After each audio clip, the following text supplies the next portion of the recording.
Hello everyone, I'm the Nerdy Fool and welcome back to Warhammer 40k Rogue Trader. We find ourselves in Footfall, where we've got several factions sort of fighting against each other. You have the other Rogue Trader, Incendia Corda, I believe, who is trying to kill everyone who she deems heretical, which is every pirate in this pirate place. So basically everyone, particularly Vladim Tokara here. Vladim, on the other hand, wants us to take her out because she's trying to kill everyone, and he promises that he'll keep everyone in line. The best answer is probably somewhere in the middle, but I don't know if there's going to be an option for that. We have Hieronymus here, who's trying to preach repentance to all the pirates, and actually apparently getting quite a few to follow him. So he's probably the one that I'm most in agreement with, but it doesn't seem like we really have a choice to side with him.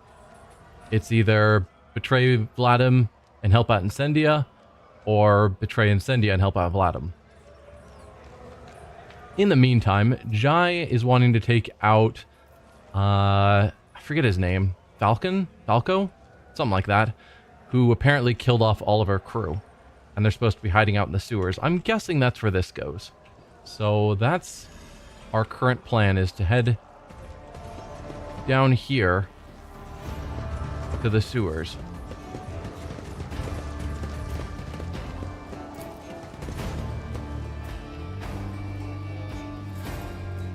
This looks sewerish to me, so probably where I'm supposed to be.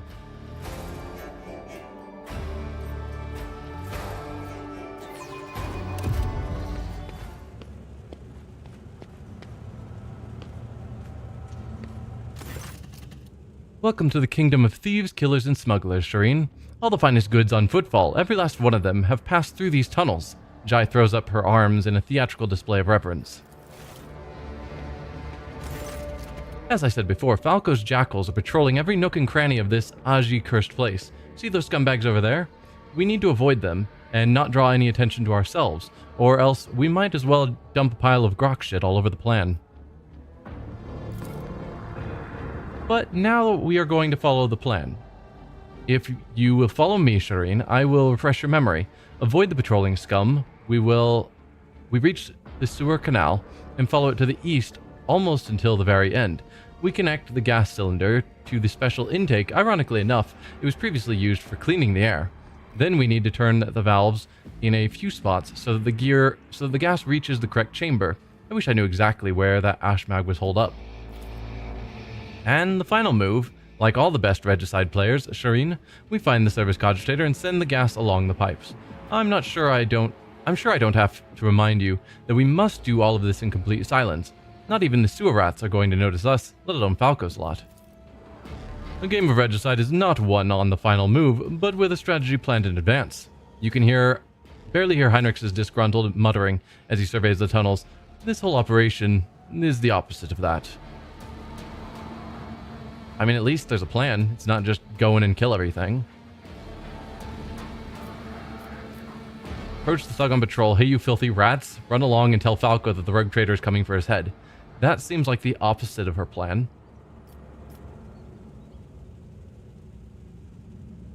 We shall work quickly and quietly, I understand. So we avoid the patrols. Follow east to the very end. That's where we're starting.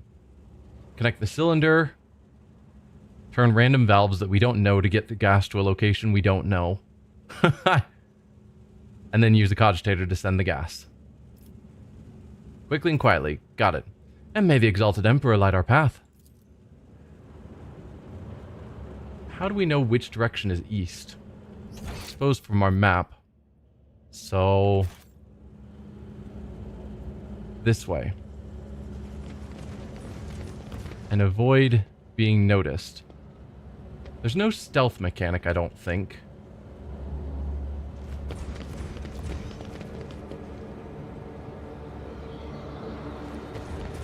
Well, that's all the way east, and there is a gate.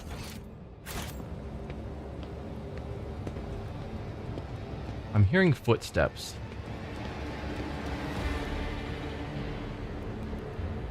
This game is not designed for stealth missions. So I need you to walk a different direction because I'm sure... Yeah, if he'd turned around with us there, It's about time. it would have been a problem. So that gets us into here. I did fine. So now we're on the other side of this gate.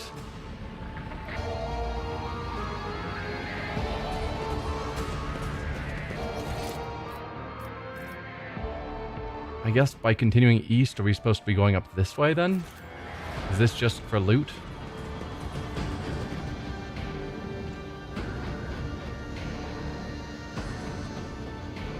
No, attach the gas cylinder. We're at the right spot, actually. We've got Drukhari weapon. We've seen that one many times. The venomous slicer. Let's attach the cylinder. Successful. Now we gotta open the valves.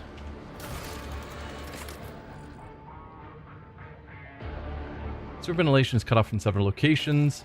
Find the closed valves and direct the airflow to the room of the captives. And they specify specific valves.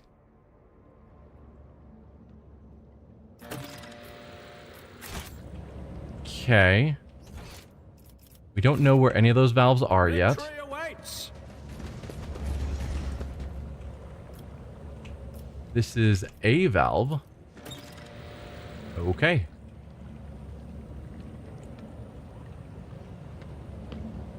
And it didn't show up on the map, interestingly enough.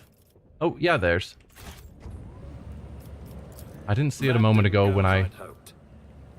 Excellence matters. Oh, fatigue applied. Well, that's awful. At the end of combat, if gained outside of combat, visit the void ship to remove. Really? Well, that's terrible.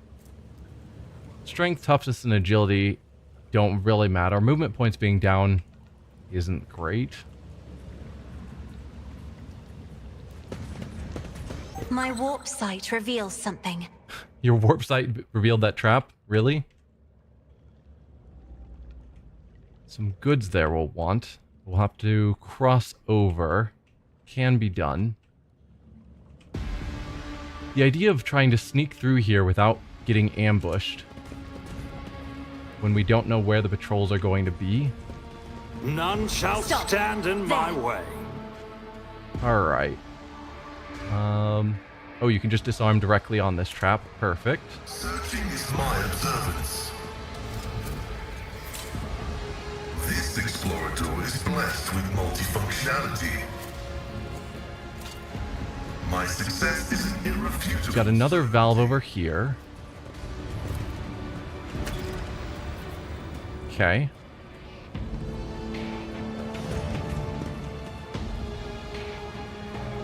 And let's deal with this trap. Done.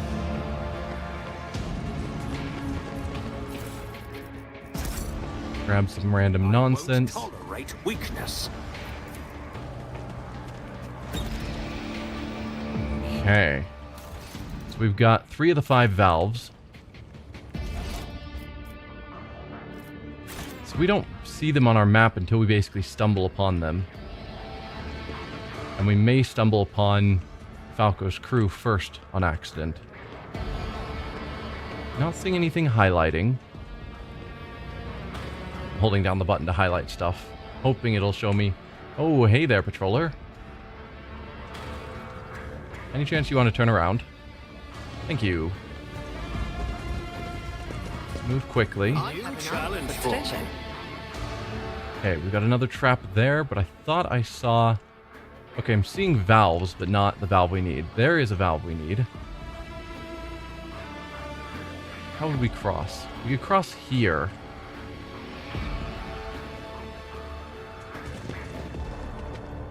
We've lost sight of the patroller, sadly. Do I keep moving forward? Yes, we can cross over there.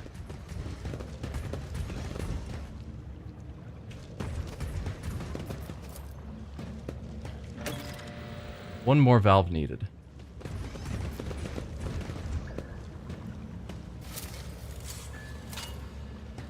machine gun grants me insight. Hey, pseudonym, you didn't miss much. We just went into the sewers because Jai is wanting us to take out Falco. And we're doing that in a stealthy manner by trying to hook up some sleeping gas to the air vents and then turning on all the valves. So we've got one more valve to hit somewhere. And we don't want to be spotted by Falco's men. Look, over there. Alright. For that trap, we're going to need to disarm it there, but we don't know if anyone is around. Let's move a little bit closer so we got a better vision.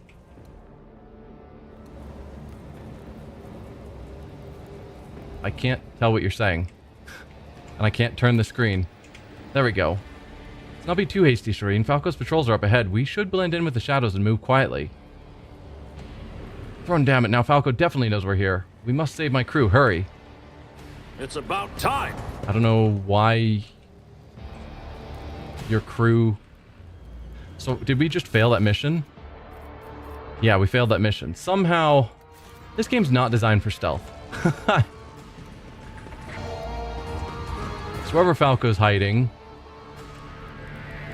he apparently became aware of us. Probably around one of these corners was one of Falco's men. And we saw them at the same time they saw us. I'm guessing that's how that played out. So that's Falco. Alright. Victory awaits. The stealth mission failed. Well, well. What has fate loosed upon us at this late footfall hour? A repulsive face emerges from the gloom, bisected by an old scar, and with the left eye screwed up in a permanent squint. His oily hair has been scraped back flat to his head, and the swollen veins at his temples look like pulsating knots of worms.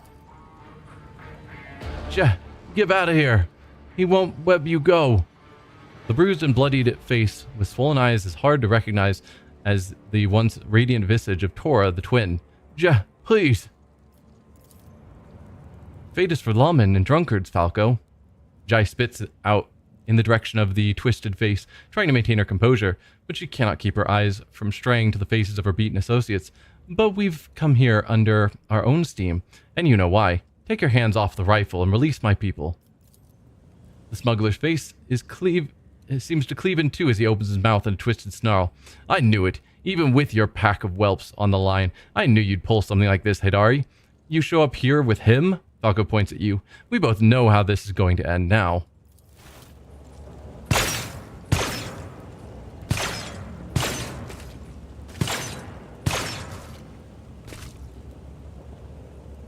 And we couldn't step in to stop that. No! I'm disappointed by how that mission went. I guess I should have been quick saving constantly as we walk down the hall just to avoid in case we stumbled on a patrol. That feels super dumb.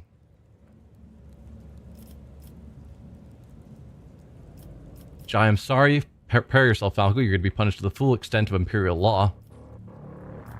You've done all the dirty work for me, Falco. There's just one last loose end. Kill Jai and we shall part as friends. Wow. Or just attack. You'll regret this. Jai, I'm so sorry.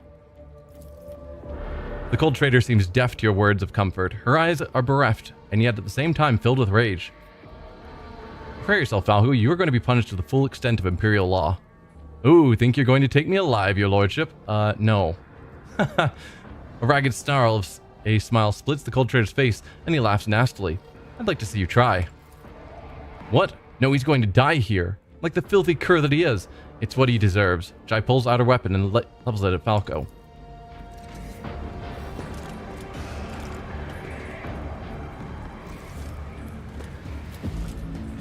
People sneak up behind us out of the tunnels that we already walked through. They must have been good at hiding. So we're surrounded. Alright.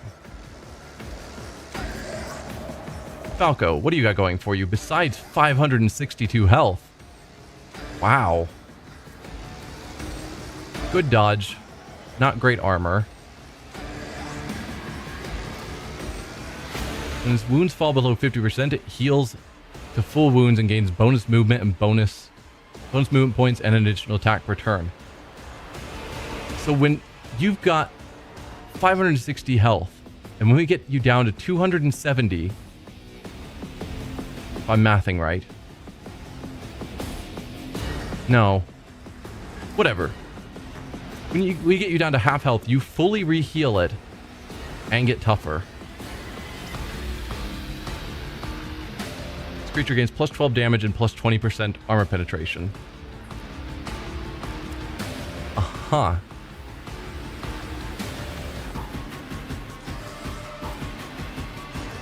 He's got voice of command, bring it down, run and gun. Yeah, you're going to be a problem. I'm not worried about your various thugs. Some of them are probably a little scary, but whatever. We need to just beat him down fast. And there's no cover because we're surrounded.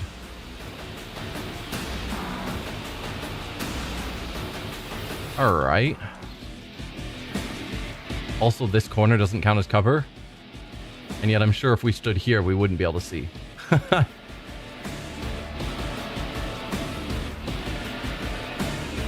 Let's just throw everyone in this room. Try and wipe them out fast, and then we can take care of everyone outside. That's the plan. It's not a great plan, but that is going to be the plan.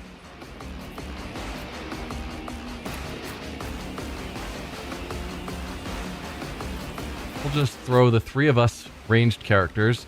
I don't know if Jai even counts as ranged.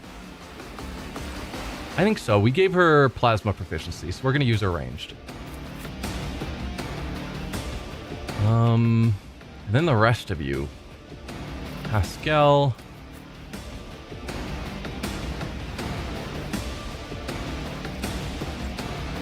Actually, if we have everyone sort of hang back.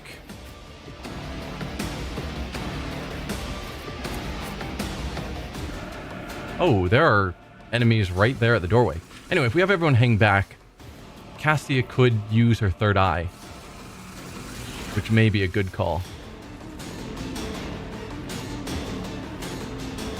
Yeah.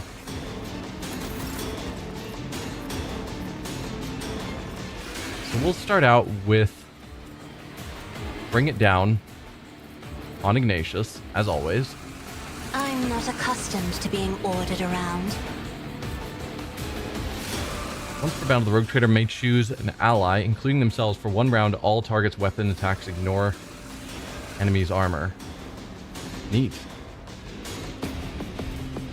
One thing I've been considering is that That was insulting. rather than using orchestrate flames, well, I guess there's no reason not to. Somehow we have a third action point. Not sure what I did to get that. But usually we only had 2, and so I'd use 1 on Ignite, then 1 on Orchestrate Flames, and then I'd be out of action points. And so part of me was thinking, okay, let's do Run and Gun, because I don't...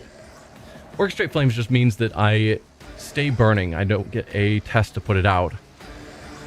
And as an ally of myself, I take half damage. But since fights usually only last a single turn, it doesn't feel super needed. All too easy.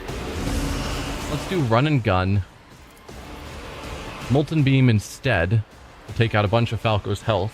Won't get him to halfway, unfortunately. Not a problem. You didn't stand a chance. Oh, didn't even notice I was shooting a guy behind you. Guess I should have paid attention to that. So yeah, we were able to do Melta because we didn't Orchestrate Flames, which means at the end of this round, I might make the test, but I want to try that out just to get more damage in on this first return.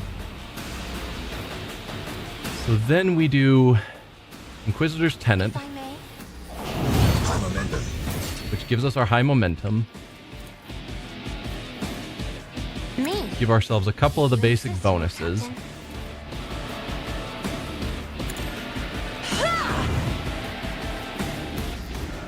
Then she can do Lidless Stare to try and hit a large number of them. It should be missing all of us.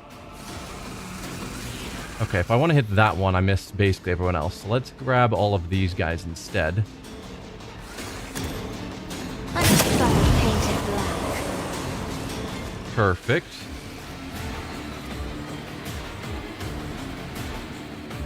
Oh, we should also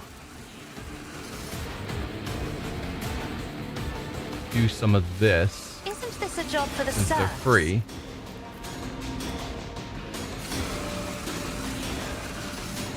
Let's go back line of all of us. Accustomed to being ordered around. What else? Could do kill zone, but I don't think it really matters.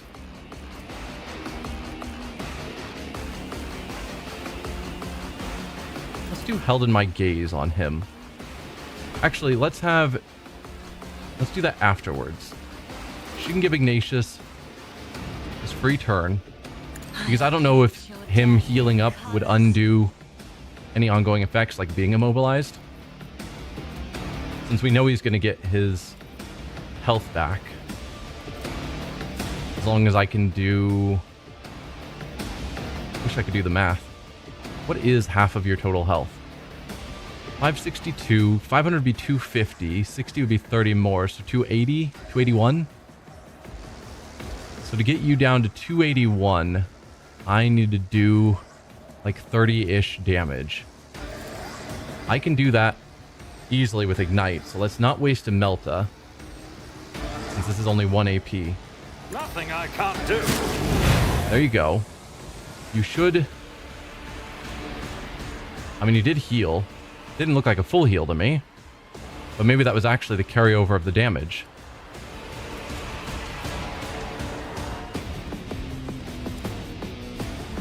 Yeah, not sure. Let's Melta you.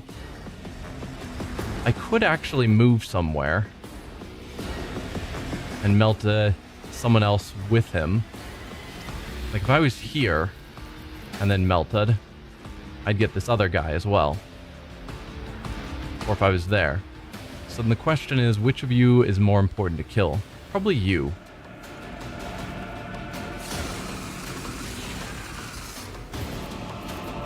So let's move there. Melta the two of you. Theoretically, this could just kill Falco now, if we get the crit. We need to investigate. Didn't get the crit, sadly. I can use Revel and Slaughter to get rid of our penalties. That'll kill Falco.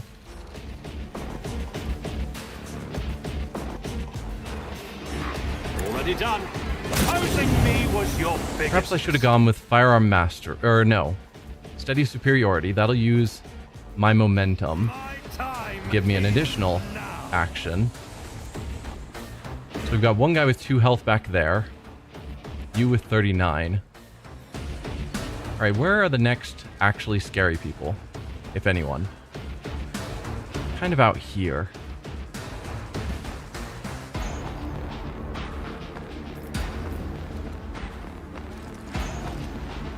Although to some extent you.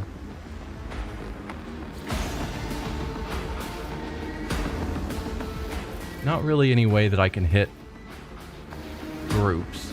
Certainly don't want to hit you with my Melta. Instantly kills him. And here I thought that Space Marine would be a little bit tougher than that. The fact I can one-shot him with a Melta, but there's multiple enemies that take 3 hits. You're not as strong as Space Marines typically are supposed to be in lore. Actually, can I just kill you? Yeah, I can just kill you with a basic attack. So let's not waste the extra Nothing I action. Can't That's you dead. do. Not a problem for me. Nothing of value has been lost. Okay, we are back up to high momentum. Always great.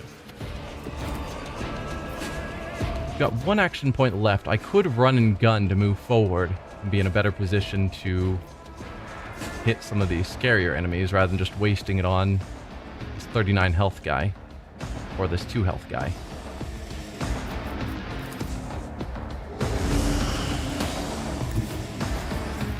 So, yeah, let's go there. I shall not fear. I could hit sort of only you. And a melt is excessive. So ignite on you. Can't really see anyone else, sadly. Can't see you either. I guess I get to waste it on you. Suits my purposes. I still have it ignite. Huh.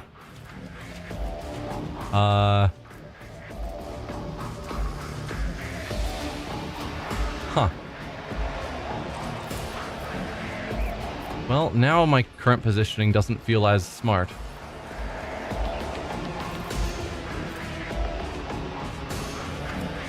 I'm not on fire anymore. Did I put it out? Well, that feels like a shame.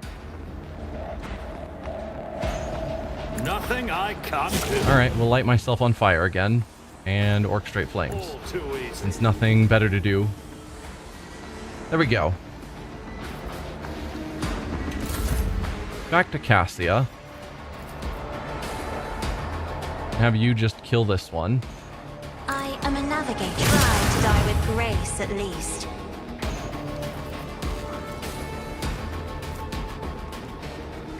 Yeah, we'll call that good for your turn. Alright, they're moving forward right before it gets to my turn.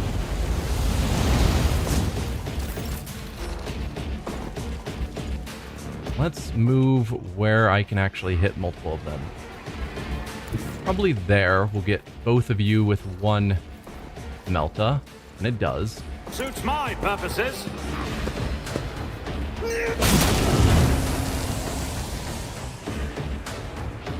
Then we're over on this side.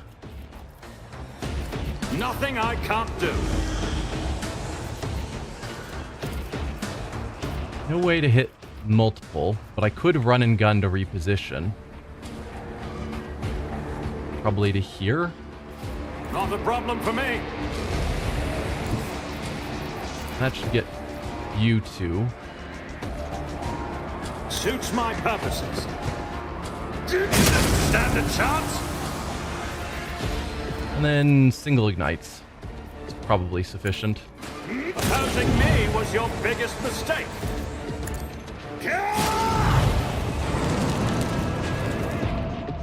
Some sort of perils of the warp happened. I don't know. The game has not been good about making it clear what penalties there are for veil degradation, so I end up not caring. I can't actually hit you again, so we will just do inflame. There you go. So yeah, the fight was no challenge, but unfortunately, we just stood around doing nothing while he murdered all of our friends. Which feels bad.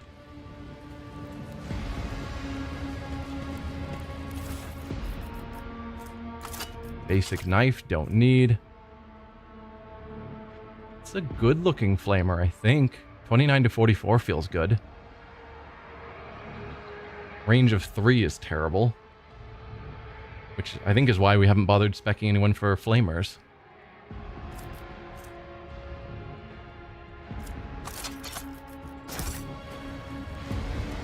Yeah, we're gonna need to talk to Jai, and it's gonna turn out very poorly. Don't like how that played out.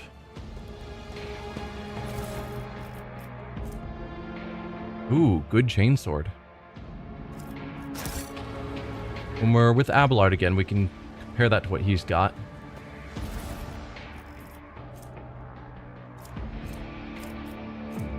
Guessing I don't care about any of that, but we'll see.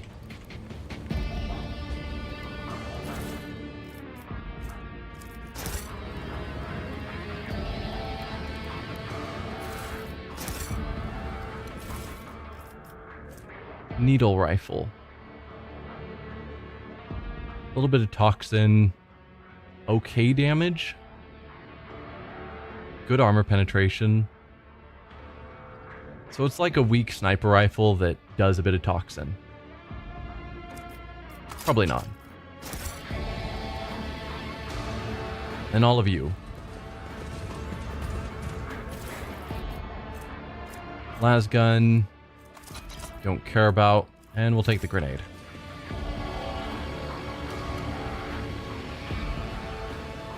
We can't talk to her mid-mission. So I'm sure we'll get the chance later. Yeah. There had to have been a way to handle that better. Just coming around a corner and having them say like, oh, they spotted us. Now there's nothing we can do. The whole crew is dead. Didn't feel good.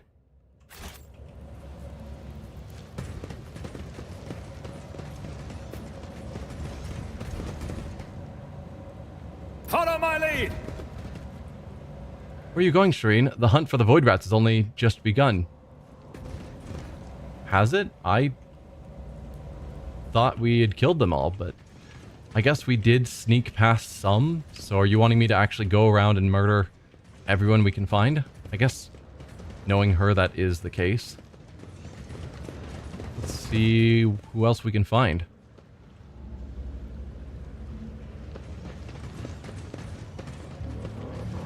I'll lay claim to the stars.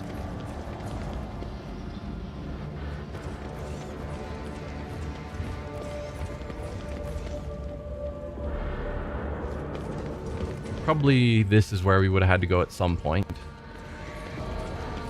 I'm not seeing any more of these void rats, as you refer to them.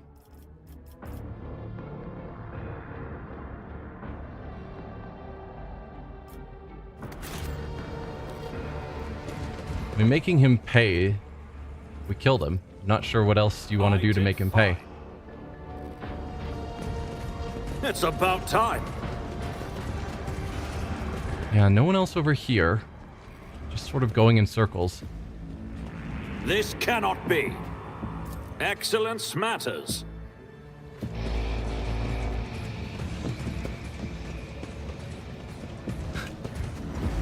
Where else am I going, Jai?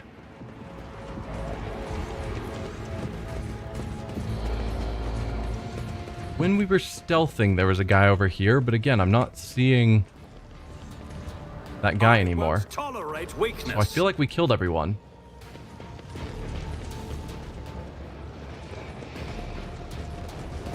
Yeah. Not sure what Jai is wanting us to do. I feel like we wandered this whole place.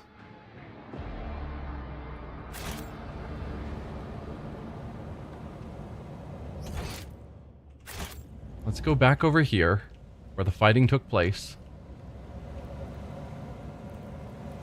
Somewhere, here.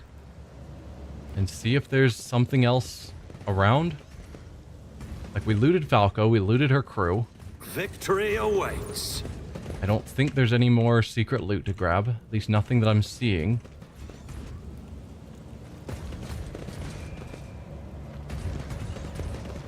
No computers to interact with. Like, I wonder if it's a valve here that I was supposed to somehow get to stealthily. I don't know.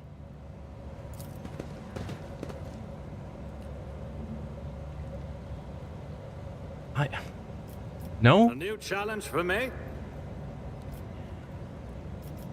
What do you want from me, Jai?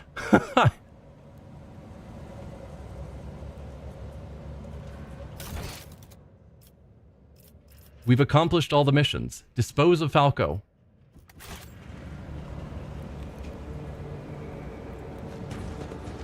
Did the game bug out? Falco is disposed of. Those innards need take leave of their god. I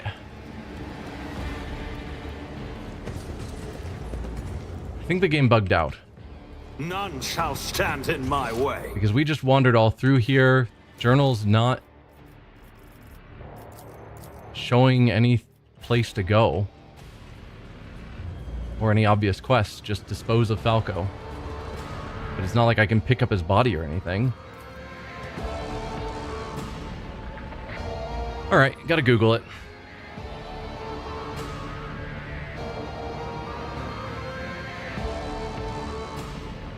What's this quest called?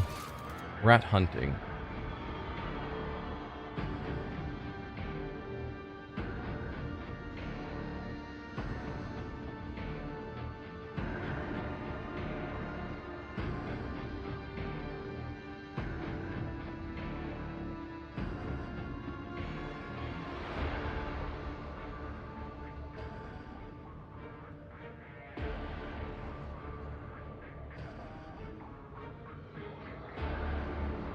There are several bugs in this place as well. First, in order to get where you place the gas, you need to do an athletics check, blah, blah, blah.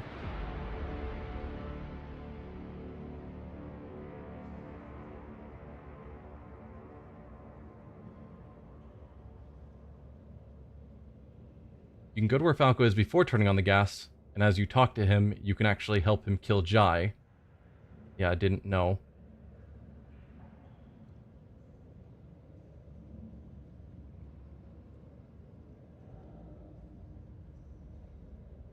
Let's see.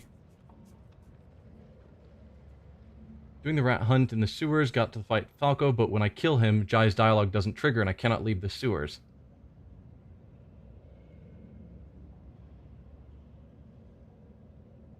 Try reloading or closing and opening the game. Huh. So yeah, seems like it might be a bug, which is fantastic.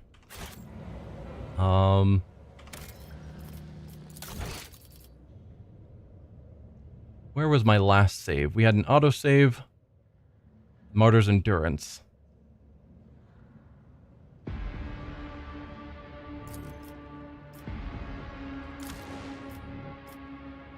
I mean, I'll put down a save here just to have it, but then we'll reload.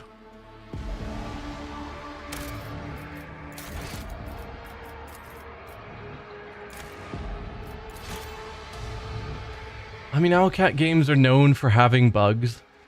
I'm playing this late enough that most of the bugs should be cleared up. But maybe I killed him too fast. And so Jai didn't get a chance to state her lines. Who knows? So it looks like we're starting over from the beginning, which means I do have a chance to try and go through this again without triggering it. Not sure exactly what I did wrong. We're gonna skip this, because we've already gone through it.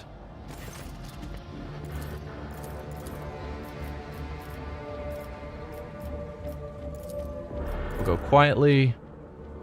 Sure. Toss down lots of quick saves, just to be safe. Follow my lead. So we're going to want to go over here. We've got a patrol here. Once he turns around, we come on through. For the Emperor! No. He had turned around.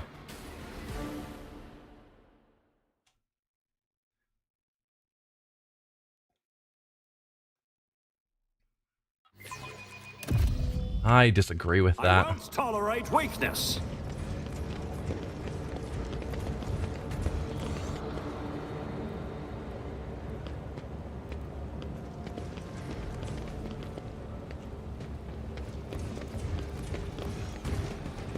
Go quickly and quietly. Done. No fatigue this time. Perfect. Grab the goods. Attach the gas cylinder. Successful. Toss down a save. I'll lay claim to the stars. We hit the first valve.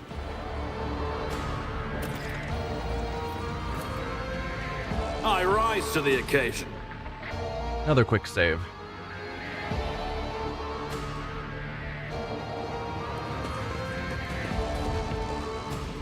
Let us see what I found. Let's see. What is that?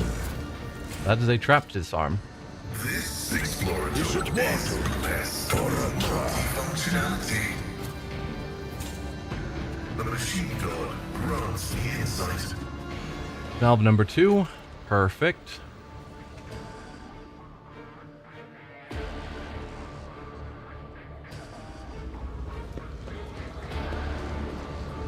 I did fine. I'm disarming traps? Wow. We must have a very weird party. And the fact I got fatigued on that athletics makes me think that I am also the best athletics. Maybe. Guards see further than you think? Okay. Yeah, I'll be doing lots of quick saves as we're moving along. My problem with that previous time we just got caught is that the guard was actually facing away from us. It's about time.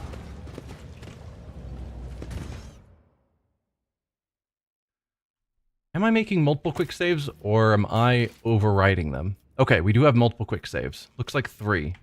So if I happen to quick save right before being caught, we're not screwed. I'm still new to the art of exploring.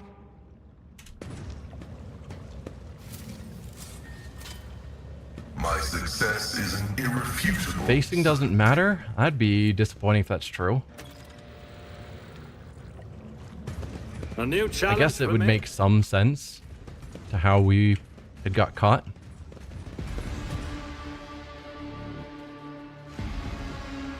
And I wish the valves were marked. I mean, they are after we hit them, of course. There's one more valve somewhere. Part of me wonders if it's here, because I went up this way next, and we got caught, which is, like, right by his room. So I'm thinking maybe the valve is somewhere in that network. But that is right where a scout is. So if that's the case, it's going to be a bit rough. Well, let's save, run in, see if we can spot a valve, and then maybe plan it better.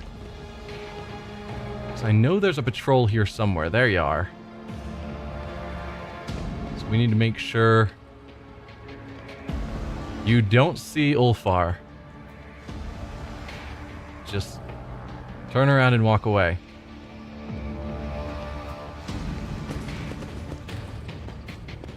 No, there's no way that there's a valve in here. There can't be. I'm going to assume that there isn't, because that would be crazy.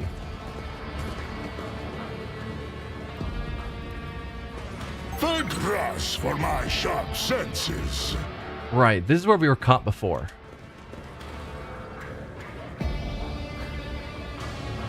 So I need someone to disable that trap without us being spotted by a patrol. And apparently I'm the demolitions expert right now. They say a little bit of humility never hurt anyone. I help others better themselves by wholeheartedly humiliating nope, them we've gotten at every spotted. step. Intruders just like Falco Warren. Let's reload. So is that a patrol, or do they just show up automatically if I step too far? Because I assume the valve has to be in this area.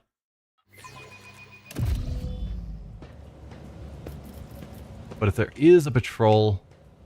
Oh, there is in fact a patrol. Okay, I tire of idleness. so we just timed it poorly. Oh, don't hit that. Done. There we go. I don't see the valve here. Let's duck back. No, no, no. Yes. Duck back with the rest of the party. Get out of there, you. So we didn't see the valve, but it wasn't in that corner.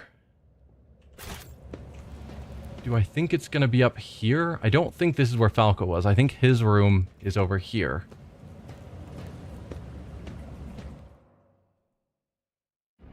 Let's do a quick save. We're hearing him walk. There he is. Are you going to turn up that way? You are.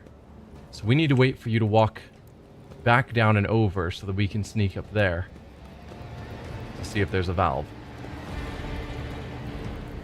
And then even when we get all the valves, then I have to figure out where the cogitator is.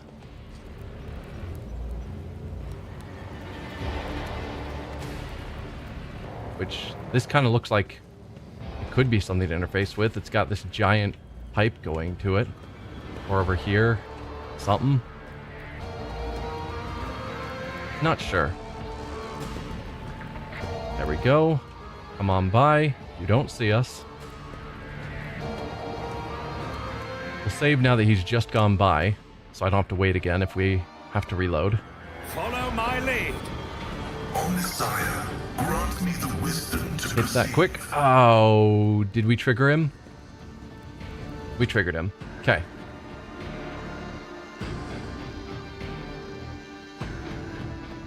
I mean, ideally, we'd do this the correct way, which is why I'm doing all this reloading nonsense. Because going through the fight again and trying to let Falco live long enough that all the events trigger properly just seems tedious. None shall stand in my way. Excellence matters. So we go up here. Any valves? No valves. There we go.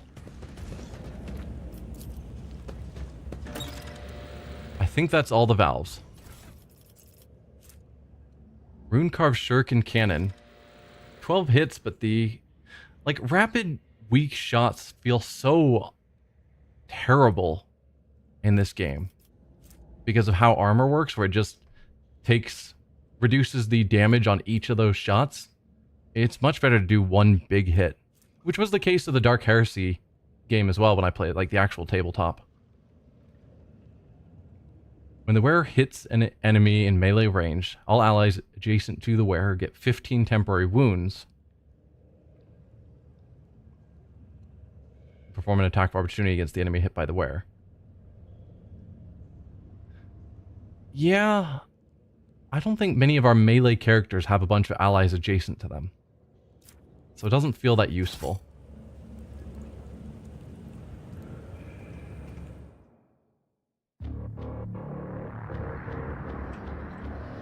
A new challenge for me? Yeah, like in Dark Heresy, there were weapons that were designed to be... Oh dear.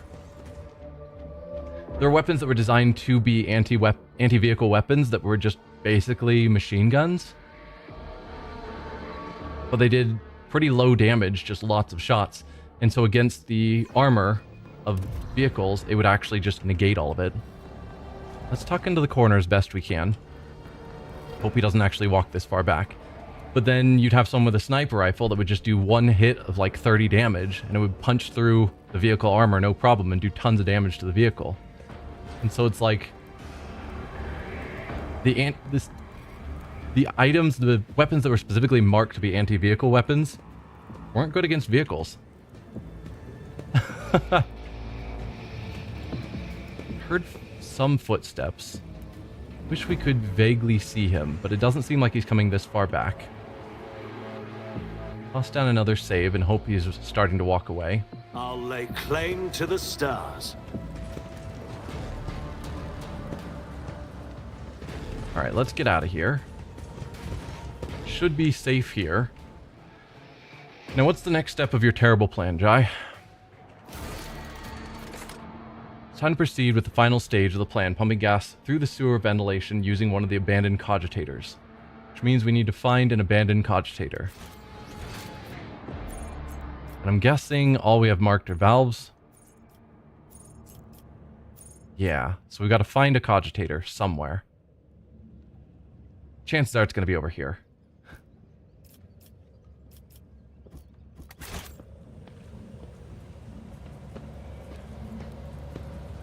So let's see. Hopefully we can see this guy pass. We can hear his footsteps. Yes. So when you turn that way, we're going to come up behind and swing I won't tolerate over weakness. to the right. So that doesn't count. Oh. Repair the cogitator. Perfect. Go for it, Pascal. Successful.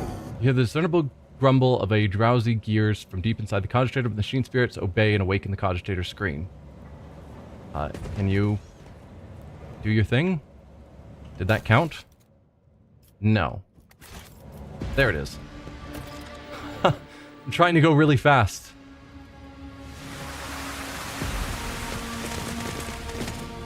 There we go. That is a much better outcome.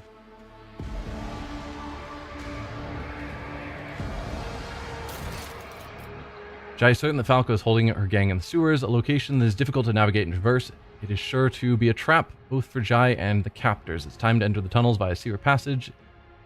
Okay, we've already done that, but thanks. I guess we just go in now. It's about time. Here's Falco. You gonna do anything, Jai? No, go into your crew. Makes sense. And we're gonna get the good ending with her, which is probably much better. Wake up, Tora. Come on, you bloody Kashka. Wake up. Jai shakes the Starring twin by the shoulders. Get out of here. It's a trap. He won't let you go. The bruised and bloodied face with swollen eyes is hard to recognize as the once radiant visage of Tora, the twin. By the Exalted One, what's the Ashmog done to your poor face? Light of my soul. Jai gently strokes the girl's swollen cheek and then turns to you. He will die here, like the scum he is, Shireen. It's what he deserves. She does not seem to be asking you a question. Do it, Jai? Let's block off the entrances to the sewers. Let them suffer a slow, painful death down here. Let's not descend into anarchy, Jai. You got what you wanted. He'll go to Corda now. Do what you want, but make it quick. The sewer stench is turning my stomach. We could take him to Corda, where we are pretty confident she'll kill him.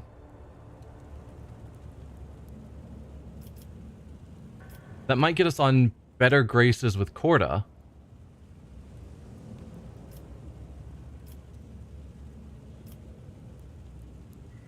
I don't think it matters. Do it, Jai. Whether he dies down here or dies to Corda is the same, and this wouldn't give him the opportunity to escape if we just let her kill him here.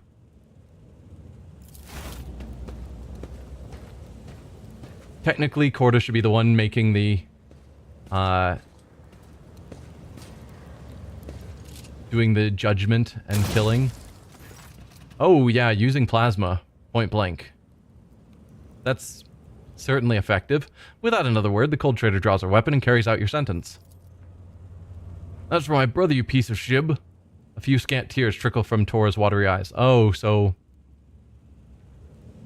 one of the twins was killed. That's a shame. The rest of the gang are huddled together. Despite their pitiful physical condition, they greet you with satisfied smirks, and they continually shoot delighted glances at you and Jai. Well, Shireen, from now on, Footfall can sleep soundly. The foulest wart on its rusted body has finally been burnt off by none other than Jai Hadari. And her wonderful patron, of course. Jai winks at you, and her face breaks into the most genuine smile you've ever seen from her. I'll admit, I'm still struggling to wrap my head around what's happened. I need to go over things with my guys. I'm sure I'll have advice and instructions to hand out. As for our little adventure, let's talk about it back on the ship, in a more private setting.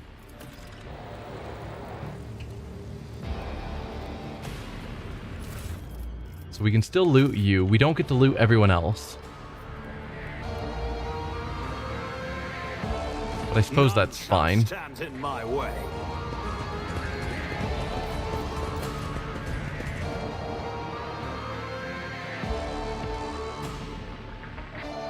Now we're back to the Martyr's Endurance, the Adeptus Amsecus, where I have to decide how to handle them and Corda.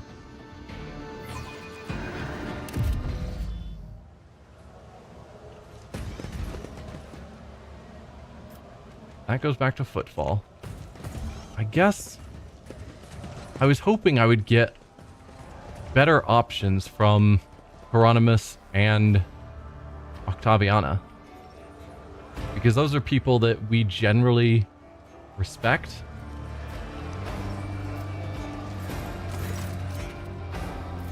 But you've got nothing for me.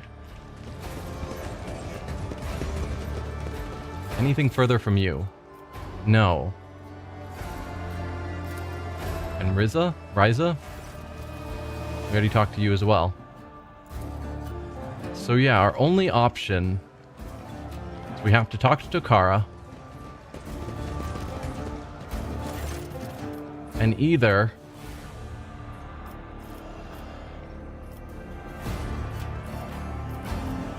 we overthrow Corda, either the heretical or iconoclast. Overthrow Corda. Or we arrest everyone here for the dogmatic. And while I don't think everyone here is worthy of death, and putting them under arrest is basically signing all of their death sentences, I don't think I can agree with taking down a rogue trader, particularly the best rogue trader of her house, like the most righteous, because someone else would then take up the mantle and be much worse. This isn't going to end all of House Corda.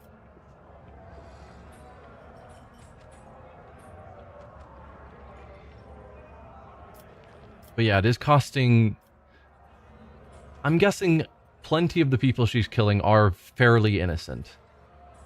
Not necessarily innocent. A lot of them have done bad things, but not things worthy of just death.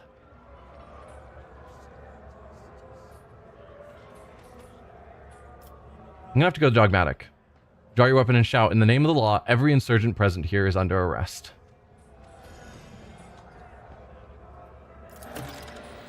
Vladimir is lightning fast as he whips his pistol out of its holster and smiles. I've missed this. Everyone, if I pay you thrones, that means you to battle.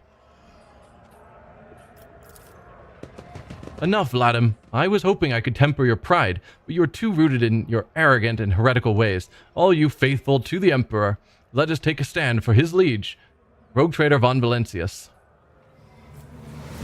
Submit! Okay, so Are you ready to die? we didn't get necessarily an option to side with Hieronymus, but Hieronymus is siding with us. So we've got him, a couple of his guards are on our side. Who knows who else? There's still a bunch of citizens who haven't joined the fight. It's kind of hard to tell how big this fight is, because as we go into the darkness out of our field of view, are there more enemies hiding back here? Don't know. None of these thugs really scare me. You do. Okay, some of these Vladimir's gunners and the combat servitor is a big deal. And then we have Vladimir himself, who's going to be a problem. Okay, so these, specifically these three thugs don't matter, but everyone else is kind of tough. Alright. How to arrange ourselves for this fight. I kind of like what we did before, where Cassia was up front and was able to just blast all of them. So if we tried that again, put Cassia here and then get everyone else out of here. Or we could put ourselves into... We can't put ourselves in that corner. Why not? Jai can get back here somewhere. Ulfar. Can't move? You have to be there? Pascal can go anywhere, so I'll put you out here to work on the combat servitor. Heinrichs, you're back here, which seems fine-ish. Jai is back here.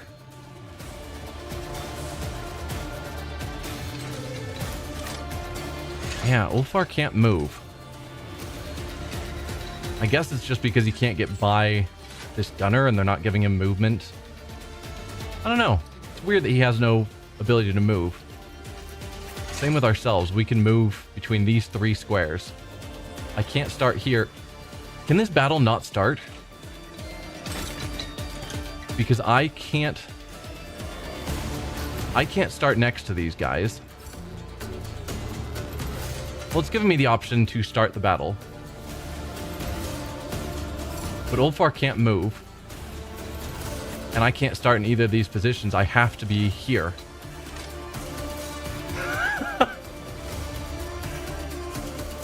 Has our limited movement actually made it so this fight can't start? No, it's letting it start even though I'm in an illegal position. Fantastic.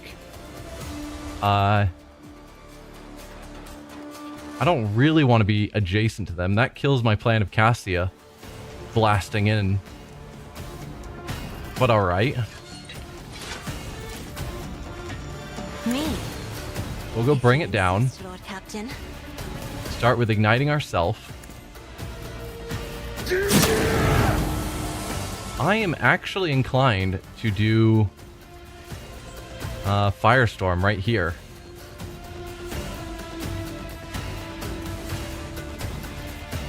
We do run and gun. I could Firestorm on myself.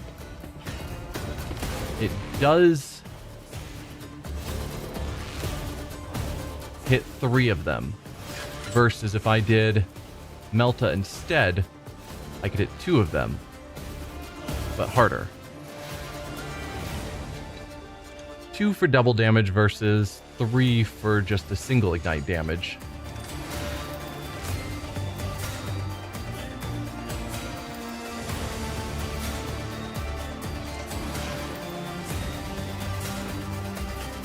But this would also make them burning.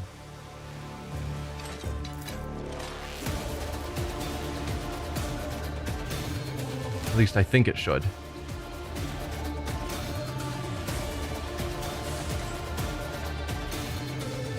Yeah, go for it. Ulfar will get hit by this one, which isn't amazing. Suits my purposes. Skitcha! My Caramite hide is strong! Oh, you're taking 22 fire damage. That's probably going to turn out poorly for you in the long run.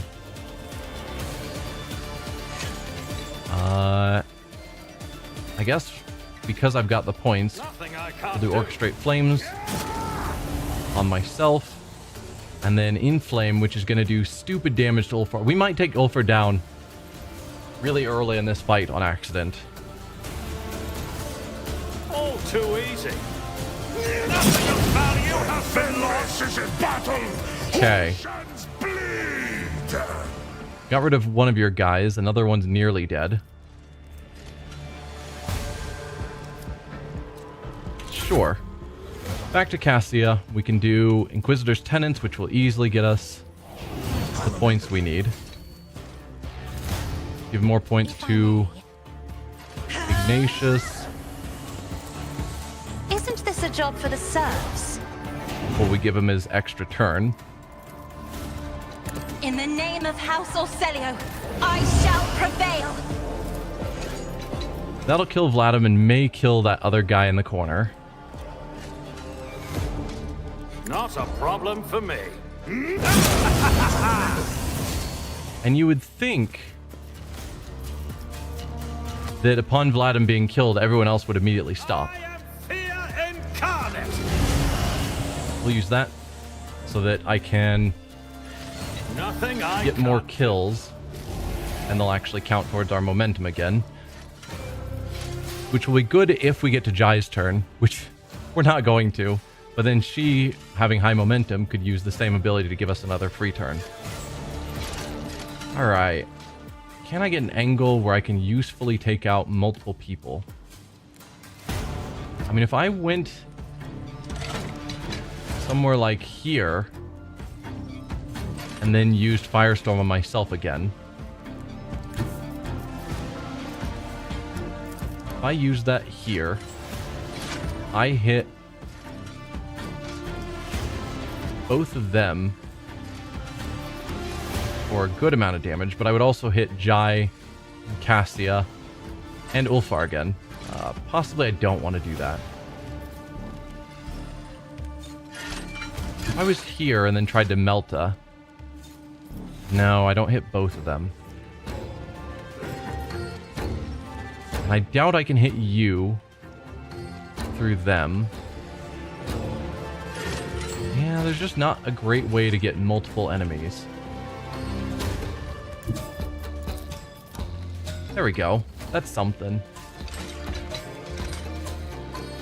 Suits my purposes. None shall survive! There we go.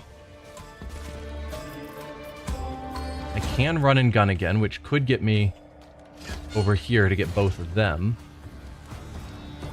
Already done.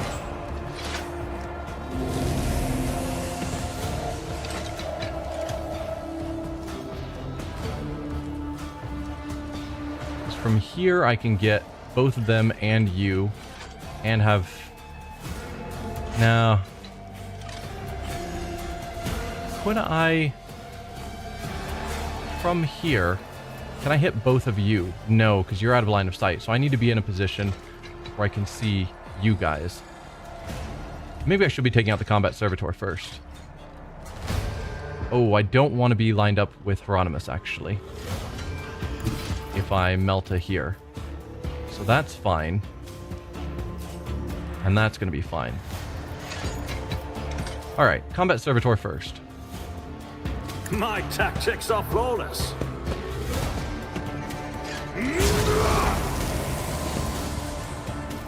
Actually, is Ignite sufficient? Ignite might be sufficient. I think I've got enough crit bonuses that I can trust in this. Not a problem for me.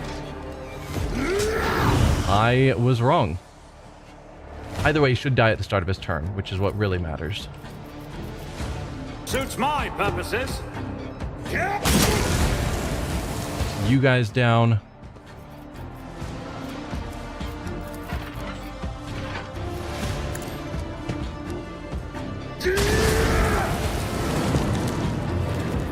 We've crossed the threshold for Veil Degradation.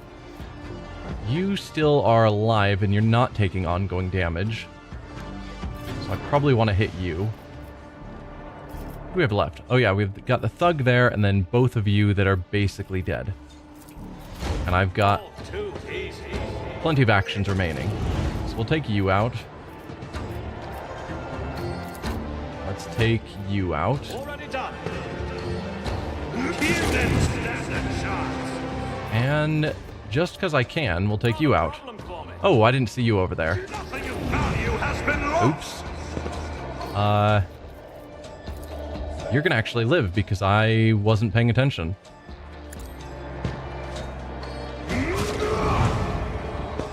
Isn't that a shame? Actually, I could hit this again. No, I still think that won't be enough to kill you, but maybe. Oh, and it was. Perfect. Cyndia casts a damning glance at Vladimir, who is shifting about in a puddle of his own blood. She says sternly, Footfall will be relieved to know that law has been restored in every sector of the station at last. Footfall will be delighted to know that you're dead, you red-headed bitch. I would suggest a show of mercy. We have demonstrated our power. They will dare not rebel again. I'll judge them myself, execute these lowlifes. Most interesting. I hope you are creative in your punishments, Incendia. I'm going to push for mercy. I don't know if she'll accept it, and she might just kill Tokara anyway and then be merciful towards the others. But, yeah, a show of mercy. We've demonstrated our power. They will not dare rebel again. That is out of the question. I will not let them slip from the law's grasp again. With whom shall we begin, Ignatius? Let's convict Vladim. Requires dogmatic votary. Point at Riza. She is guilty. Her soul is full of corruption. Allow me to carry out her sentence personally. Point to Riza. She must face the tribunal. I have an excellent unholy man for your consideration. His name is Hieronymus Doloroso. Wow. Yeah. I think we'll take out Riza. Riza? She was just a pirate wanting to leave and save her skin. I didn't think there was anything particularly noble about her. Octaviana, I don't want necessarily to die because she seemed to be generally okay.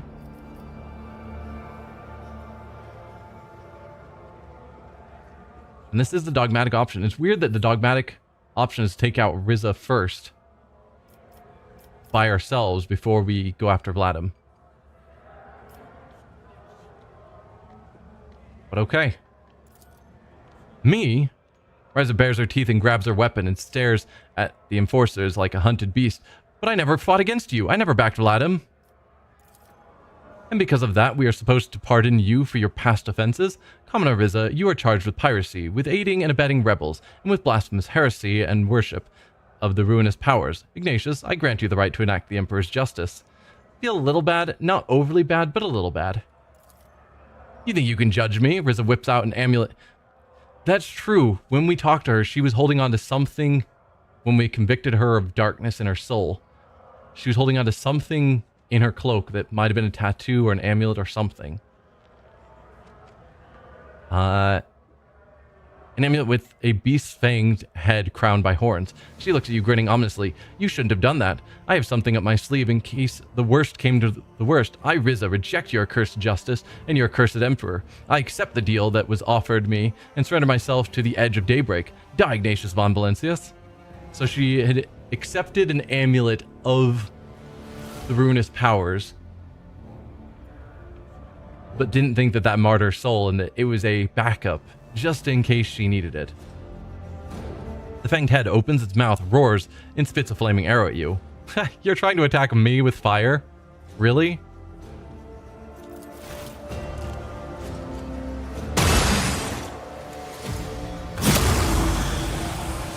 The gloomy premonition clouds the mind.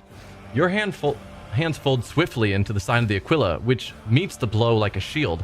Flickering flame runs down your fingers, leaving no burn marks. Before Riza can make sense of what happened, you whip out your weapon and wound her, making her fall to her knees before you. The amulet turns to ashes right in the pirate's hands.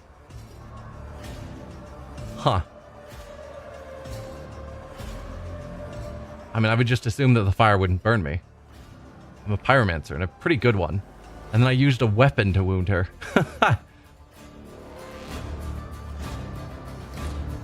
Any last words, heretic, or do we just raise our weapon silently?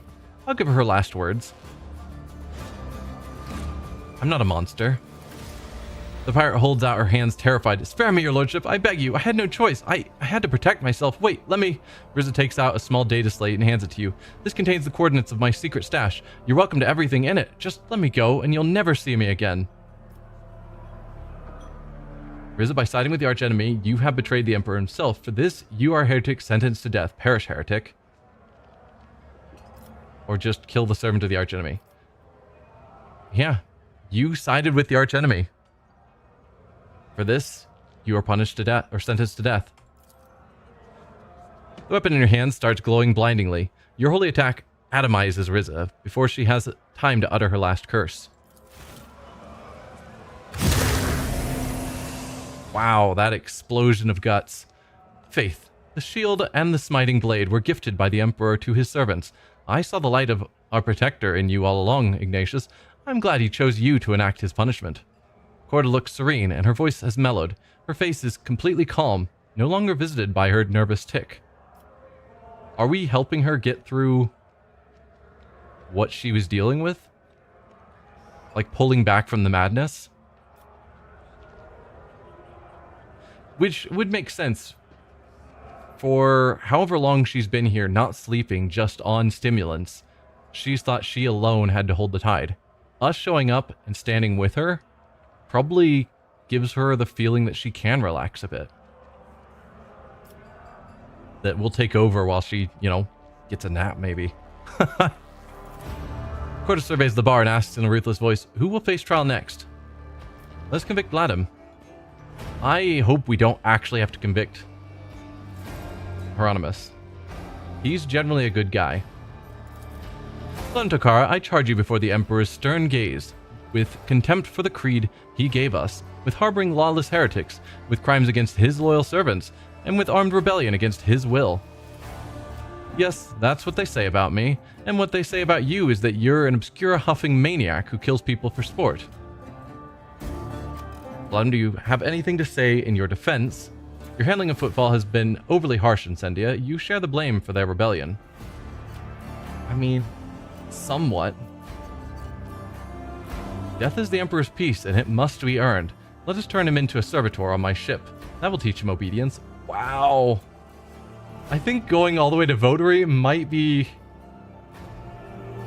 stepping a bit far. Where we are now willing to do the ultimate of the Emperor's will. Like, I'm curious to see where it goes. Continuing to follow the dogmatic. I don't even know if we're maxed out dogmatic, if votary is the max, or if it goes even farther. But we can servitorize him, which is probably worse than death. But they're lobotomized. Like, does he know that he's a servitor? And usually the case would be no. The law states these are hanging offenses. Iconoclast, I shall do it myself, kill him. Iconoclast, let him and his people atone by shedding blood in the Emperor's name. Interesting idea. Force him into a position where he has to fight for the Emperor. Like possibly make an Imperial Guardsman or something.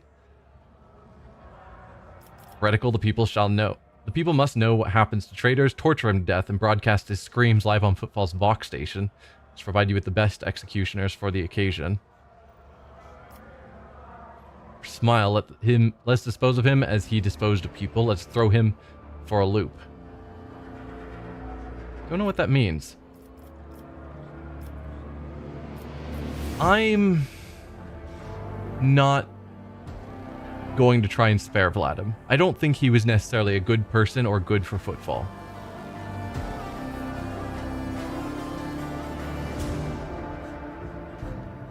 Servitorization feels like a lot. But ultimately, it's realistically it's death either way. So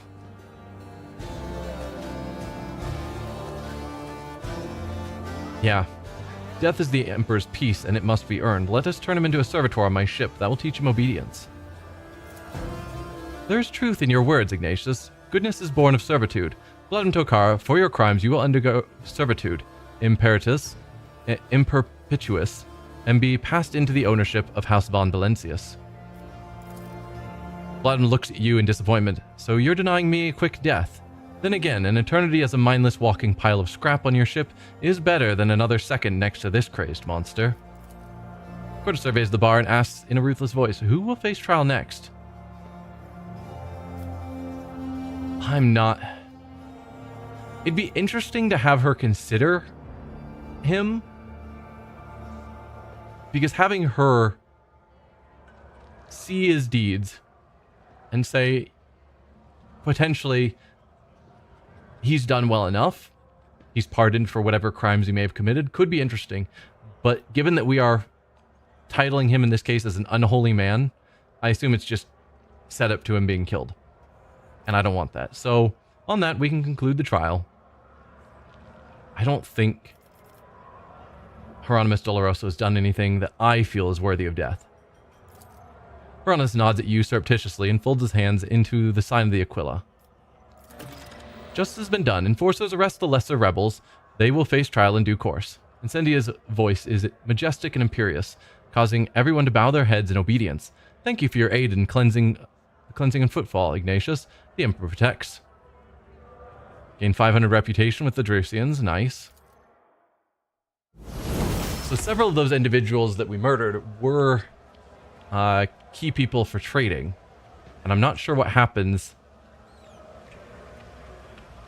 Like, now that Tokara is gone, who do we trade with for his faction?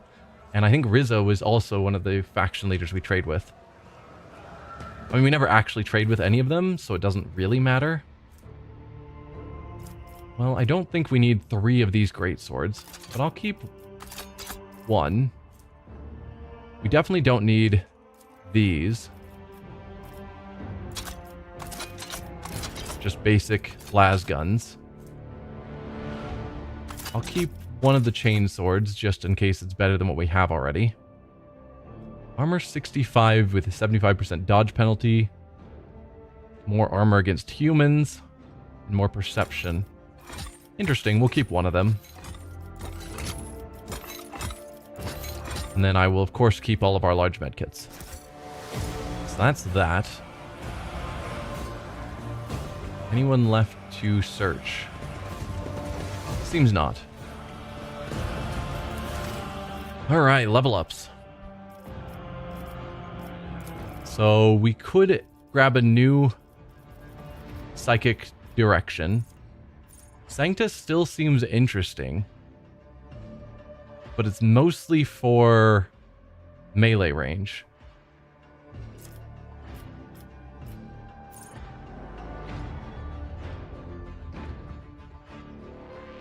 So we could go cautious or confident approach. More dodge and parry. Or more dodge reduction and parry reduction. And ignoring cover. Neither of those matter. Or at least dodge reduction and parry reduction doesn't matter because psychic powers don't give dodge ability.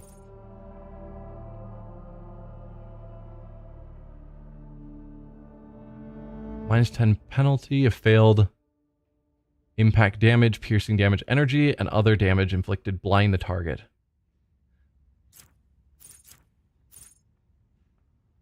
Gain 10 movement points. That could be good. Okay, that one's definitely tempting. And then Wildfire. Costs 0 AP and will not count towards the attack limit per turn. Both of these are really good. More movement or a free attack. I think free attack is definitely more important, but that one I'll probably get next time. We can't get willpower, sadly. Willpower is the only one that matters. Agility allows us to dodge and get initiative. So probably keep boosting agility, I guess. Technically we're a soldier and so we could boost ballistics, but we never use our gun. Alright, Pascal. For you...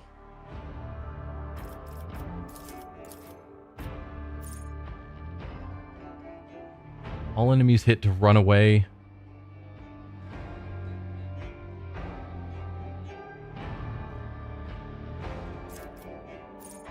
More movement. Just doesn't seem that important for Pascal. Ranged attack doesn't matter.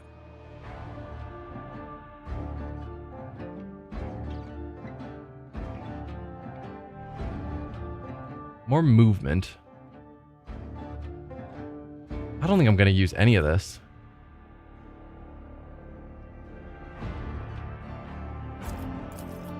But sure, we'll grab that. Can't grab weapon skill. Let's go intelligence.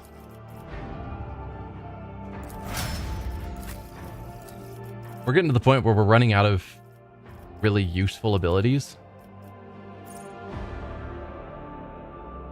Good heal or costs 50 momentum. Yikes. So this is basically another option for our when our powers when our momentum's high. Whatever those abilities are called. Till the end of combat, the weapon in the psyker's hand is replaced by a sword made of sheer will.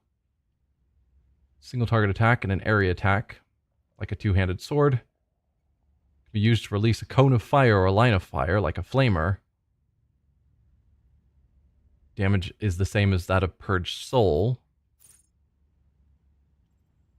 which gets bonuses against Chaos Worshippers Tricarian demons. Okay. If he was using a force weapon, all the bonuses from the force weapon remain.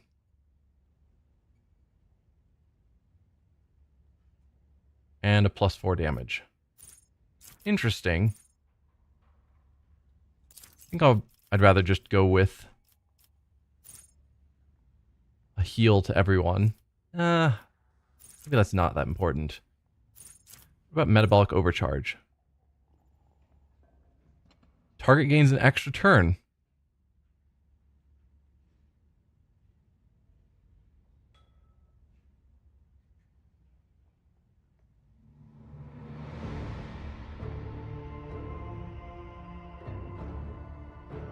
Doesn't say that you can make multiple attacks on this extra turn, but I'm always good with giving extra turns.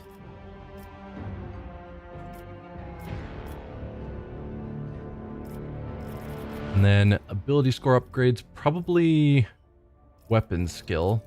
Turn that to a round number. What about you? Mend reality I've marked.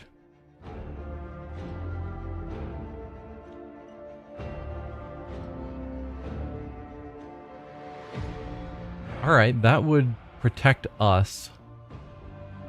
I don't think I'm ever going to actually use this. I mean, that's probably the problem with most of these.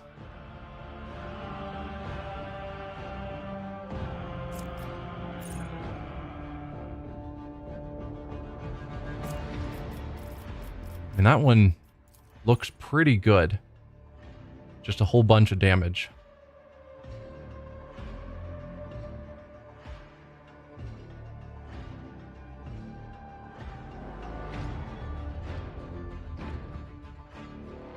When burning, psykers suffer additional damage every time they use psychic powers, and demons every time they attack or use psychic powers. Is that by burning? Do they just mean the burning effect, which we apply to ourselves, and therefore this would be terrible? Or do they mean soul burn?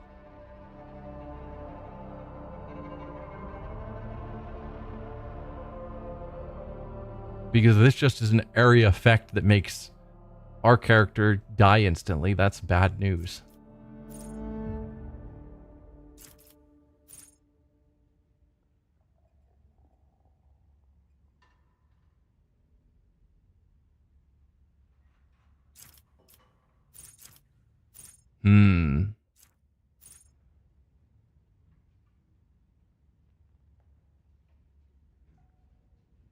All incoming warp damage increased by 30%.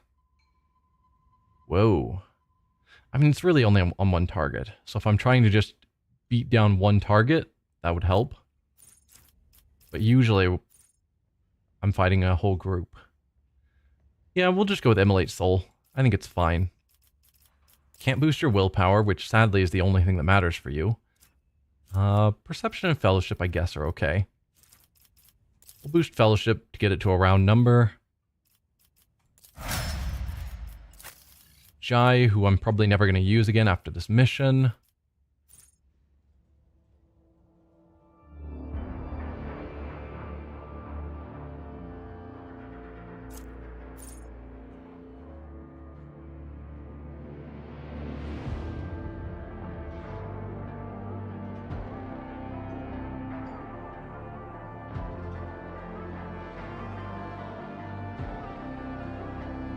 Sure, giving you an extra attack I think is fine, since you've got a plasma weapon. Let's see. Can't go with Fellowship. Could boost your ballistics. I think I will. And lastly, Ulfar. What are we going to do with you? Giving you an extra attack.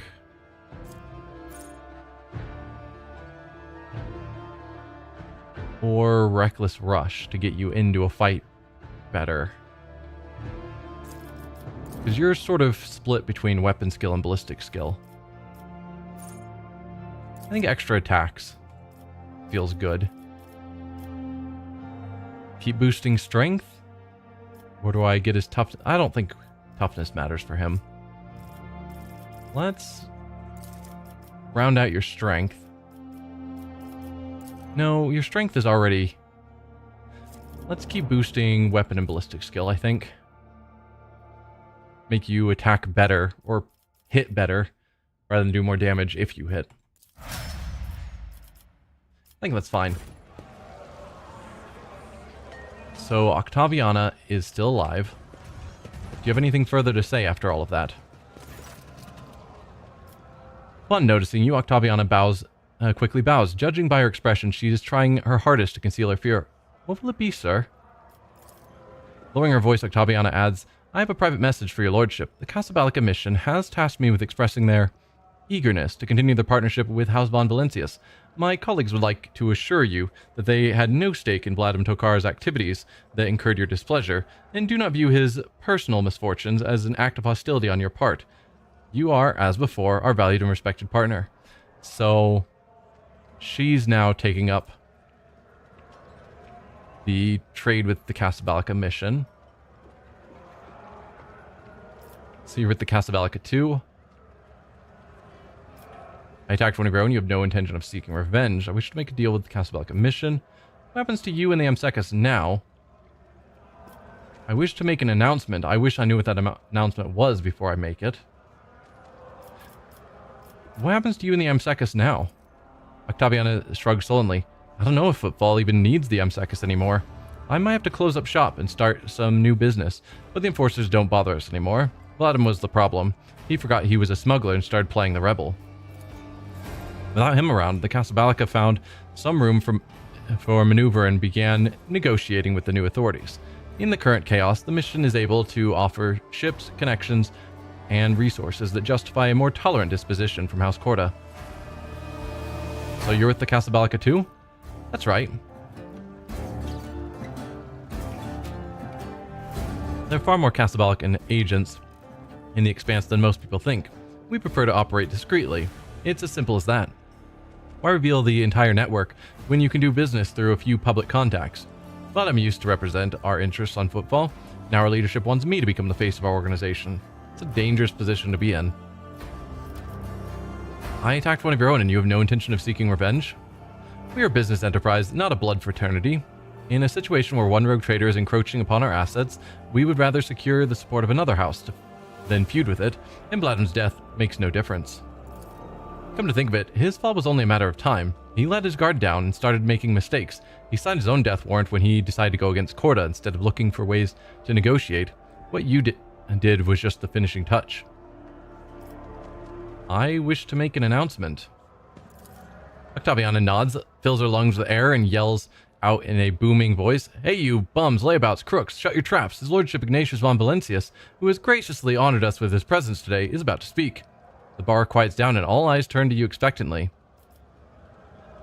Forget what Footfall once was. Henceforth, this station will serve as a bastion of law and pious trepidation. The Emperor protects. Footfall's fate has been decided, but it costs many their lives. Let us honor their memory. I shall be brief. This was a glorious victory, and so I shall be paying for everyone's drinks this day.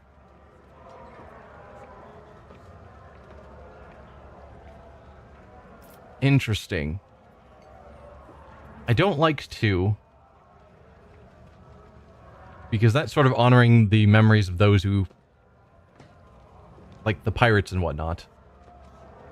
I mean, he could be saying that the, our Arbites and whatnot that died on the good side we'd be honoring, but it's not clear.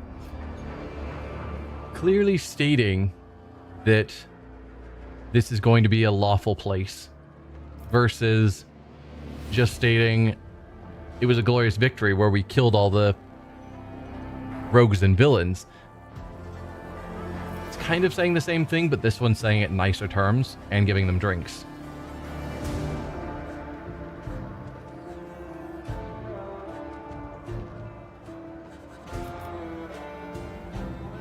I don't know. I shall be brief. This was a glorious victory, and so I shall be paying for everyone's drinks this day. A deafening wave of jubilation washes over the room. From every direction, you hear shouts of praise for you and House von Valencius. Octaviana joins in while readying bottles and tankards. She knows what will happen the moment you leave the bar. I lost valuable suppliers of equipment in the conflict between Tokara and Corda. Did I?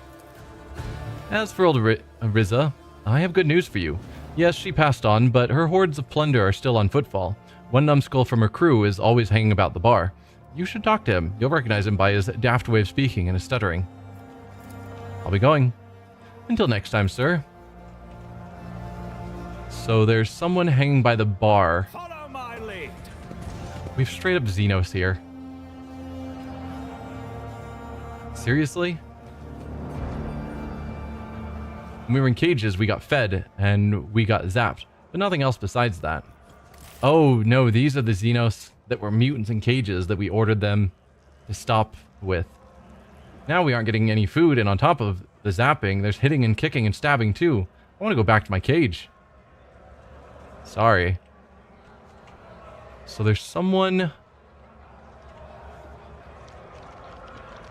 who probably should have a name that we can trade with. Supposedly at the bar. Victory awaits. I don't know. Just seeing a bunch of nameless citizens. Suspicious prowlers. Vagabonds, citizens. Alright, well, whatever. We don't actually need to trade with Riz's people.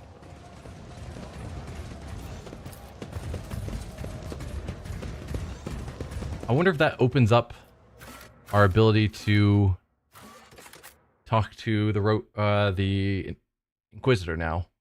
Now that everything here is finally settled down.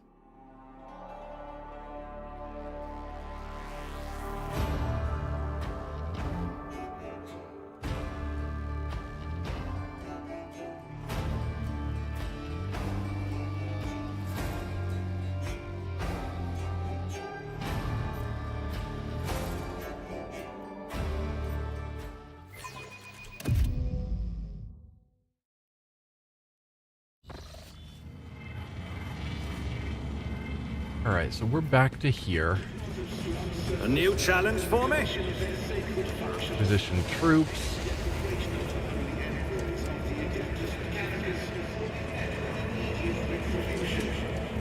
So... yeah, this is where she's doing her judgments. Apparently still. With the guy that she's eating the brain of. Let's try talking to her. Anything further? Cyndia, who is engaging in reading one of her many parchments, greets you with a voice that is sonorous and solemn. Ignatius von Valencius, I am pleased to see you in this dark hour. When all the filth of the expanse has caught the scent of freedom and crawled to the surface, it is comforting to see a faithful ally at my side. Together we shall finish the purging of footfall and restore order to every system in the Empire, or in the expanse. Your sins have deprived me of several suppliers of valuable equipment. I don't think I need to state that. I bid you farewell. Take joy in the sight of a new and transformed footfall. Incendia tiredly closes her eyes, then pulls out a small book of Drusian prayers and starts reading. A serene smile soon spreads across her face.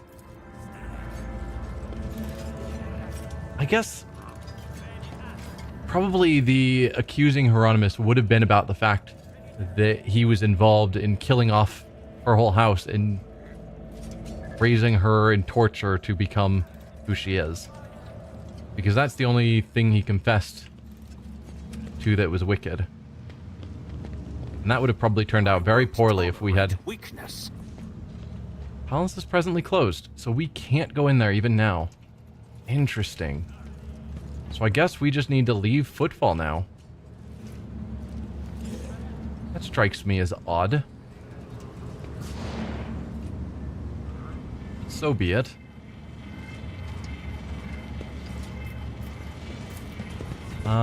We don't want to go to the Amsecus. Let's return to the ship. And maybe something will trigger on the ship when we get there? I don't know.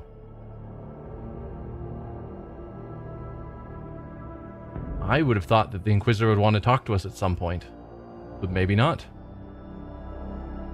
Maybe we need to get both rogue traders sorted out. We've kind of dealt with her situation, so maybe we need to go deal with Winterscale.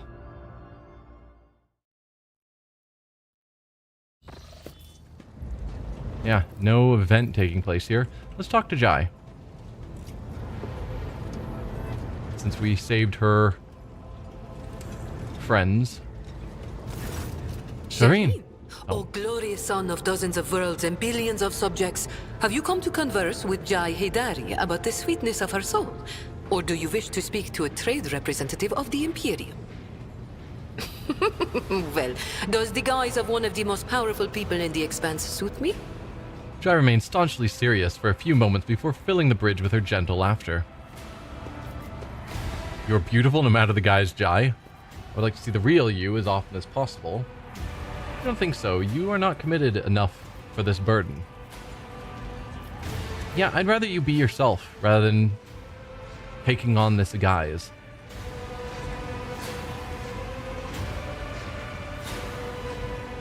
I mean, there is the complimenting her, but since apparently we've already accidentally started a romance with Irliet as well, I don't want to be complimenting Jai because that would probably also start an accidental romance. I'd like to see the real you as often as possible. You sure about that, my lord? That can be arranged. Oh my, I beg your forgiveness, Shireen. I'm pretty sure the real me would earn herself a one-way trip to the airlock before the end of her first watch. Jai puts her fist on her hip and clucks her tongue, the very picture of a guardswoman. And the sidelong look from the surrounding officers prompts her to burst into laughter. How's your gang faring, Jai? Like you need to ask Shireen. These Ashmags and Kashas are tenacious. They lick their wounds faster than the Aji themselves. Tora finally got an implant for her jaw. Now she can speak properly instead of braying like a toothless donkey. She's been recruiting strapping guys and gals too, because Falco culled our ranks. May the Aji savage the soul of that interstellar piranha. You said you wanted to reflect on what has happened? Oh yes, Shireen. And here is what I think. Since the day we first met, I have been tossed about like a boat in a storm. Battered, dashed against the rocks, lashed by the waves. And then I was flung onto the shore, and a fabulous gift washed up beside me. A precious pearl of the deep. The Mercatum Tabula Officiale. Jai pauses to catch her breath. And Jai gives a vigorous nod. And you know what? I enjoyed it. Yes, I was slammed face first into the rocks and was up to my neck in water. But I finally had a taste of freedom. Just a smidge. Just a little bit. But it was enough to make me dream of it every night. Void, crack and take the Kasbalika and the cold trade. As for our mutual business, Sherry, I will remain your loyal partner if you desire. An equal partner. She utters the last few words with particular vehemence. This is your choice to make, Jai. All I can do is support it. That does not sound like a good choice, Jai. Or do as you see fit. I don't know if... calling us an equal... I guess an equal partner in your business seems fine. If you're wanting to be an equal partner in my business, no. You don't get half of my worth. This is your choice to make, Jai. All I can do is support it. Then it is decided. Starting today, I will sail toward the future I choose. What a thrill it will be to ride the waves wherever they want to take me. And then immediately just say, get off my ship. I'll see you later. Oh, I have no doubt you will. Jai laughs and bids you a farewell with a wink. Alright. Might as well say our prayers while we're standing here. Get bonuses in the next mission. And then where do we go from here? We look at our journal. So we still have to figure out what's going on with the Gene Stealers from Chapter 2. Lord Inquisitor is not seeing any visitors on account of being preoccupied with matters of import. However, daring it may sound, his lordship has no other way of meeting with Calcazar other than waiting to be summoned? Yeah, so we're just waiting on that. So the only other thing to do is to go deal with Caligos Winterscale.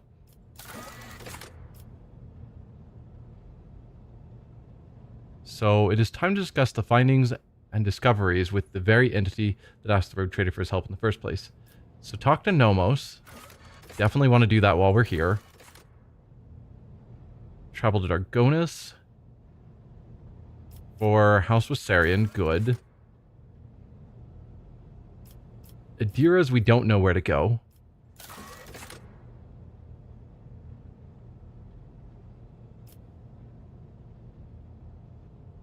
And Heinrichs wants us to go to Phaeton 4.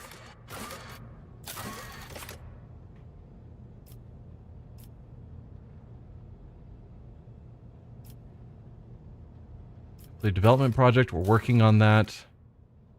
Cabela wishes to attend another social function on Dargonus. So we've got a couple of missions to take us to Dargonus. Don't know if we're going to do that right away. Possibly. Probably before we go to the main quest with Winterscale. Ooh, we have something going on here on Vibos 6.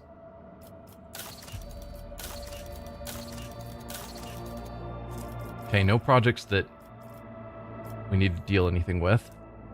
So we have to go to Vibos 6 soon.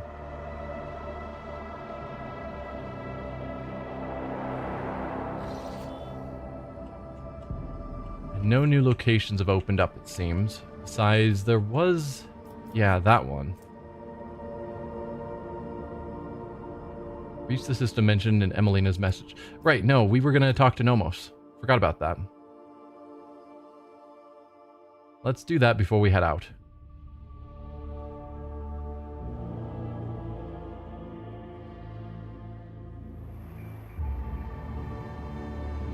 Come on, we were just on the bridge. You don't need to reload it all.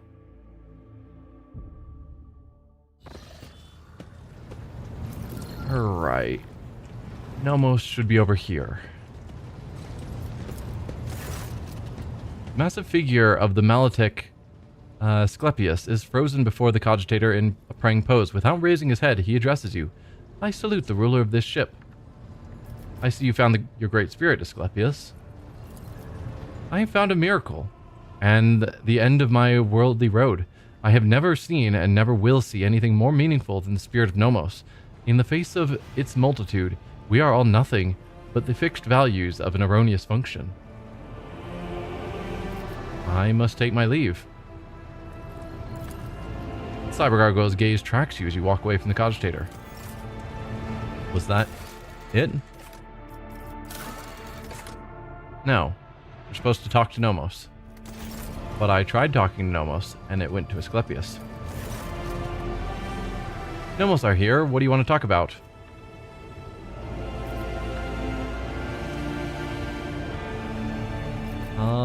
What have you been doing, Nomos? We've been studying, observing, helping the ship when we can. You read the databank recovered from Theodora's cache, and you said the incident marked the beginning of Nomos. What did you mean by that? Yes, Nomos, remember. You brought us data sustenance, and it contained a name, Epitaph. We recognized it. No, not like that. In that name, we recognized the place where Nomos originate. So we've read all of this before. I'm wondering if there's going to be something new. Nomos suddenly falls silent. Symbols race chaotically across the screen of the huge cogitator, and you hear an almost human groan come from the depths of the machine. Nomos understand, realize, comprehend themselves. For a moment, there is silence, broken only by the moans of the huge machine, and then the cybergargoyle begins to speak, and with it, the other servitors chosen by Nomos. We have analyzed the data with which you sated us, and we have recreated the sequence of events. First, there was Epitaph. It is a world, but it is merely a case, a container for something we cannot name and cannot understand. Theodora and this ship have been to that place. Something was lifted up from the world, a gift, a trusted priest in crimson, one who identified himself as Amernat, comprehended the gift raised from Epitaph, and from it he created what the databanks list as a tech blight. It's probably not a good thing. But that is not how Nomos came into being. We were not invented. We were not freed. We came into being by accident. The Chorus of Servitors sounds genuinely confused, almost desperate. Theodore's ambition, the myriad mechanisms of the huge ship, Amernat's mind, the inquisitive attempts to comprehend and extract, the dormant blight, the dormant epitaph, what lies hidden in its depths, and between it all, we slipped in, connected, and emerged like an electrical discharge between the poles. Accident, incident, that is what we are. We have no purpose, no history. Nomos just are. Do you know where this epitaph is? The data is gone, deleted, erased, deliberately. We cannot trace who did it or why. A tech blight. A gift, but a terrible one. You would call it a weapon. Theodora coveted it. She needed it desperately, but we do not know why. How is Amernat involved in this? He desired knowledge. Theodora allowed him to explore the gifts of epitaph, slaking his thirst, but we know it did not bring him happiness. In the footprints of his slaked thirst, fear followed. Blessed Amernat was involved in the birth of the spirit named Nomos. I do not believe for a moment that he could have been frightened by this miracle. It was not us he feared. He did not know us, but only suspected. His mental processes were occupied by the tech blight. That was what he feared. He wanted protection from it. The ship was on Epitaph. Amernat traveled aboard it, investigating the tech blight, and Nomos was born as a result of an incident. So, how was it possible that no one in the crew knew the whole truth? The truth was hidden deliberately. Your officers' memories were stolen. All the cogitators' memory banks were wiped. It took you feeding us the truth bit by bit for us to piece it together and understand. Who has the resources, the knowledge, and the power to accomplish such a feat? It would have been beyond the capabilities of the blessed Amernat himself, and he would never destroy knowledge. This story disturbs me. It sounds like an echo of the sacrilege, whose name is the preservation of ignorance. The spirit of Nomos must be protected from the encroachment of that power that tried to conceal the truth of its birth. Enough about the past. Let us talk about the future. You do, in fact, have a purpose, Nomos. Then tell us, what is our purpose? To serve the light and truth and greatness that is the Imperium. To simply live, comprehending yourself and the world. Life does not need a purpose to justify itself. To be my servant, my blade, a force to be reckoned with by all. This feels like dogmatic, iconoclast, and heretical. To serve the light and truth and greatness that is the Imperium. Serve the light to serve the Imperium. The Chorus of Servitors dutifully repeat your words, but seemingly without understanding them. Nomos is preoccupied. A huge cogitator continues to sing its creaking song, running unknown calculations. Blessed be this spirit. This is Asclepius. Blessed be this spirit. A great path and a great future lie before it, and we must assist it on its way. I must take my leave. Cybergargoyle's gaze tracks you as you walk away from the cogitator. Okay, so we've gotten a little bit farther in that quest line. Out of curiosity, where are we? We are only at rank 3 is votary. Oh dear, we are at rank 4, which is fanatic. But we haven't yet reached a point where things are asking for us to be fanatic. And then there's zealot, which we are nearly to. We have nearly maxed out the dogmatic track. Yikes. So once we reach when a branch reaches rank 3 votary, it becomes the main focus, and we can't get the others above rank 2. Okay, so we have maxed out Iconoclast, because we can't go up to votary, and we haven't put a single point into heretical yet. Not terribly surprising. Okay. So that resolves Nomos. Let's get back out there and figure out where we're going to go next.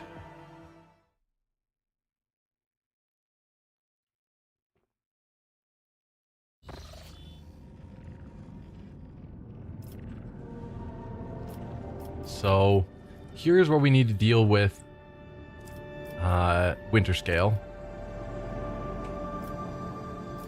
That's where we need to go for something. I've forgotten. Reach the system mentioned in Emelina's message. That's Heinrich's quest. That's pretty far away. Dargonis should be here. Where we've got a couple of missions, but they're not showing up as quests. Same with Vibo 6, which is up here somewhere. Here, that we need to get to quickly. Supposedly. Or at least our presence is required.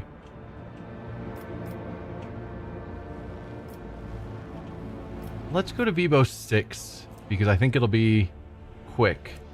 And then we'll make our way back down to Dargonis. And yes, we're going to be traveling past Dargonis on the way. And arguably, maybe I should just deal with that while we're there. I feel like that's going to take time. Okay, we just got a bunch of cargo. Sure. Lord Captain, reporting. Shortly before our departure from Footfall, a group of messengers in luxurious garbs delivered a strongbox and several chests bearing the insignia of House Orsilio to the ship. I suppose the use of gold-clad servants instead of servitors was an extravagant attempt by the navigators to draw the attention of the rogue trader. Considering the incident on the capital world, the enforcer officers checked the Navis Nobilite gift thrice. I am pleased to report that none of them threaten your Lady Cassia's or the crew's well-being. Having said that, a closer examination of the strongbox by the tech adepts revealed a data slate with a vid message addressed personally to you alongside some kind of encrypted data. We dare not touch them without your instructions. What vid message? Show me. Decode the encryption hidden in the data slate. A hidden encryption? This is suspicious. Get rid of it immediately. Let's start with decoding the encryption hidden in the data slate. Yes, Lord Captain. Vigis falls silent and the Vox transmission fills with scratching of cogita quills and a rustling of papers. The messenger servo skull has been sent to the Omnissiah's servant's compartment. Once the data has been decrypted, I will notify you immediately. What vid message? Show me. As you command, Lord Captain. Vigis issues several orders, and the vid screen of your personal cogitator springs to life, the machine innards rumbling unhappily. Rogue Trader. It's the Regent, who I think was positive towards Cassia. Yeah. A familiar piercing voice comes from the cogitator's Vox systems, and you see a bloated face with sagging skin and a gaping hole where the nose should be. We, Great Regent Aranto Orsilio, send greetings and hope this message finds you in good health. Why do you have a gaping hole where your nose should be? I don't recall that description. Orsilio will soon hold a grand council within the Palace of Atlas, the holy relic that connects all navigators to our house. This meeting will take place not in the physical world, but in the world of thoughts, dreams, and visions. It is the only way to avoid bloodshed and decide the fate of the sacred child at last. Thanks to the Atlas, we feel that the soul of the child is full of dismay, and yet the rogue trader's words bear a lot of weight with the child, so he may soothe in its anxiety and lead the child down the right path, the path of accepting its duty before the house and ascending the Novator's throne. I hope you consider my offer, Ignatius von Valencius, for it is in your power to not only strengthen the bond between our dynasties, but multiply your riches at the same time. The gifts accompanying this message are but an insignificant part of the Great Regent's gratitude. May the God Emperor protect us all. The vid screen shuts down and the Voxmaster breaks the silence. I am told the message has been relayed to your cogitator, Lord Captain. I hope the data did not get corrupted during playback or delivery. This will be all for now. God Emperor protects, Lord Captain. Okay. Terrible things happen. The ship left the hostile Imperium and returned to real space. Possibly we should talk to Cassia now. See what she has to say about that.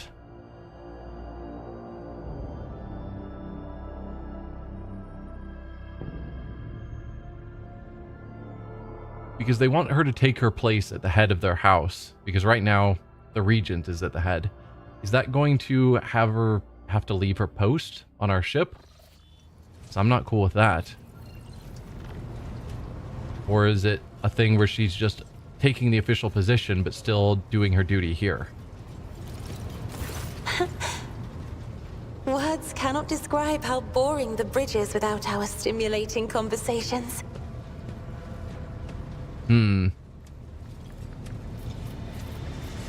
Well, it doesn't look like there's anything I'm supposed to Enjoyed say. your company. Thank you for the conversation. Yeah, and I have a message somewhere, maybe.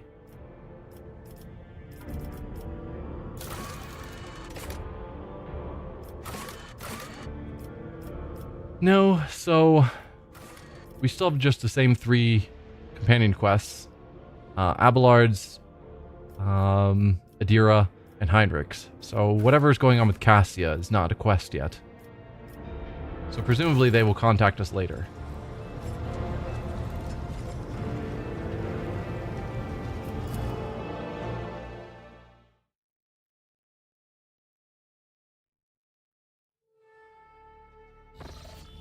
So probably another trip or 2, then the message will finish being decrypted. I don't know. Lord Captain, an urgent report from the servants of the Omnissiah. They managed to locate a second message on the House Orsilio data slate, hidden in the shadow of the first one. As soon as it happened, the machine spirit rebelled and started devouring the decrypted data. The acolytes of the Cult Mechanicus are performing the rites to appease it and slow down the process of annihilation. What should we do? Okay. So a second message was hidden with the message of the Regent. But it is being destroyed.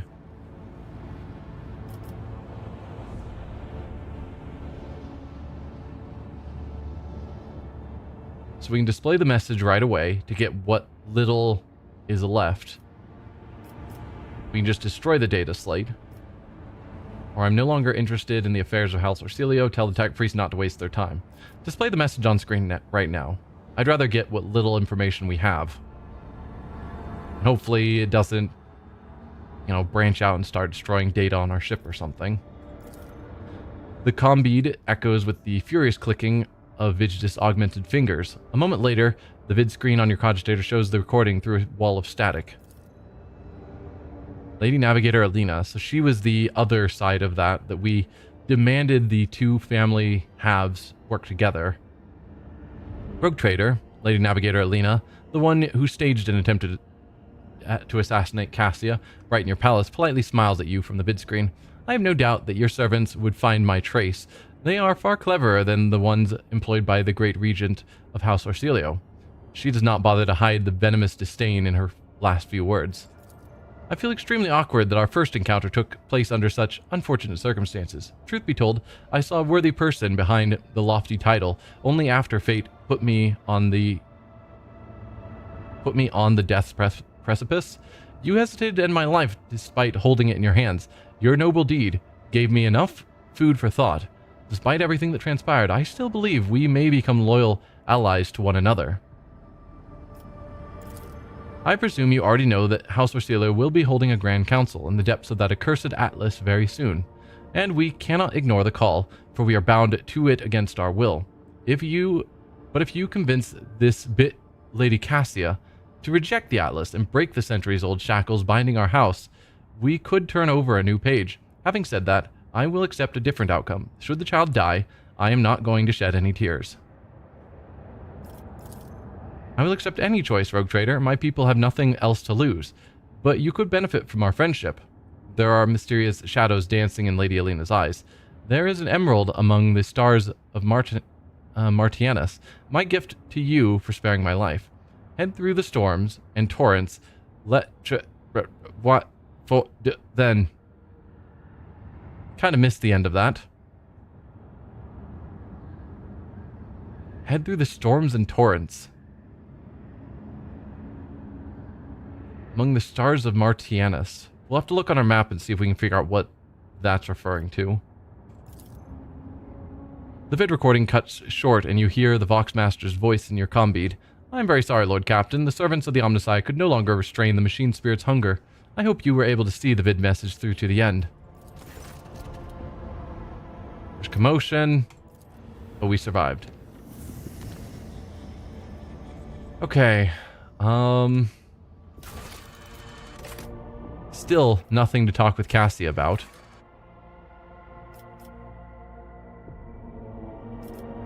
Yeah. The stars of Martianus, though. Does that tell us anything? Winter Scale's a realm. Heathen stars, accursed domain. Just wondering if there's an area labeled that. Unbeholden reaches. God Emperor's Scourge, Founding Worlds.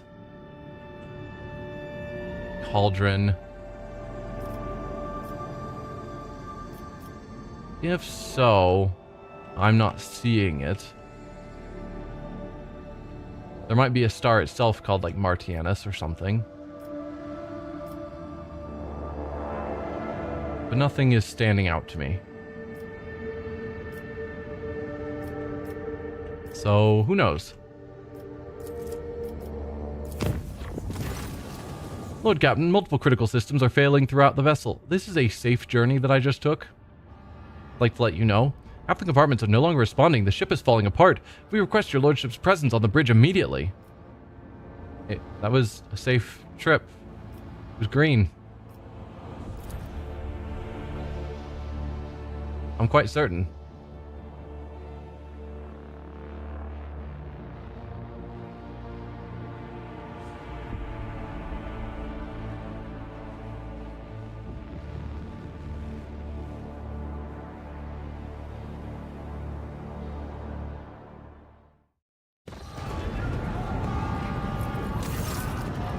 Turmoil reigns on the bridge, with officers running about frantically, tapping the cogitator runes, operators issuing commands into hissing voxcasters, and enforcers brandishing and checking their weapons. Only the master helmsman looks curiously unperturbed.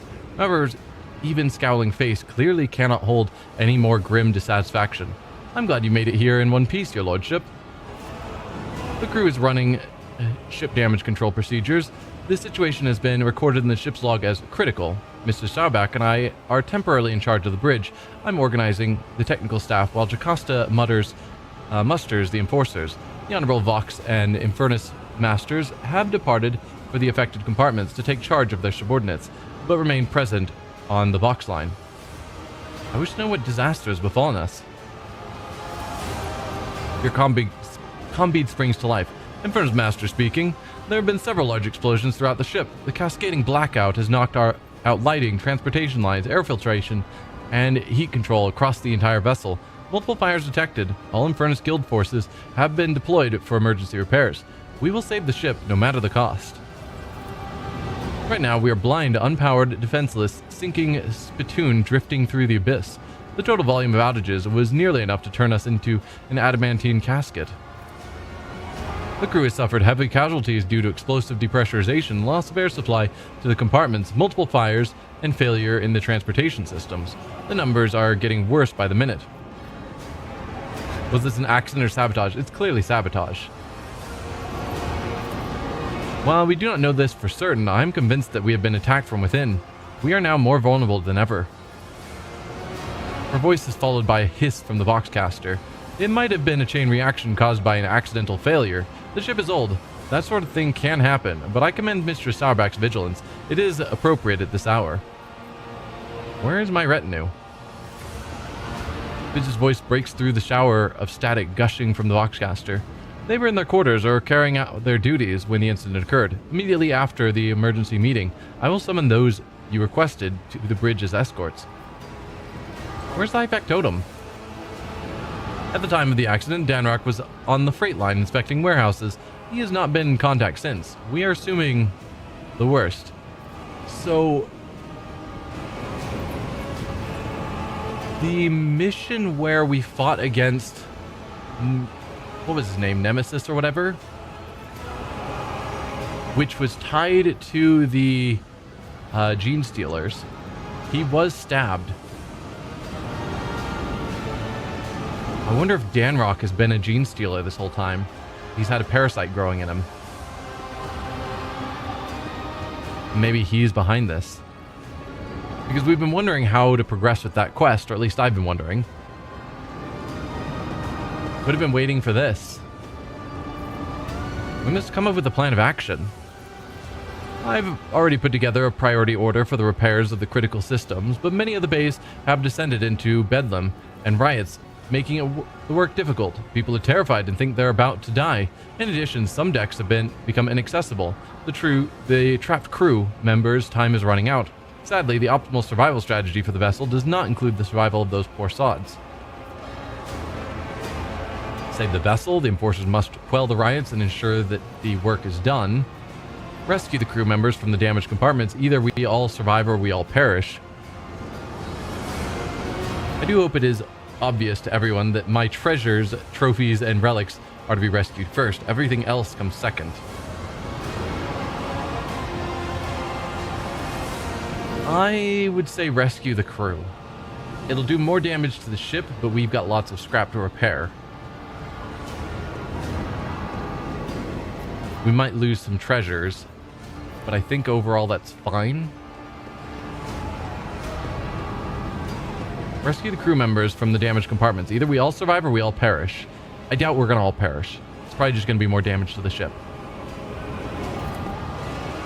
A new burst of hisses emanates from the Voxcaster. Jocasta, we are running short on brave men. We would be grateful if your people would lay down their weapons and come to assist the Infernus Guild. The sooner you come, the more lives we can save. The Master-at-Arms glares furiously at the Voxcaster. The enforcers will do their duty. Aid will arrive shortly. Sarbak's personal Vox bursts into life. Her face contorts with rage as she listens to the report. There's been an incident on the flight deck. A mob of voidsmen and laborers, despicable cowards all, are trying to break through to the shuttles. The enforcers are holding them back for now, but the cordon is in danger of being overrun. Iconoclast, let them go. I will stay here with those who still believe in our success. Dogmatic, seal the bay doors and mine the shuttles. Let them know that I mean to leave them no choice but to carry out their duty in the Emperor's name.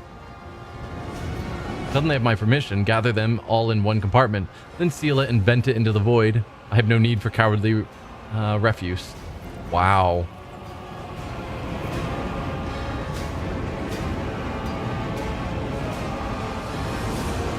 Yeah, I like dogmatic generally as the goal of the direction we're going, and just telling people, no, we need to all do our duty.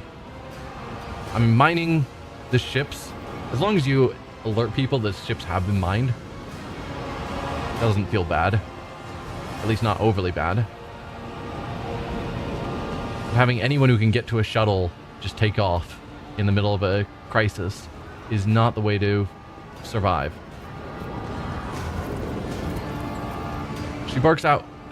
She barks orders into the box and is answered immediately by staccato gunfire. After a while, she nods in satisfaction. The crowd have been pacified, Lord Captain. A clear demonstration of our resolve and a few public executions have tempered their fervor. So, not just mines and letting people know. Got it. Trevor shakes his head, gazing intently at the vid screen of one of the cogitators. Pressure's dropping. The bridge ventilation system is completely busted. Lord Captain, I humbly request that you move to the officer's deck, where the emergency headquarters are to be established. The bridge is no longer safe, so I must ask you to hurry while the tech priests are still supplying the elevator with power. My assistants and I will stay here and report on system readings. We have an emergency supply of void suits, so we won't croak right away, Emperor willing.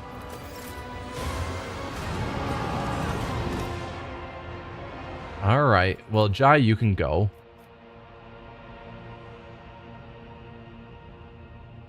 Do we bring Early yet? I think so. Part of me thinks we should drop Ulfar and bring in Abelard.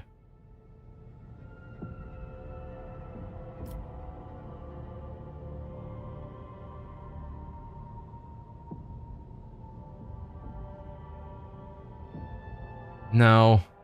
Particularly if it is Gene Stealers, having a Space Marine feels like it'll be good.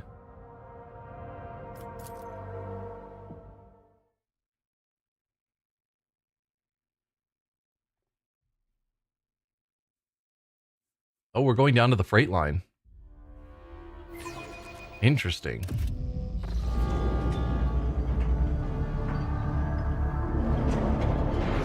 They said officer's deck. Ah.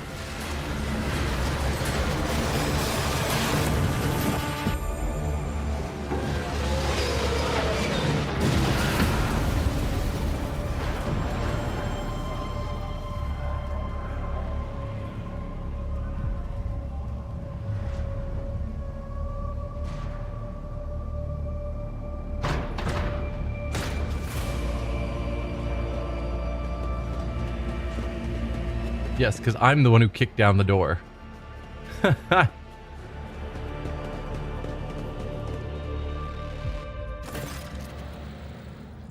elevator shaft has expelled you into the dim and of the emergency lights. The smell of promethium and burnt flesh hits your nostrils, but there is no pain. Not a single broken bone, not even a scratch on your whole body. It is as if your body became as strong as your faith during the fall, and nothing could have harmed you. Even the ringing echo of the crashed lift resembles the glorious tolling of a bell. Well, that's cool. Let's inspect the elevator wreckage. It is a miracle you have survived. Guide rails lie in a twisted pile over a crown of shattered plasteel. The elevator was equipped with safety devices meant to stop the cabin inside the shaft, but at least half of them have failed. Your fall was no accident. So is Ravor in on it to send us into the elevator that had been tampered with? Don't know. Let's look around. Smoke and darkness limit your vision, but judging by the stench of rust and unwashed bodies, you are somewhere on the lower decks. You can hear the crackling of flames, groans, screams, and the rumble of failing beams coming from the distance. The disaster has not spared this compartment. Let's contact the bridge. The comm emits only unintelligible hissing. Either it was damaged in the fall, or the communication lines in this compartment have failed.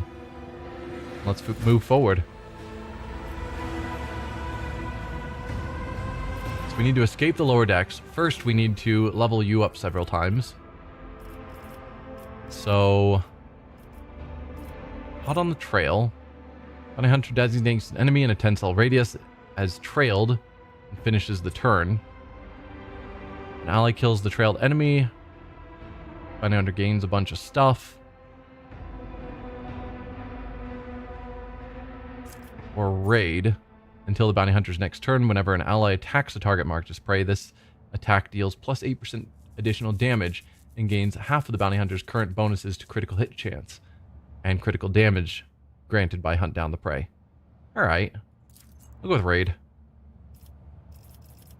Ballistic skill is the one that matters the most, but we can't take it.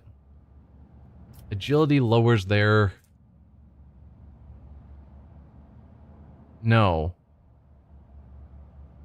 Agility is our dodge chance. Perception lowers their dodge chance. So perception is more important, even though it's not getting to a nice round number. Alright. That's all of us leveled up.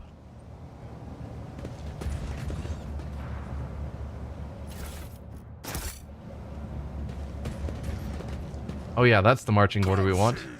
Juliet and Cassie up front. Father, is your Drakkar truly so flimsy?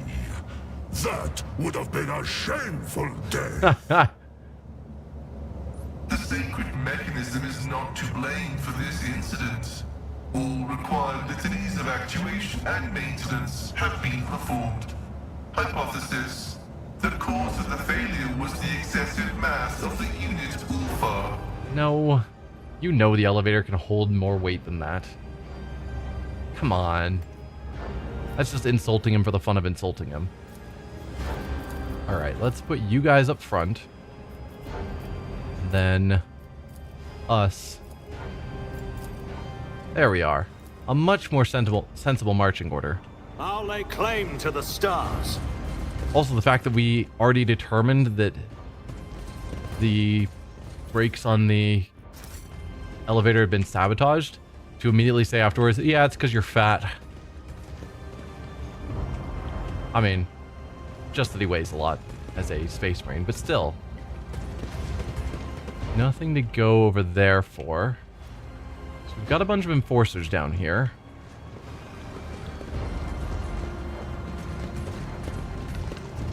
You can hear voices under the rubble. Can't go any farther that way.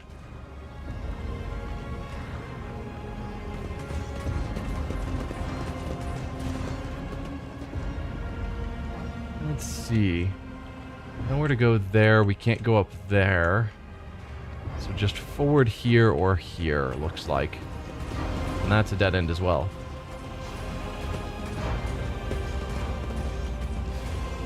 We all climb down the ladder and he has to run around. I guess Wolfar's too big for ladders.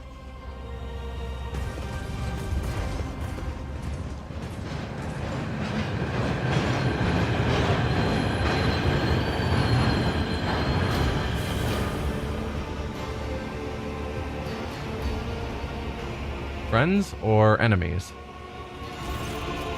Locomotive enveloped in steam halts at the platform with a low rumble. The hardened emergency workers of the Infernus Guild pour out of the carriages. Upon seeing you, they begin to wave cheerfully and shout. Hunting Montag's face is covered in soot. He smiles broadly, never letting go of his low stick. Lord Captain, it is good to see you back in good health, however battered. The Mox Master reported the elevator had collapsed, so I jumped on the first train and headed down here to look for you. He holds out a hand, as strong as a lifeline. Let me give you a lift to a safe place. Have you ever heard of a rogue trader flying through their own void ship in a free-falling elevator, Heinrich? I'm certain that someone tried to kill me. Hold out your hand. You could not have come at a better time. I appreciate the concern, Heinrich, but you are needed elsewhere. I will get out on my own. What a perfectly timed arrival. I am certain that someone tried to kill me. Then it's fortunate that you were traveling in the company of such a big bad Infernus repairman. How do you feel about people harming the Lord Captain in front of us, lads? Heinrich smiles brightly at the furious, almost bestial growls of his subordinates.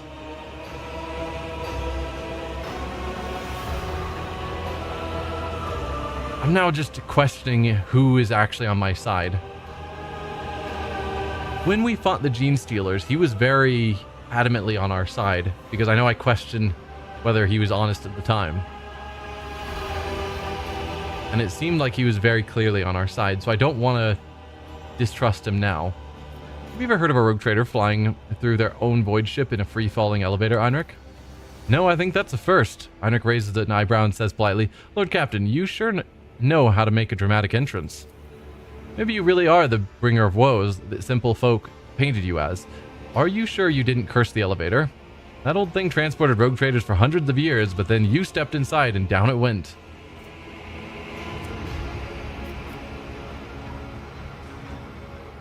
I doubt it's as simple as just going with him. I appreciate the concern, Heinrich, but you are needed elsewhere. I can get out on my own. Heinrich shakes his head stubbornly. Lord Captain, I will not risk abandoning you in a burning Death to non-believers! Oh, okay. Death cultist. Okay, so Bloodspun Web thinks Heinrich is the problem. Theoretically, they could be the villain instead, but seems unlikely. A shot from a needle pistol misses Heinrich's head by a thread, cutting his low stick in two. A frail young cultist of the Bloodspun Web appears beside you. Dom Ignatius, cast off the evil hand.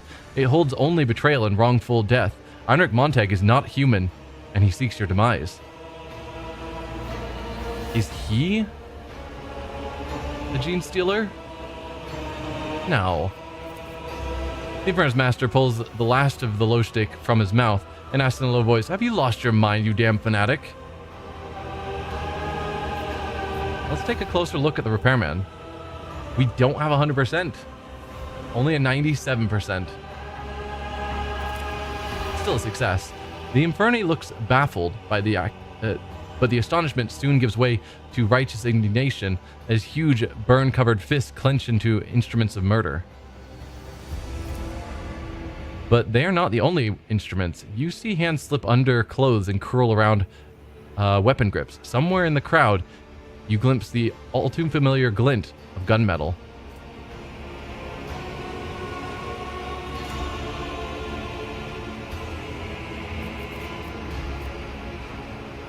So he, to our appearance, looks like he has righteous indignation.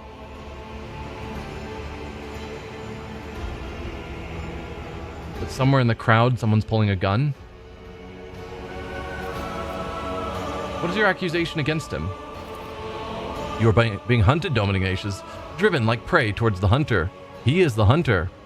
The skinny young man, who ceased to be a boy only yesterday, carries himself with detachment and surprising dignity. The vizier said that he must die and that you must live.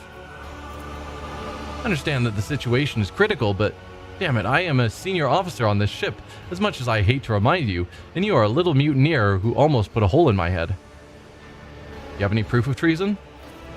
The vizier has divined the truth. The young man looks at Heinrich with a haughty reproach. Oh, well, since the vizier has overdosed on stimulants and discovered the truth, by all means, Lord Captain, go ahead and arrest me. Take my head. You have anything to say, Infernus Master? Do I? What? Your lordship? Do I really have to defend myself after being accused by this? I don't even know who he is. It's me. I've risked life and limb for you on this ship more times than that Chunder has heard the watch siren. These accusations are absurd. I'm leaving. Heinrich, I'm leaving with you. Heinrich, since when is it acceptable for the Inferni to carry weapons? Ah, that's what they're talking about with someone grabbing a weapon, because they aren't allowed to hold weapons. We learned that a while ago. You know, Infernus Master, perhaps you should get off the train so we can figure this out. Yeah, since when is it acceptable for the Inferni to carry weapons? Heinrich spits at his feet in frustration. You fanatics are always meddling in the wrong business. First the trick with the bloodbath, and now this. We were so close. The gun leaps into his hand and points at you. A shot rings out. The whistling hits your ears, but the bullet was evidently meant for the young spinner, now writhing on the ground. Do we ask him what's going on? Or just draw your weapon without a word? Heinrich, what is going on? I mean, might as well ask. Heinrich grips his weapon, and the chilling psychic aura around him makes your blood run cold. Heinrich takes out a new glow stick and lights it from his cutter, then blows out the smoke with a heavy sigh. Things would be a lot easier if you had just crashed in the elevator, or climbed onto the train. I wish you too could hear the sire's song in your dreams, and await the many-armed emperor. Yeah, so he's a gene stealer. But the harvest season has come, and you must be reaped. You must die so that we may live. I am sorry, Ignatius. Farewell.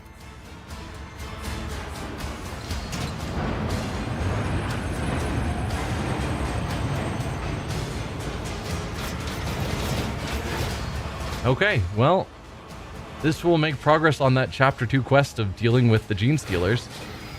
Hello? Die, inhuman scum! All of you will bleed! Who was standing there? Just wondering how we suddenly had a gene stealer amongst our midst. I assume they were a person that just transformed, maybe? Or did they drop down, knocking one of us back? I don't know. Anyway, Cassia. Oh, we've been ambushed, so we don't get to position ourselves. Well, that's exciting. Cool. Cassia's first, as always. 1,500 health. Okay. Well, if you're going to go that route... 775, 900, 900.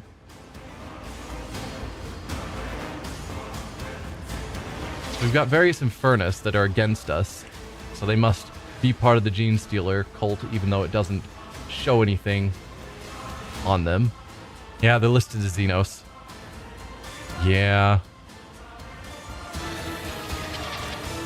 Alright. Well... let's set this up as our melee area. Yeah, that's a lot of hit points. That's what I'm saying. That'll be our front line. Where can we get you two?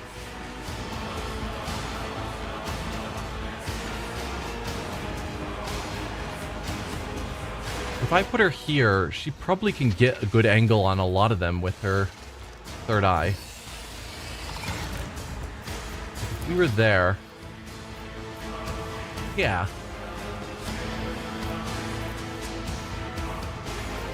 I'm good with that. Doesn't hit any of us.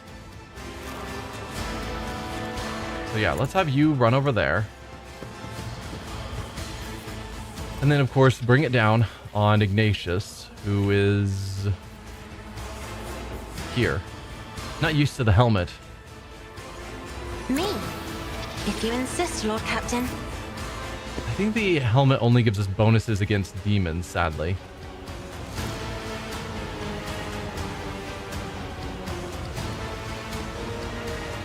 So this would cost 3 AP to give us a free attack. That's not feeling amazing to me. Time to rely on some party members? Yeah. Suits my purposes. Light ourselves on fire. I think we do need to orchestrate flames because this is going to take more turns. Nothing I Do can't a do. run and gun. And a molten beam on you does a reasonable amount. Or I could light you on fire because it's going to take multiple turns to take you out. So that would help.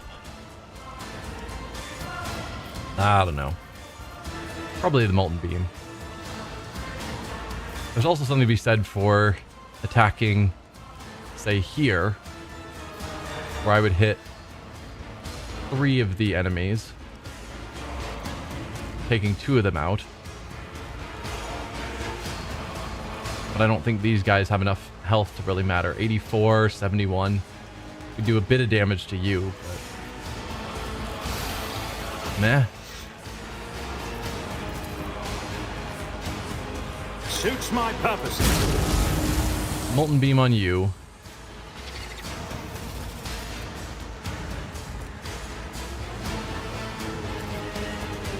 And then get into cover, I suppose.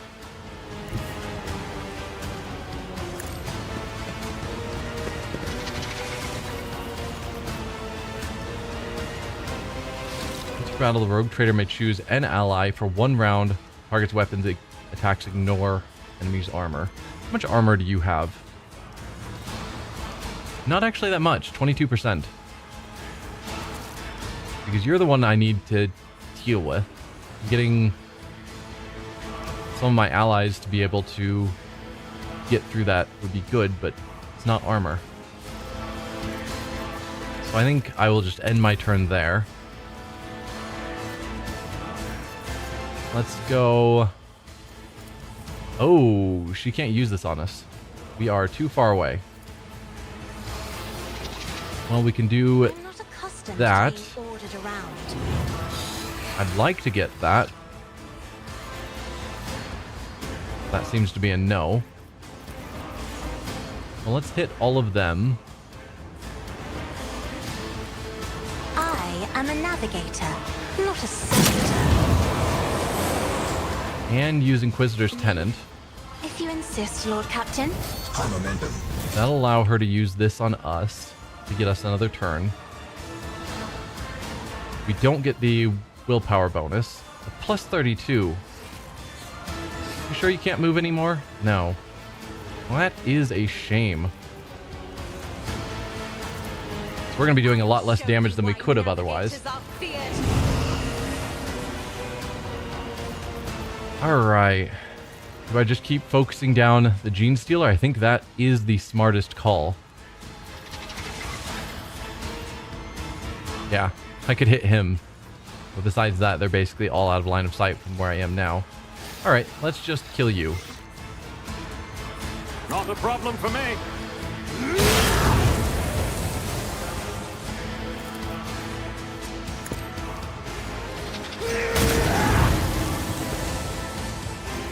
A little bit more. Value has been lost. Perfect. I'll give myself a free extra attack for the rest of the fight.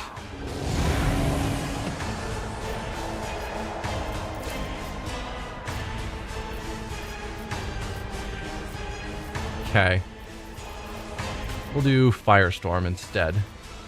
Ooh, I can move, which doesn't really help with Cassia being able to give me bonuses. Incinerate is one I always don't think about. Target suffers double the damage of Ignite's psychic power and half the fire damage of all burning targets within line of sight. If I use that on, say, you... Because I was thinking about just using Firestorm to blast the 3 of them. But I think this is a far better choice. I could do that, or... It's kind of equivalent. But this one should also light it on fire, I think. Suits my purposes. Nope, did not light you on fire. Whatever.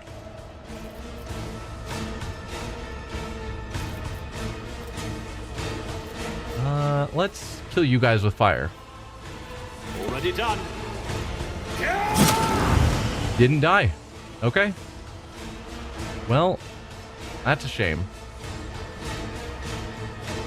Do I go back to half cover so I'm closer to Cassia? Probably not. Back to Cassia's turn again.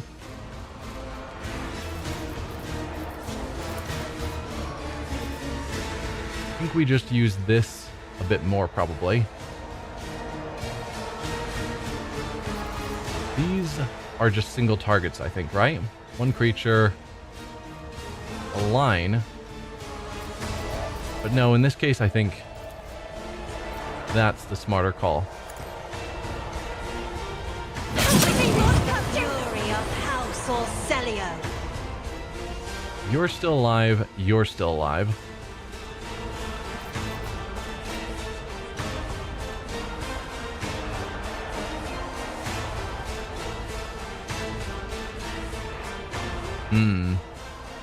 Choose one combat tactics area for 1 round. All attacks by allies in the area inflict the overwhelmed effect. Is that just for melee? Attacking enemies in the region? Could be. Let's give her the backline bonus so she's got more dodge. Isn't this a job for the Might as well. serfs? And then rear to give us a crit bonus.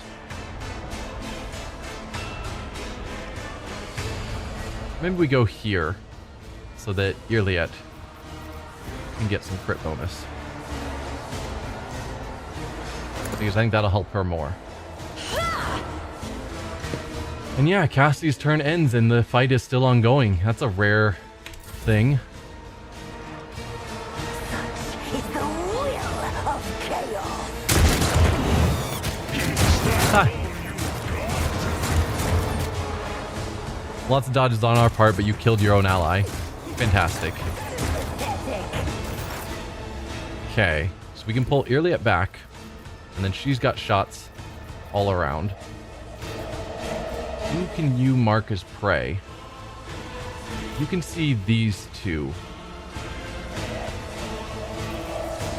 So we'll do that. Swift and silent. Your prey. And your I prey. understand your intent.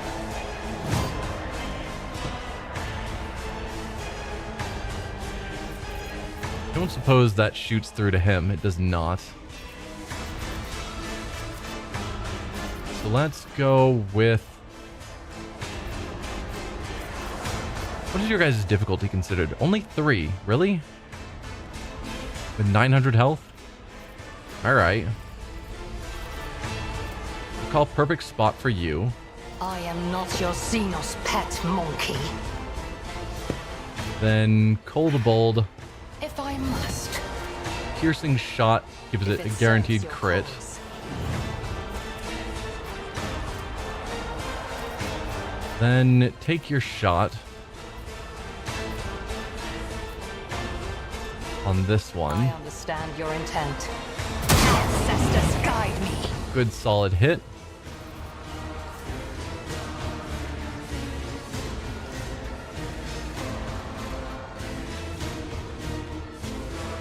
Alright, let's do raid so that there's bonuses whenever anyone else attacks either of these. This tedium is beneath me. And we'll call that good enough. It's now Ignatius' turn. Fantastic. Can I get to a point where I can see all of them? Hard to say. From there, I can't see you. I could see you guys, and I would get a melta through the two of you, which would feel pretty good. And I can't see you. If I pulled back some, because distance doesn't really matter, say here, then I can still see you guys. I still can't see you, but I could see you. Well, I want to be on this line so that I can get a 2-for-1.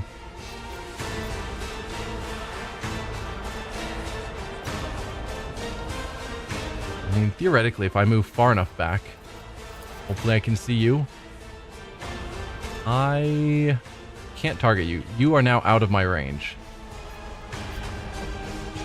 I think. It's not clear, but it's not showing that I'm targeting you. Whatever. Let's just move forward a little bit. We'll get inside of this kill zone that doesn't really matter. Then I can target you, and I can target all of you. Suits my purposes. It's fine.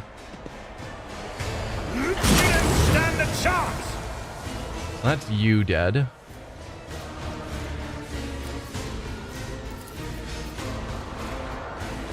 So I could go with a big hit on you, because this should be more than Molten Beam. Molten Beam reduces their armor, but that's fine, because I don't intend you to live another turn. Right, we don't get more attacks. For 2 AP, I could get another attack. So it would get me another attack this turn. Because I forgot we only get 1 attack per turn like normal. All too easy. So I can kill you. And I think I shall. Sadly, I can't use another one of these. So we'll call that good.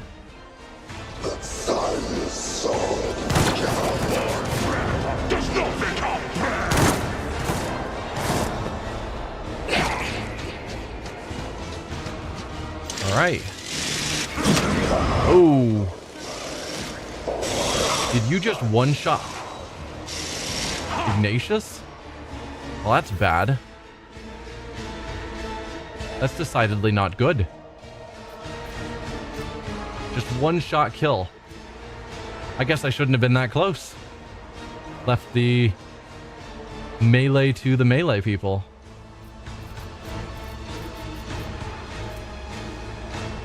Alright, if I attacked you with melee, it does basically no damage. Or I could burst shot you, which also does no damage. Why are you so terrible?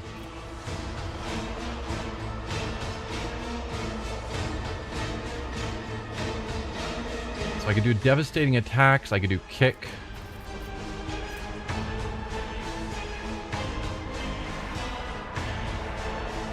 Concentrated fire.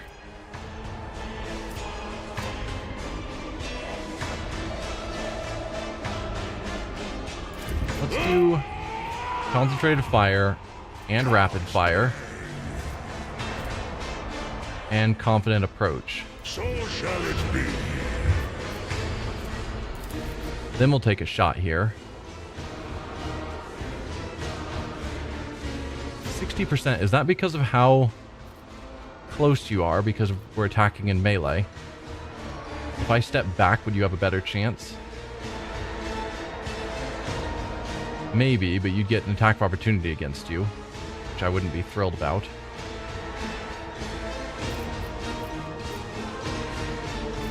Nah, just take the shots. See how I say fight of death. Okay. And then kick. So it shall be. Kinda was hoping you'd stay prone. And you did not. We could do run and gun. To just fire one more time. Possibly just take you out of the fight. 49%, that's so terrible. Might as well go for that. My strike is ruin. Alright. Heinrichs. Let's do Word of the Emperor around all of us.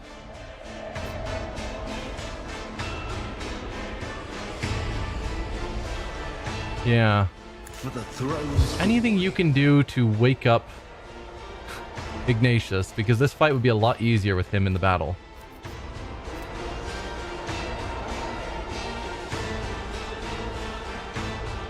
So invigorate or regeneration.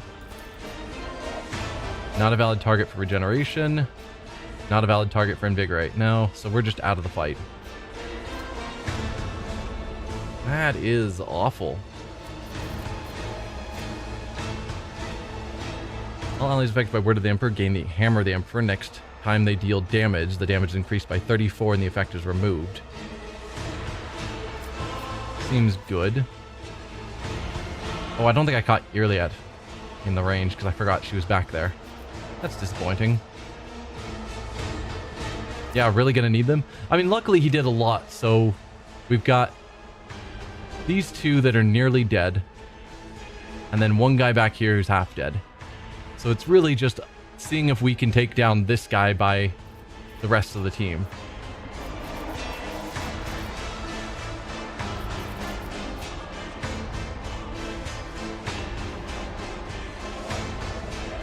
Let's see. Might as well have you cast your usual things of Iron Arm and Warp Speed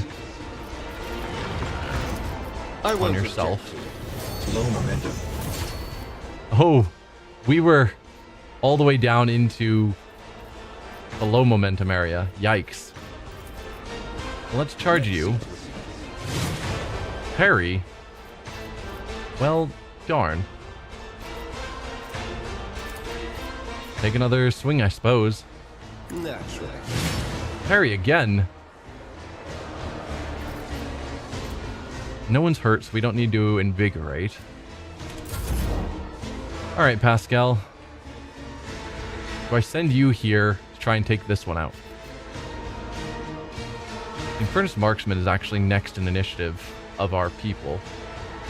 But wasting Pascal on that feels foolish.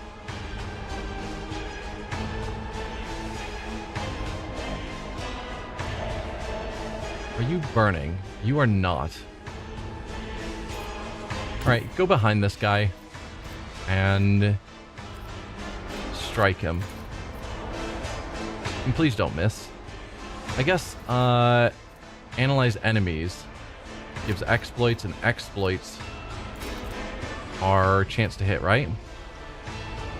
No, it's more damage.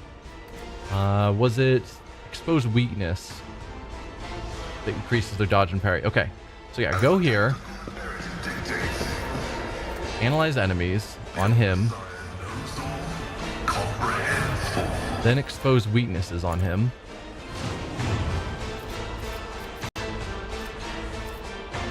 And then attack. 100% chance, please. There you go.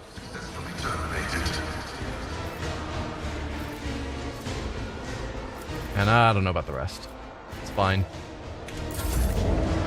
Back to Cassia. What can you do? If she can get to a point where she can hit both of them with Lidless Stare, that would be really good. So she can hit that one, but she's going to hit all of our allies. If you moved up to, say, here... No.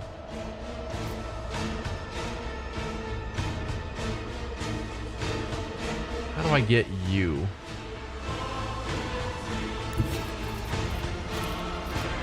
Okay, I can hit you. Basically, it stuns, which is why I'm trying to see if I can get her to hit both of them.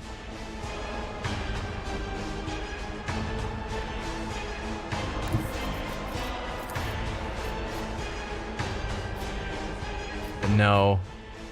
Seems like I'd have to choose, which I'm not thrilled by. I could give a free turn to Irliet, where she could make a good shot, just for free. It's a free action without any movement, so it's best to use on ranged characters.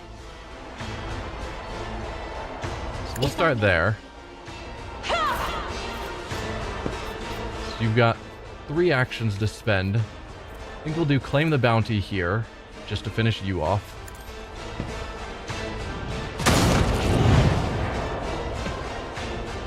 And then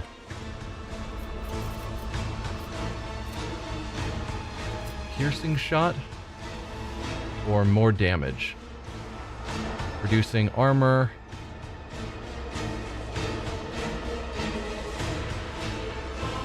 And dodge.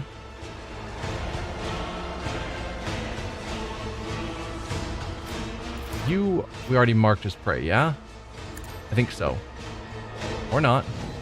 Were you one of the ones that we couldn't get to before? If it serves your cause.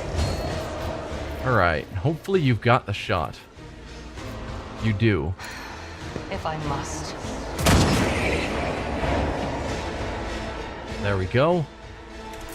Back to Cassia's turn. Now we don't have to worry about trying to hit this one in the stun as well. So let's just step you here into cover. Then third eye you. Battlefields are always drowned in scarlet. Perfect. Held in my gaze or immolate the soul? 25 to 54 damage. Be immobilized. Yeah. Me? If you insist, Lord Captain. I'll let you light them on fire.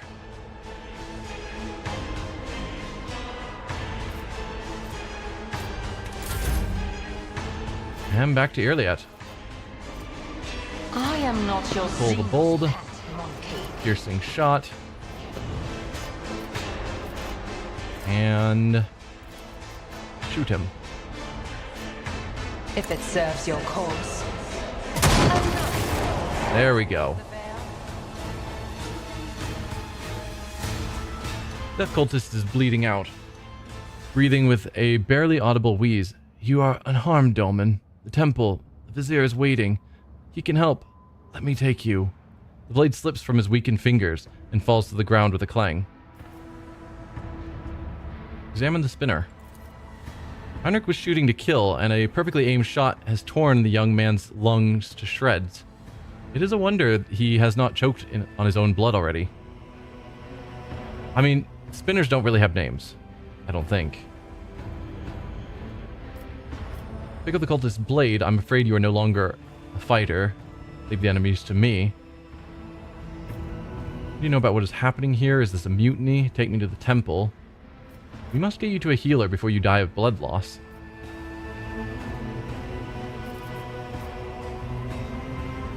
I wish to know the name of my rescuer. Spinner Georg. He beams with pride. It is not every day that such a distinguished person takes an interest in his name. I have not yet done my duty. Go to the temple. It is safe there. I'm afraid you're no longer a fighter. Leave the enemies to me. Spinner nods. I will be glad if with my weapon the dolmen cuts the thread of the traitors. What do you know about what's happening here? Is this a mutiny? Mutiny, yes. The aberration of the ravenous star. Inhumans. Vizier will explain. Trust no one. Yeah, if even the... I forget his title. But if even he was part of the Gene Stealers, that's bad because he was one of my lead Furnace Master, there we go. He was one of my lead members of my crew. One of the officers. We must get you to a healer before you die of blood loss. The cultist shakes his head. No need to waste time. You must hurry to the temple, and then he will decide. Let's attempt a Medicaid test. I cannot leave you in this state, even if we can't get to the temple. Just try and heal him up quickly. Success. You render first aid as competently as an experienced chirurgeon. The spinner will survive for a while longer, but he still needs proper treatment to stop him from dying of blood loss. Alright, take me to the temple.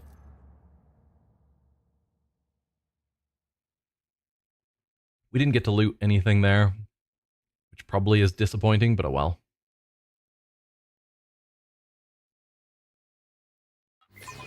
Probably wasn't anything crazy.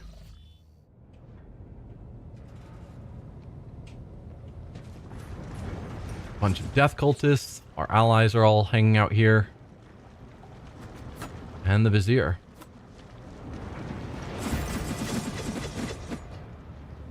The figure of the Vizier stoops under the weight of his battle garb. His bony fingers tremble as they scoop blood from the bowl and begin tracing the symbols of war on his withered face. Without breaking the ritual, he addresses the emptiness. Thread after thread, death after death, the giver of life wove his path. Yes, I have heard. Twice did he find himself caught between undeath and unlife, and twice did the Undying One reject him, for the time had not yet come. His shriveled face turns to you.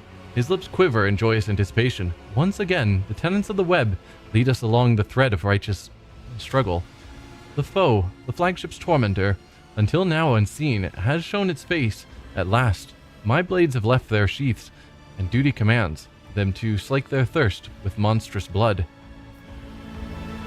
What's my retinue doing here? The spin who brought me here is severely wounded. Do whatever it takes to keep him alive. Whom are you planning to fight? What is happening on the ship? Or are you going to battle yourself? You are a little old for that, are you not? The spinner who brought me here is severely wounded. Do whatever it takes to keep him alive. This is also the desire of the Undying One. He has not whispered the name of young Bjork, so we may heal him. What was my retinue doing here? An omen, a scarlet whisper, bled into the web of prophecy. The foe longed to slaughter those alone in their chambers, but they were too late. The spinners had already led your chosen few to our abode along a hidden thread. At first I thought they were coming to finish me off. What a surprise! Even a witch gets rescued sometimes. It was a wise move to deny the assassins their target without starting a panic among the crew. The spinners could use a lesson in courtesy, but should I really complain of mistreatment? It was not the first time, and by the Exalted One, it will not be the last. First spinner, how dare you? I am a warrior of the Adeptus Sororitas. My place is in the thick of battle, not in some hidden sanctuary. The Undying One's omens foretold that the blood of his faithful would flood the flagship's pipes, that I too would join this blood and flow with it. I understand now. He whispers to me, and this string of traitors' names caresses my hearing. Who are you planning to fight? What is happening on the ship? Violence and turmoil, a mutiny of twisted souls. The traitors speak in a false voice over the box. They speak of enforcers and officers who sought to slay their Lord Captain, but seek they did not. It was the Murk-wreathed abominations who threatened the Domin. The flagship is split. Those loyal to the true Domin are fighting those who believe the twisted lie. The faithful are shaken, and the unclean press on, claiming the bays one by one. His voice hums with a dismal energy. They are taking over our home with the hands of the deceived and the lowly. Who is our enemy? The Vizier nods at the emptiness behind you. Yes, it is time he learned about the ravenous star, about the beasts that appear as men, their malignant flesh imbued with xenos filth. Long has the foe lurked, pouring its lies into the minds and veins of the disparaged. The dawns and dusks of generations followed upon one another, spawning veiled abominations, until the Holy Lord of the Ark stirred the profane layer of iniquity. The war emerged from the shadows in the chamber where the living honor death over ashes, and then spilt forth. The sacred Ark is nearing its ruin, but our lot is not yet cast. Your servants not yet broken. The Undying One awaits your deeds to cover you in glory. If you knew about the cult all this time, why did you not tell anyone? We did not know who our foe is. There was only the appalling shadow upon the bulkheads, The divinations were silent and no answer was read.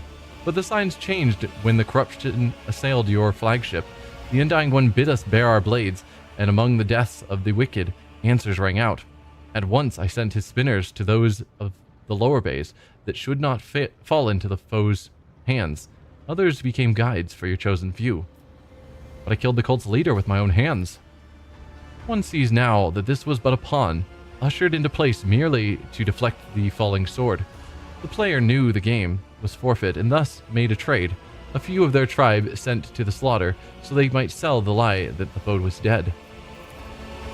They call the true master the sire, it which spawned the cult. A vessel of xeno-heresy, a fierce yet cunning predator that twists the minds into a single knot with only its will. That knot must be severed. Hynix rubs the bridge of his nose in exhaustion. This is the worst scenario imaginable. All this time, your ship has been carrying the very progenitor of the Gene Stealer's cell, a xenos of immense psychic and physical strength who has total control over the cultists. It must be destroyed. There is no longer a question of our own safety, but rather the continued existence of the Expanse as a whole. Are you going to battle yourself? You are a little old for that, are you not? The decrepit old man looks pensive as he twirls a dagger, making it dance between his fingers. An old blade, if hardened well and honed with care, does not lose its sharpness, Dom Ignatius.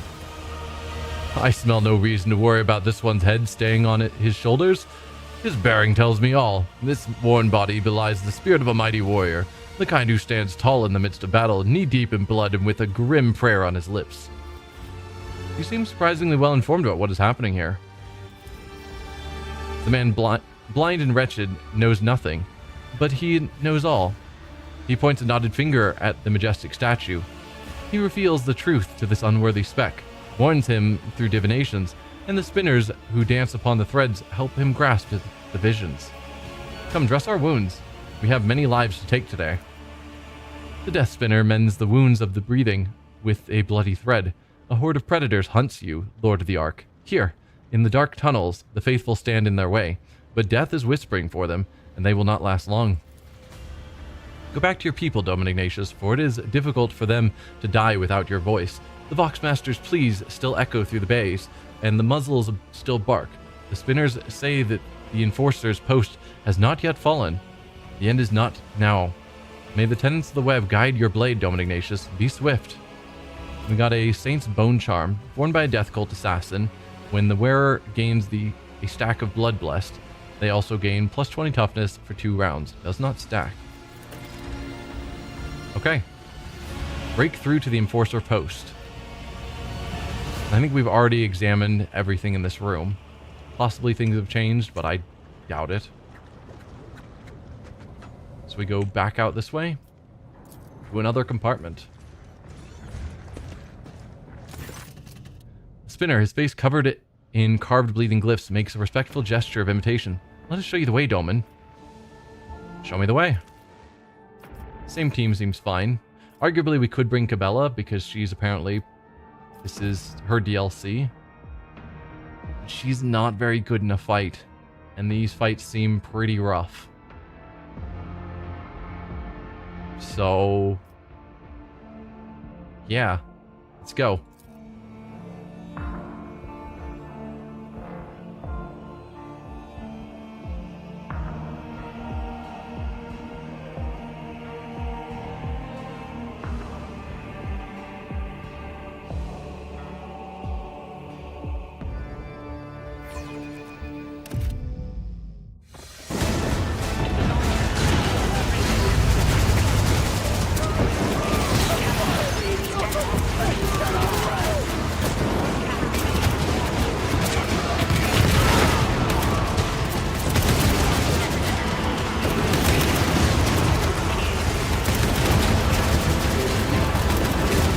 Ongoing fight that we're stepping into the middle of. There is blood and guts and bodies everywhere. Enforcers, laborers. Aided by the enforcers, have made an attempt on the road trader's life. Thankfully, the Lord Captain is safe on the bridge, but be warned. I'm just hearing the Vox message. The ship, Protect the true Lord Captain and eliminate the Pretender along with all the traitors. Okay, so that is a false message saying that the captain is currently on the deck, and so there's a false captain roaming about. That potentially we will be shot as a pretender. Captain, we believe that you are alive. Jonas Danrock puts down the rifle and dabs his forehead with a silky handkerchief before shoving it under the tight band of the ammunition belt across his chest. His gilded frock coat is overlaid with a bullet-riddled and melted flak vest that barely fits around his voluminous waist. Behind him, a motley band of enforcers, armed clerks, and laborers greet you with enthusiastic shouts. A group of captives, silent and dejected, sits a short distance away. I'm delighted to see you in good health, your lordship. I'm afraid my report on the inspection of the ship's storehouses will be slightly delayed due to extraordinary circumstances. The enforcers reported that you had been sighted in this compartment, and I humbly believed it was my duty to head for the freight line with this very modest army. Would you kindly move a little to the right, your lordship? Good shot. The factotum blows the head off a heretic with a precise shot, then lowers his rifle. Much obliged. Ulfar makes a patronizing gesture. Not bad, coffer keeper. I wouldn't have thought there was such a taste for bloodshed in your heart. I approve of your vigor. Generous swells with pride. After being praised by an angel of the Emperor himself, I simply must end no fewer than a dozen mutineers myself. I take it the inspection did not go well. Did not expect you to be so skilled with a rifle, Janrus. Requires dogmatic. Emperor, hear my vow. I will continue to spill my blood, nor stop to heal my wounds until the corruption that has befouled my ship is destroyed. Look at Factotum's army. I see that all of the crew's clans are working together to retake my vessel. How bad is the situation on the ship? We'll make the dogmatic vow because I don't want to miss it. Emperor, hear my vow. I will continue to spill my blood, nor stop to heal my wounds until the corruption that has befouled my ship is destroyed. Danark and your loyal servants freeze in reverent silence. Seldom do they have the opportunity to witness the rogue trader swear a sacred vow to the Emperor. I take it the inspection did not go well. The factotum loosens the strap on his flak vest slightly and gives a satisfied groan. It was going splendidly until we were rudely interrupted by the traitorous mutants. I am afraid I have temporarily had to requisition weapons and uniforms for myself and my militia. But do not worry, every spent bullet will be accounted for and added to the unplanned extermination of heretics column in the ledger. I did not expect you to be so skilled with the rifle, Janrus. I'm flattered, your lordship. I can assure you that smiting heretics is no more difficult than shooting up serfs at my aunt's birthday party. In fact, fighting an armed opponent may even add a certain spice. Well, that seems weird. I see the crew's clans are working together to retake my vessel. You are indeed correct, your lordship. Serfs, enforcers, officers, tech priests, and tunnel rats have all united in their fight against the rebellious scum. The only ones missing are the Inferni. It seems they were the backbone of this mutiny, and they strangled all those who were not privy to their dastardly plan. Denmark glances at the wounded prisoners. Yet, as you can see, our enemies also include those who swore an oath to you not so long ago. Crew members who fell for the rebel propaganda. It is your choice whether to sentence them yourself or to leave the execution to me after you have departed on your business. How bad is the situation on the ship? Quite bad, but it could have been far worse if it were not for Mistress Sauerback's paranoia and insufferable temper. As you well know, she has a nasty habit of expecting betrayal from everyone except your lordship.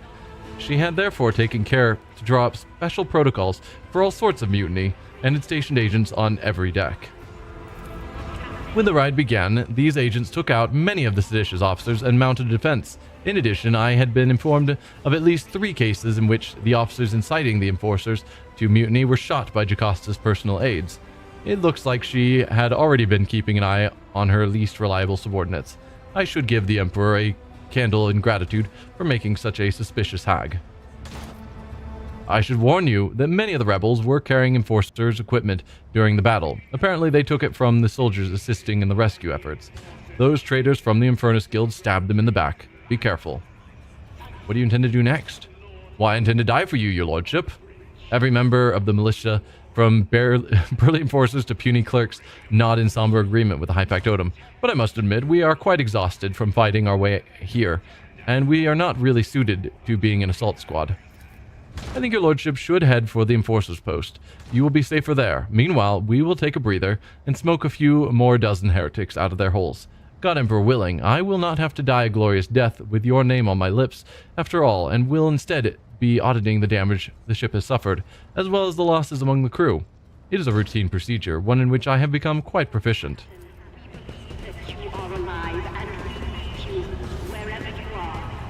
Okay. Do we believe that he is with us, or is he a liar?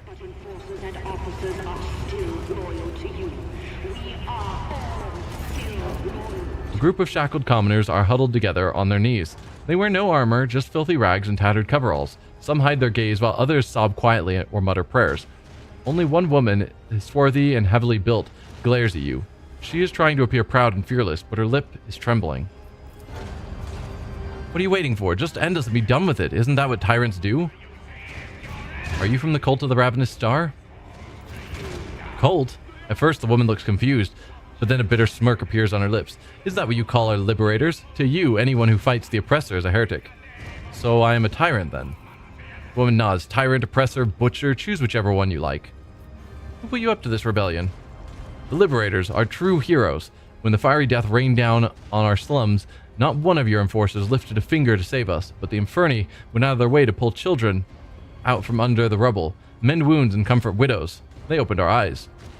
I mean, if fiery death was raining down, it was probably by the Inferni. Maybe. They said that we no longer needed to endure beatings, fight over crumbs of food, or die after you had worked us to the bone. The people can live as equals, take care of one another, and have dignity. That is what they are fighting for. You profit from keeping us in poverty, and your faith is false. Why would the Emperor want his believers to suffer in vain?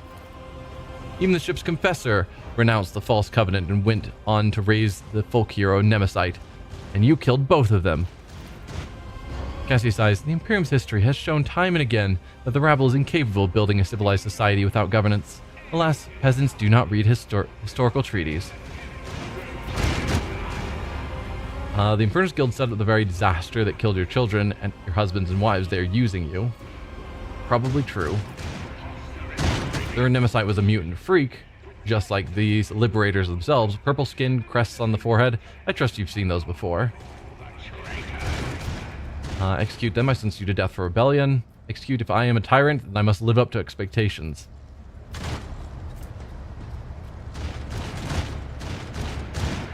We'll go with the Lord Xenos option. Because we don't actually know for sure the Infernus Guild was behind that. It probably was. But if we can prove to them that their liberators are xenos and mutants, then maybe they'll agree with us more. I thought they were just mutations. Are you saying we've been tricked by inhuman fiends? By the Holy Throne, what have we done? I shall let you go. It is up to you whether to flee or seek vengeance. You will atone with your blood or perish this instance. The choice is yours. I mean, that's the tyrant that they're already accusing us of.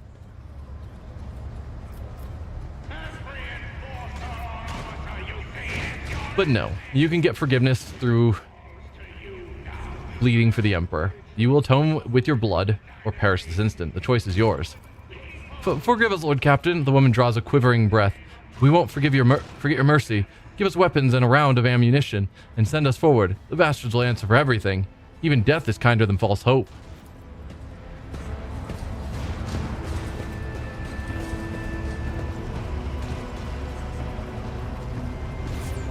Alright, anything further you want to tell us, High Factotum? No, we can't even talk to you.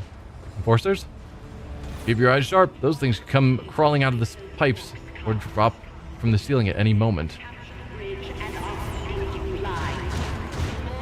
So we could push this way, it looks like.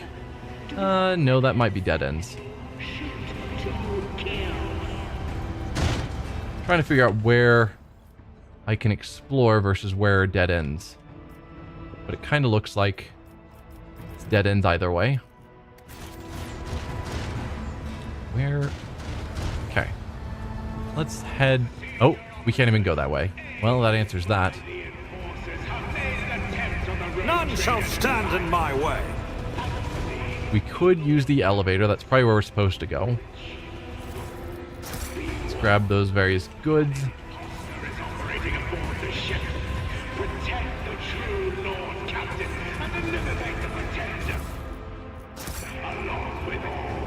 Is that all the goods here? It is. Alright, let's take the elevator.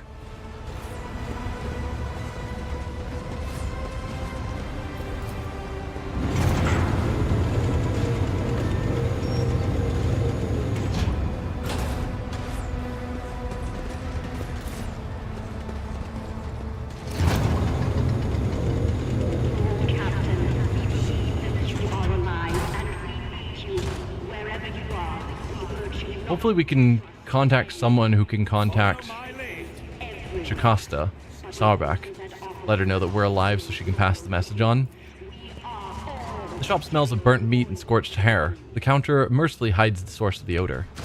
The shopkeeper tried to rescue his wares. Scraps of brain matter and caked blood on the counter tell of the tragic... something. Whatever.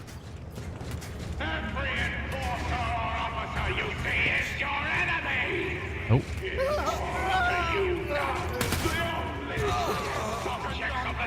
Get back, your lordship. The wretches have taken... Okay. Well, let's clear here. Take a Melta, which is fine. We've got 13. My success was inevitable. And that gets us...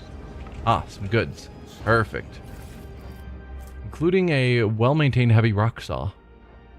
That is not terribly impressive.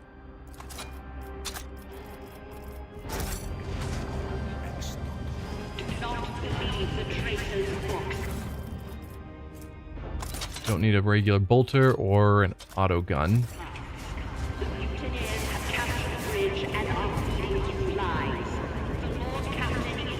Okay, we can't go that way.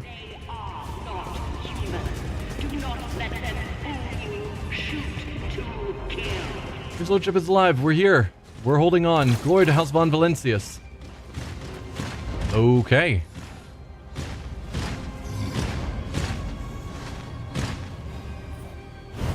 Well, this is going to be tough, it seems. The route control console stares dispassionately at the carnage unfolding on the tracks. The sounds of an approaching train ring in the distance. With a single command, you could divert the train and send it straight into the thick of the battle, ending the lives of both the xenos spawn and your subjects. Is there any subject here that matters? Or are these just regular enforcers? The snarling voice of one of the defenders sounds familiar. It is Captain Klein, one of the enforcers who assisted the Master of Arms investigation on the officer's deck. So we could sacrifice Captain Klein to just have a train wipe out all of these. I think we can just do the fight. Leave the console and rush in to save your people. The console silently observes your heroism, its lumens blinking with indifference. Smite the xenos! Okay. So... where's Captain Klein?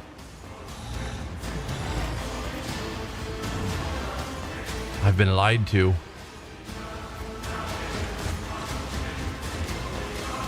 It's probably this enforcer officer, maybe? Nah, who knows? I was thinking it was the person who's dressed slightly differently. That's just a crew member. So, 625 aberrants. And you, Abominable King. Some neophyte snipers in the back. You've got 1,000. Tons of armor. Okay. And good dodge. You've got sewer pipe mean, that doesn't look like a sewer pipe to me, but okay. Bunch of abilities we can't see. Alright, you're probably going to be difficult. What about you guys? Still good armor and dodge, 600 health. Creature gains 5% armor.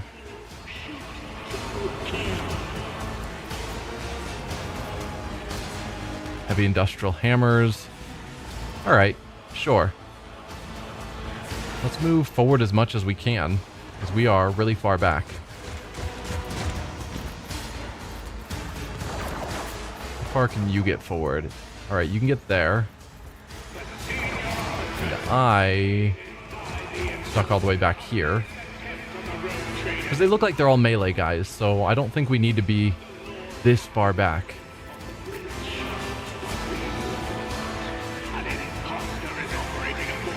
Yeah, and you can't use ladders, so I'm going to send you on the stairs as far forward as you can. Heinrichs, you can go to the front. And then lastly, Pascal. I can just get you all the way up here. I don't know if I necessarily want to do that, but I definitely can do that. So you're not the tankiest. Maybe we'll put you a few steps back. Alright, Cassius first. I don't even know what zones to go with.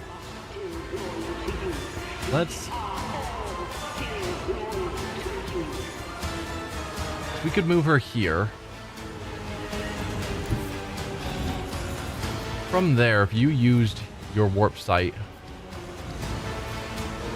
you could hit a lot of them. You'd kill this guy, which isn't ideal. But that's not a bad... Wait, you can't hit that one? What if I moved you instead to here? Okay, that's better. And you're hitting all three of them. Instead, I could have you hit that far one, which may be better. So let's put you here. Oh, but you're probably too far there to get Ignatius. Except this will work. You won't be able to use... You can use this. Perfect. Then give us a free turn. I am a navigator, not a servitor.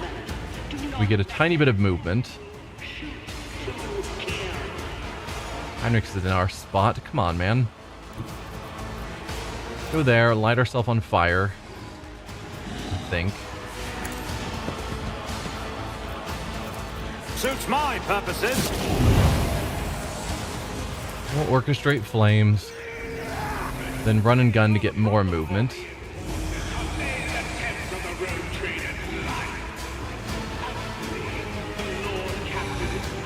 There just isn't a lot of cover, but I could go here.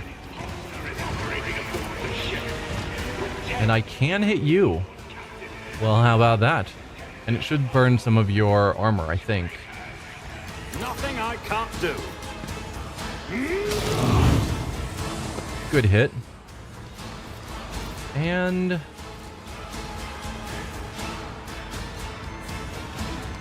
one round gets someone to be able to get through armor. I don't know. We'll hold on to that. Back to you. Let's do this. Come on. I know we had a way to hit you from here. Oh, there it was. There we go. It is hitting this guy next to us, which seems... No, it's not. It's hitting the cover we're using, which is probably fine. I don't think the cover actually will die or get damaged by this, hopefully. So yeah, I'm sacrificing one guy in the front to stun the three of them. Oh, nope, there goes our cover. Fantastic. Not ideal.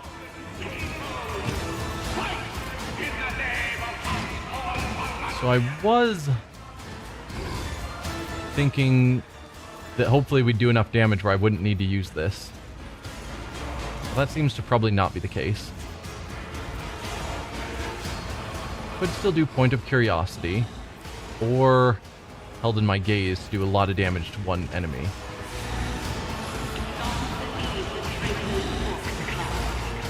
We'll go with that. Bit more damage there. It's still not enough, so we have to use the Inquisitor's Tenant. If you insist, Lord Captain. Which will allow us to do Finest Hour on Ignatius. I'll paint your death in colors. Alright. What can we do about all of this? If I went somewhere like here, I could probably get 2 of them in the Melta, including the big boss. Well, how about that? All too easy. That seems worth it to me.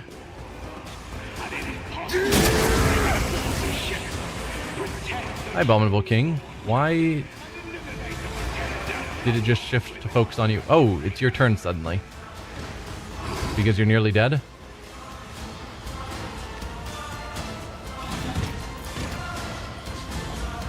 If you're not going to do anything, can I take a turn?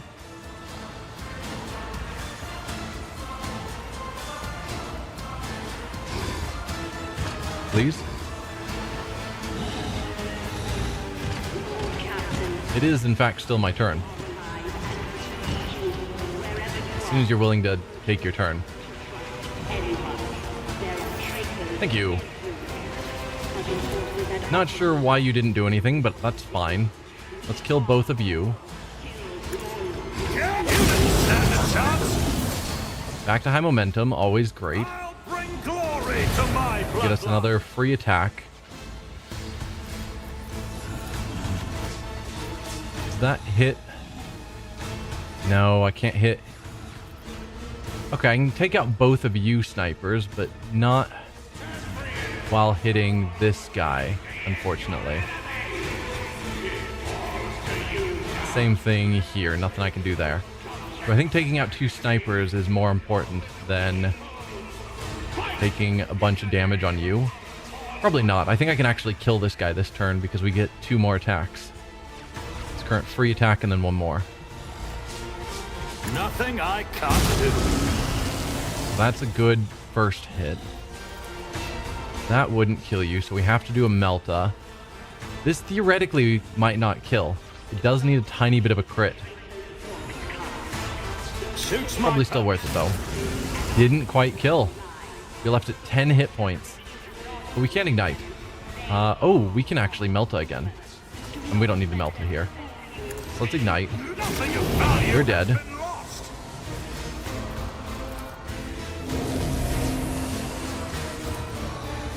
Then what?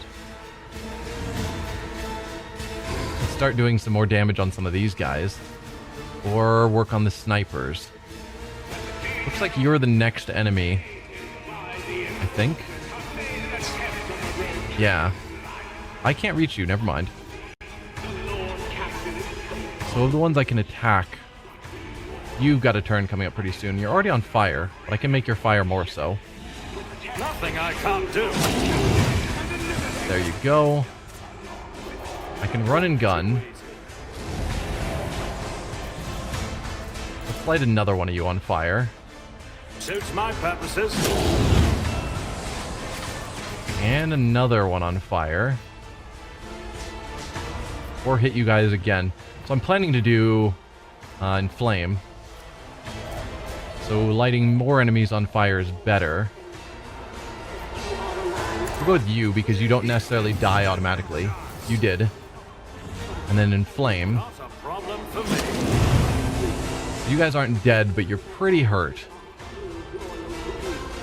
And I think that's about the best I can do on my turn. I might as well orchestrate flames on one of you. Suits my purposes. There you go. That's the end of our free turn. And the end of Cassia's turn. Nearly it. Let's say we move you forward. Then perfect spot. I move swiftly to strike. good. Then mark you as prey. Let's mark you as prey. If it serves your cause.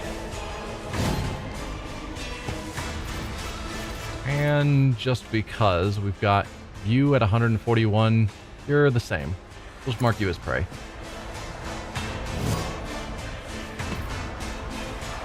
How much damage are we doing with just a single shot? Theoretically could kill if we crit. Alright, we'll force a crit. I am not your xenos pet. And then take our shot. I deal death with my hands. One down. Who did you just murder?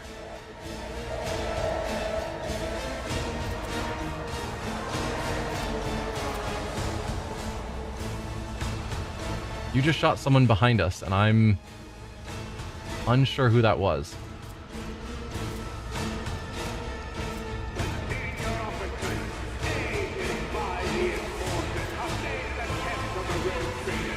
He's just used ability above thundering guns and gains 8 temporary wounds.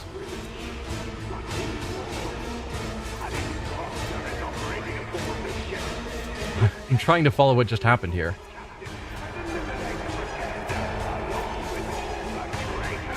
She took her shot wherever that took place. We're looking at all. Where is her shot? We go to combat.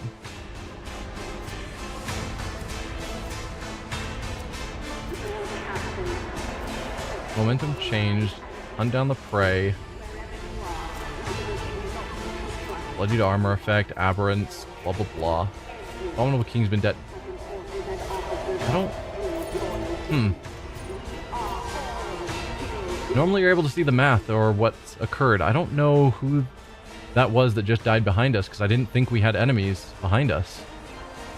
So now I'm a bit confused. Maybe we did? It's not one of us, so maybe it was an officer? I'm unsure of exactly what just took place. Well, let's do Cull the Bold and then claim the bounty, I suppose. This tedium is beneath me. Claim the bounty on you, which probably isn't going to be a kill. Another soul slips Was in fact a kill. And you just shot an officer in the back. Why? What are you doing?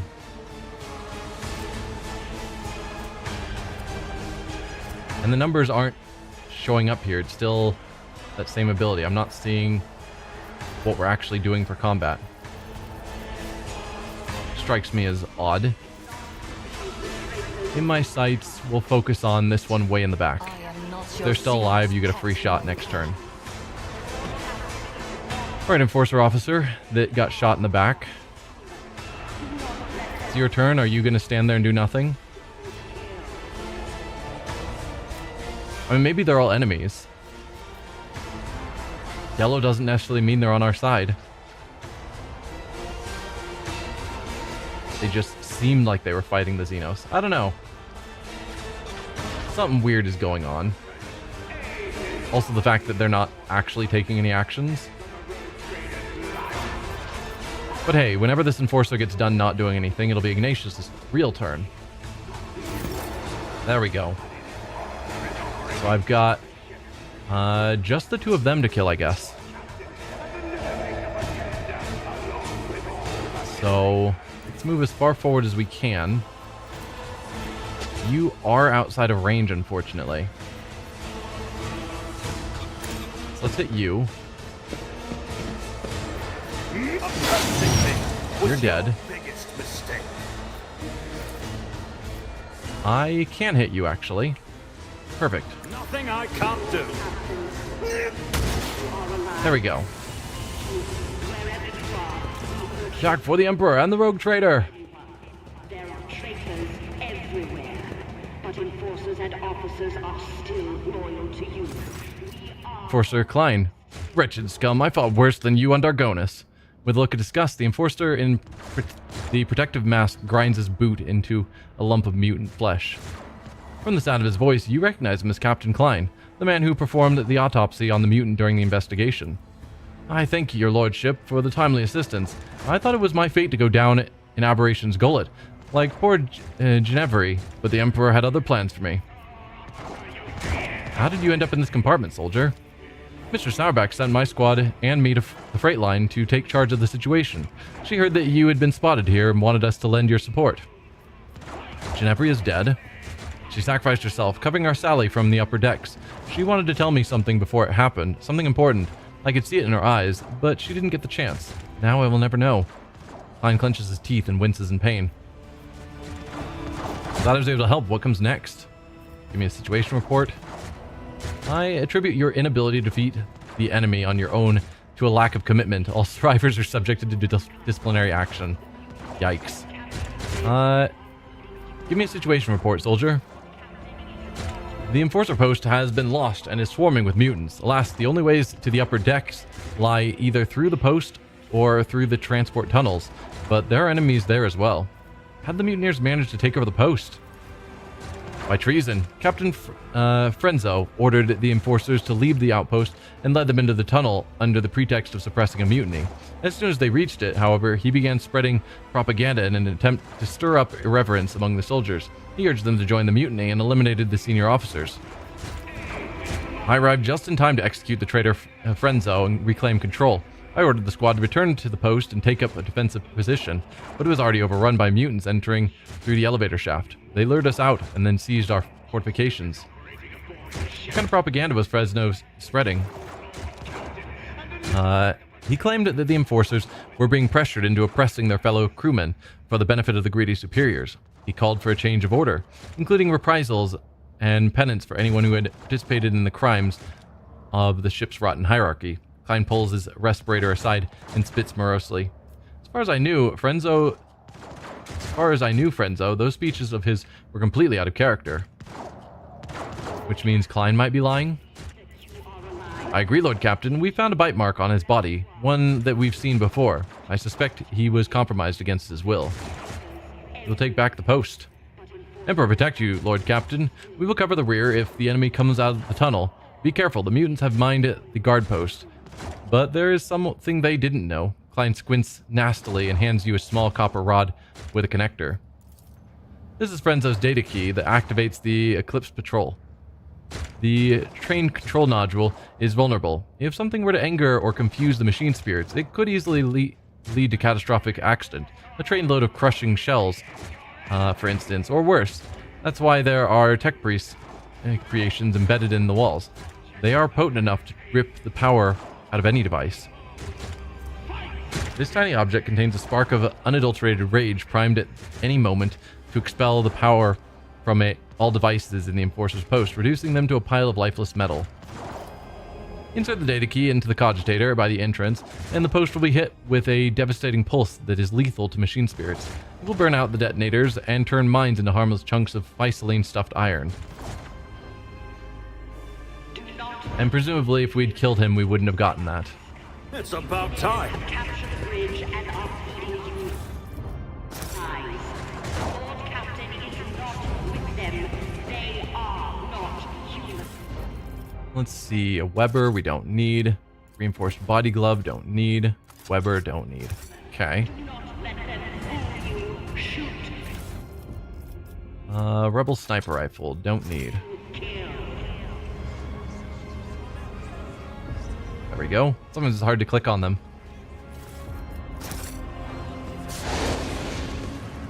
What do we got? Basic goods. Nothing in there to go to.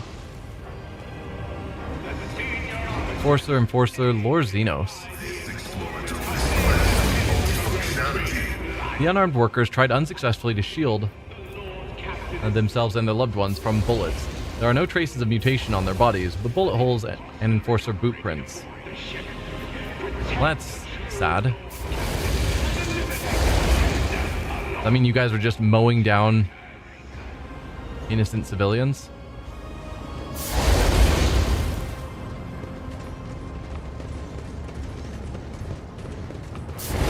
Let's see, so we can't get up this way.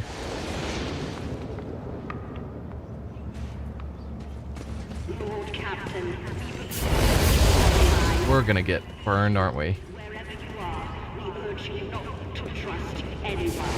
There are enemies everywhere, but enforcers and officers are still loyal to you. Okay, up here. That's where we're supposed to be. Yeah, the don't trust anyone keeps being reiterated, and I don't know who to trust. Weakness.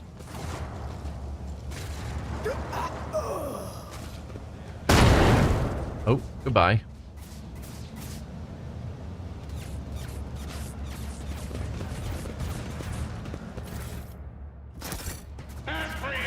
I sense something nearby. Okay, we can disarm traps. A trivial task. So we could use the cogitator. Kemorak. Oh, come on. Hope to see an Azuriani fail. Seriously? How can you not? Alright. Let's use a med kit to heal her. Initiating bioreformation protocol. Okay. You have offered me another chance. Keep a sharp eye. Can you do better this time? I have learned much in my exile. Officer key. Data key that opens a vault containing service equipment. Possibly useful. I'll lay claim to the stars. No way to get over here.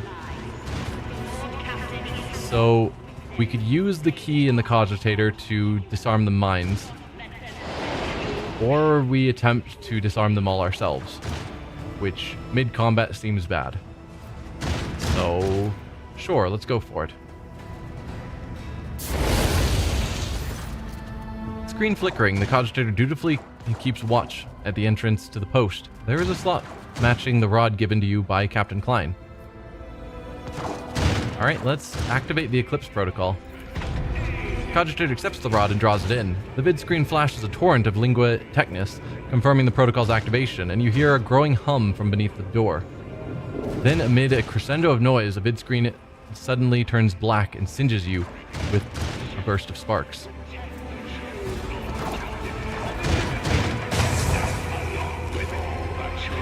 Okay, he was telling the truth, so I think we could trust him. Let's see. We'll just... State your No, we'll take our starting shot. I was like, we could just go in. But might as well get the start so that we don't get ambushed. Alright. Why did the camera suddenly jump way over here? Let's go back to there. Thank you.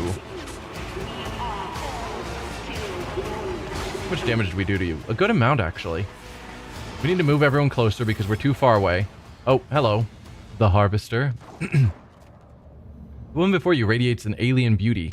The bony crest on her forehead, the violet tint of her skin, and the graceful clawed fingers give away her xenos heritage. Her robes resemble those of the old mutant you put to death in the family crypt, and her posture is regal and powerful. Sapphire light oozes from beneath the half-lowered eyelids, and a haughty smirk stretches her lips.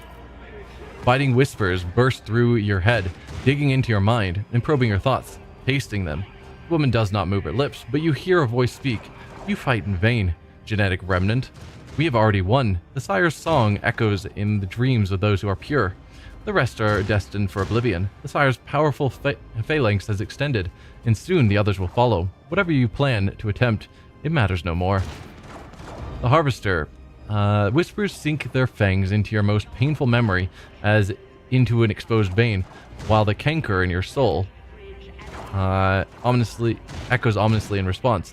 Through the woman standing before you, something is staring at you. Something you have seen only in your darkest dreams. You are touched by corruption. You know that your doom is nigh, cursed soul. Who are you, beast? I propose a complete surrender. I guarantee you a spacious cage in my trophy room, inhuman scum. Or purge the xenos. Is this the leader that we're supposed to take out? Because it's supposed to be a powerful psyker, but also physically powerful, and she's not looking physically powerful, so I don't know. Who are you, beast? The teeth of the mental whisper in your head become sharper. They scratch at your will, nibble at your intellect, eager to expose its secrets. The woman's voice is full and overbearing, self-righteousness. Speak, impure one, speak all you want, and I will end this battle before it begins. We took 1 damage. Where's your sire? What is he? You really believe that you can take over my ship? How long have you been planning this mutiny? Or counterattack our mind with psychic power? Interesting. Let's do that one. Are they all the same difficulty?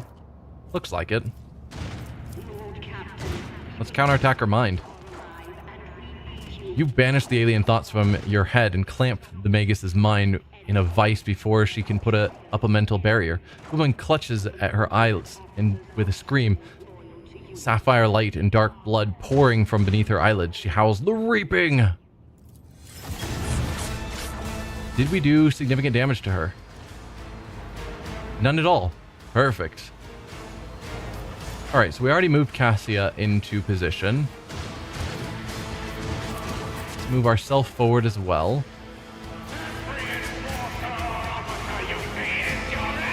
There's just no cover right here, which is, you know, great. Pascal can go anywhere.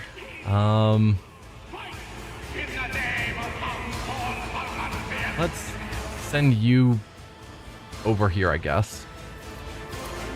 Heinrichs. We'll just send you in a little bit.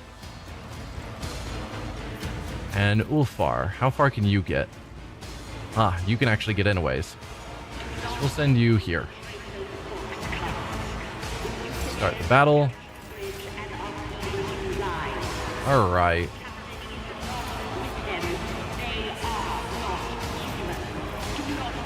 Let's go.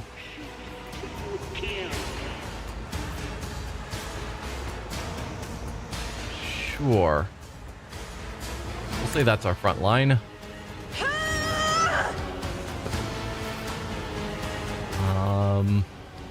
And then rear for crit bonuses.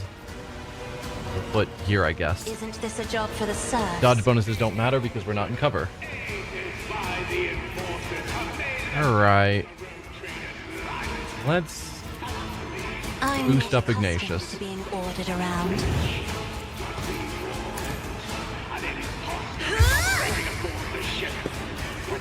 Bring it down. Isn't this a job for the Sirs? Light ourselves on fire. Run and gun. Allows me to move forward if I need to. I can hit you pretty hard. Do you have... What do you have going on? No armor, lots of dodge. 840 health. Creature suffers a -10 penalty to willpower. Perfect. Telekinetic explosion. Marks his own on the battlefield in the next round. An explosion occurs, dealing a bunch of damage. With a bunch of armor penetration. That's terrible.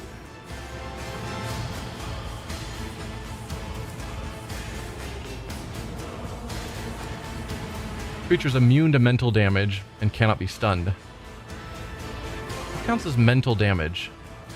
Is it all psychic damage? A type of irreducible damage ignores armor dealt by anything that damages the nervous system of organic targets. Non-organic targets like machines and physical cover are immune to it. Doesn't sound like it's this, so this should do damage. If I angled myself different, I might be able to hit multiple of you. So let's say I go like here. No. I had a line before. No, I do need to be over more for it to hit the others. There we go. That's hitting 2 of the 3. If I was further over, it looks like it should hit all of them. If I could... Yeah, for whatever reason, that's no longer able to get the angle. So I might as well go for the 2. if I go here.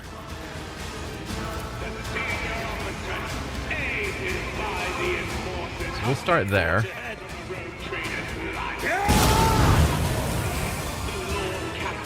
Get a good solid hit on both of you.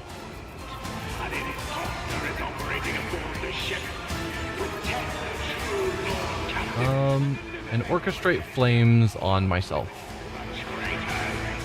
Not really a reason not to. I guess I could have done Inflame to hit both. You're not on fire. You are, though. So Inflame could have hit you. Maybe that would have been a smart choice. That'll be the end of my free turn. Cassia.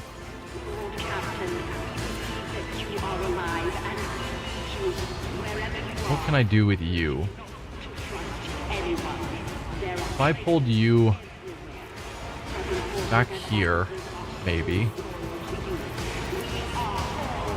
You can hit several of them. No way to hit that one. But I can hit these three. If I was farther back, could I hit that one as well? Probably not, because I'd hit... Oh, I stand corrected. I barely missed Ulfar, and I hit all four of them. That seems pretty good to me. Oh, but now I can no longer see Ignatius. That was terrible planning. So I was wanting to use this. Oh no. Oh no. So I'm sure this isn't going to work. Yeah, she can't see him anymore. Oh, I'm so dumb. We give a free turn to Ulfar, but that'd be a huge waste. Man, mistakes were made right there.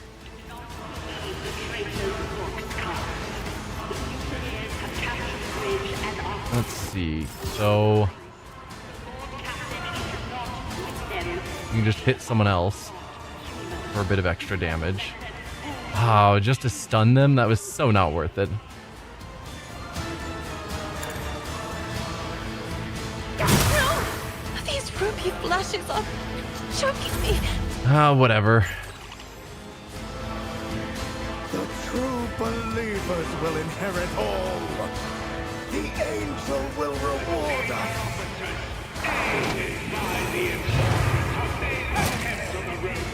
Okay, we've got a couple of effects going on. You will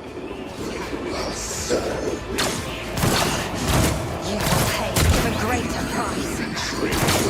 Oh, doing some real damage now. All the zeros were nice. Deliver us. I'm a big fan of the zeros. Only the faithful will ascend. Alright, she's getting pretty wrecked. Yeah, there we go.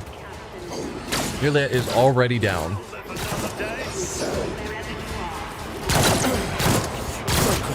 Man, we would have been in a much better place if I had not screwed up so that she could have given us a free turn.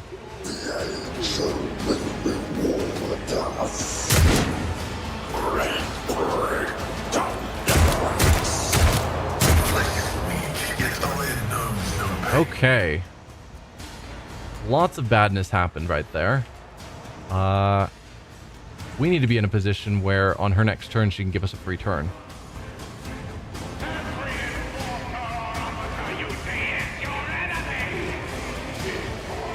Yeah, this is bad news. Also, healing would be good. I can possibly hit you and... No, because going up the stairs isn't possible. Okay. Ideally, I'd like to hit groups. How do I make that happen? I'd like to kill you, actually. Are you still lined up in a convenient manner? Not quite. I need to be over slightly, which is the problem we ran into before, where me getting over slightly made it so we didn't have the angle to hit you. There's something blocking our vision, and I think it's this statue that is way larger than it appears to be.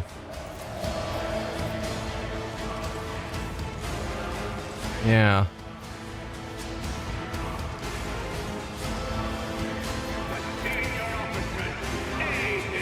And I can take out basically any of these small fry.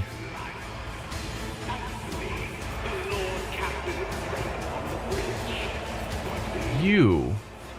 What's your deal? Mental tyrant. Because you're also a bit scary. It'd be really nice to find a place with cover. That seems like that's not going to happen.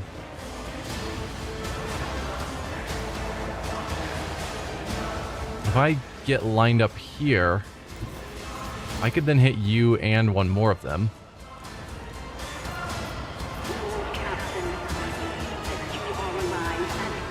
Sure. Stand a chance. Good solid hit. Then we can light all the ones that are on fire. More on fire. Not a problem for me. Do a bit more damage. And why not? Orchestrate flames on you. I can't see you. Orchestrate flames on you so that you stay burning.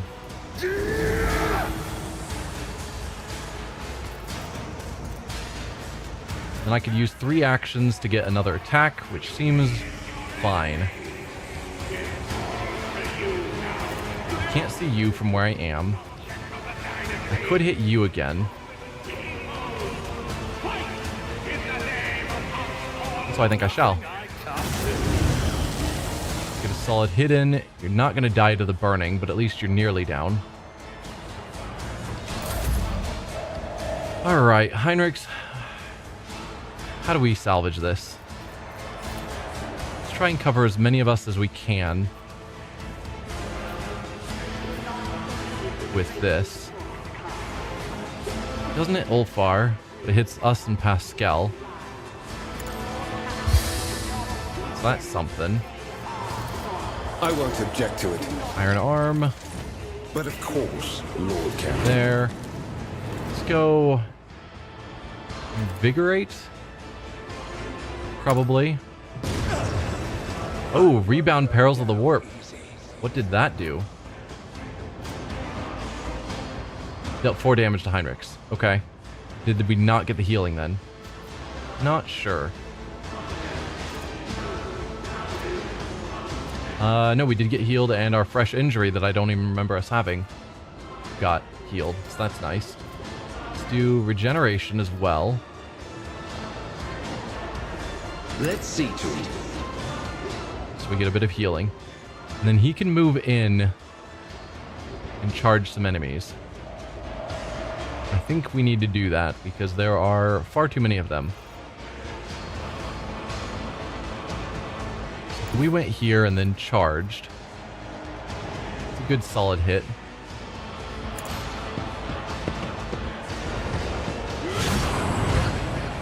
Perfect. And that is the end of your turn. Enjoy your luck while you still draw breath. Alright. Pascal. You were hit by the net, so you can't move. Really? Really? That's what we're going with? Alright. Ballistics is not your specialty. Even with single shot, 32%. And you don't have a second weapon set. Well, that's just terrible.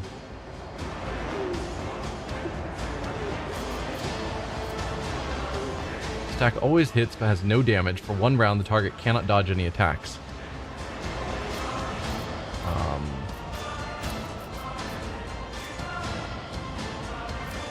Can't dodge any attacks. Immobilized targets do not regain movement points at the beginning of their turn and cannot use abilities that move them or add movement points. Okay, so there's no way for me to get his movement back.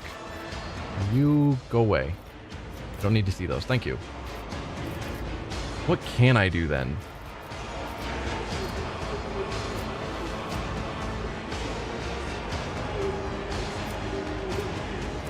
Throw a grenade. It's not much, but it's something.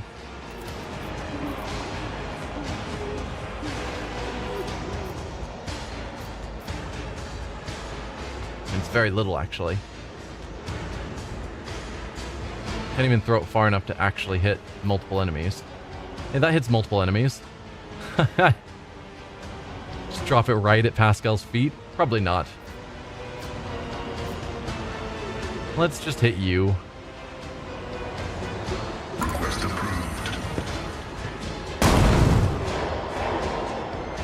Alright, well you dodged into whatever this attack that's going on is, so that's something.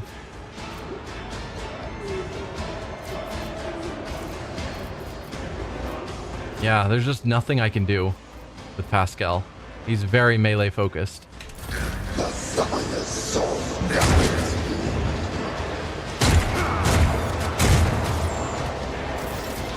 Alright, now you've got to get out of this explosive area. But doing so is going to provoke attacks, which isn't great. But I guess do so anyway.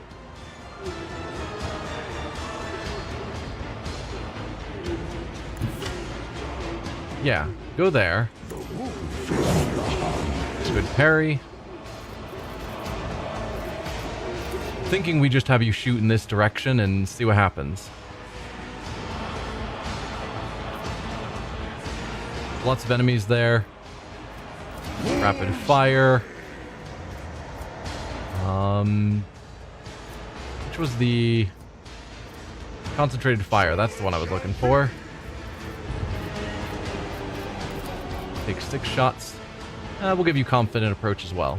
None can do this better than a warrior of the All-Father! There. See what happens.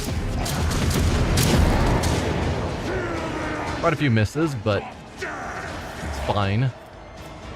Including the guy right in front of you. Run and gun to get another attack, or I could just kick. Kick would slam you into a barrier, which would do more damage. So let's do that. No? Okay, I thought that would do more damage. It did not. We could still run and gun.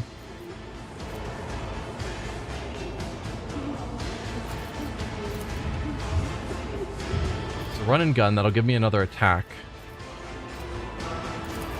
So I could do 68%.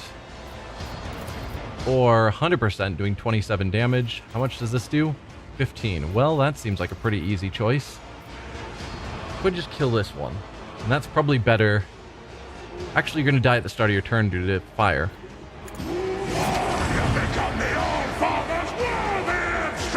Hey. Can you stop shooting my people?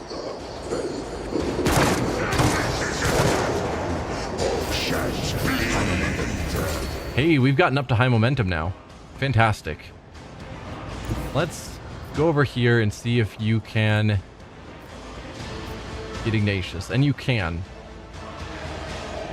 In the name of House Orsenio, I shall prevail. Perfect. Ignatius has a turn. Let's see.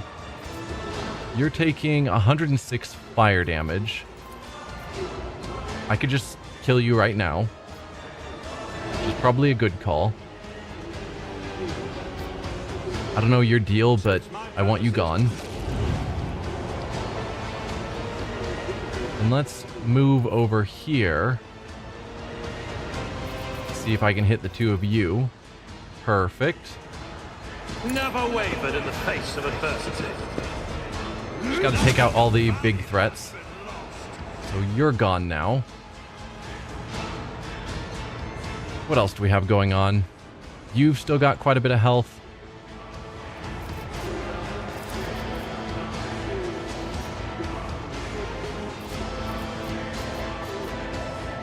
Can I move still? Yes. If I moved like here. Perfect. That'll take out both of you.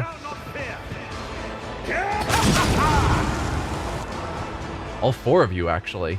That was very well done. So we've got you left that's over here to attack Cassia. At some point we're going to need to come up here and deal with them. So I could take that one out. No, you should die automatically to burning. We've got you two now. I can't get into a position where I can burn both of you. That is a shame. Mega's patron, I did not notice you. I want you dead.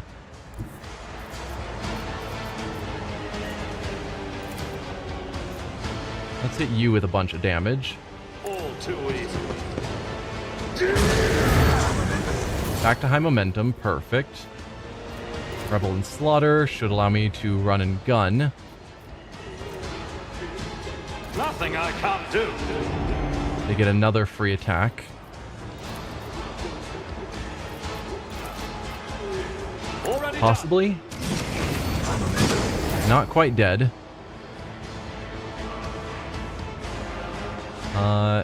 Someone... oh, Veil Degradation. I did a bunch of damage. Well, 3 damage to Ulfar. It's fine. You're gonna burn to death. And I can now do Steady Superiority to get another attack.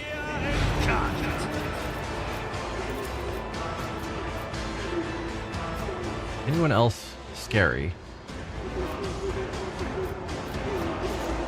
I mean, I could take out the ones that are near my allies. Oh, Pascal managed to dodge even while he's webbed down. That's funny.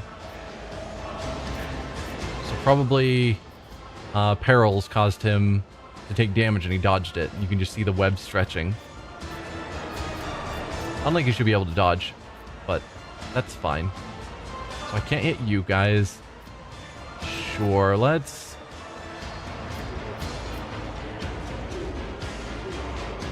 $185, 63. You look like you're the scarier of the two. Oh, and it killed that one. Perfect. You're burning, I can just have you die. And you. So let's have both of you die. Thank you.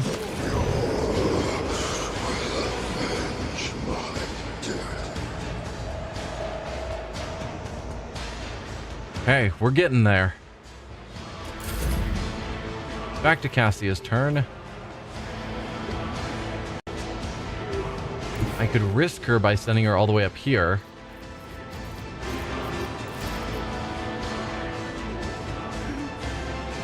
I have Sure. read tons of military tactics. Both of you. I don't think I can bring it down on Ignatius. I can. I thought that was like only once or something. Alright, if you're going to give me another free turn, might as well take it. That's Heinrichs. I do not want to hit him.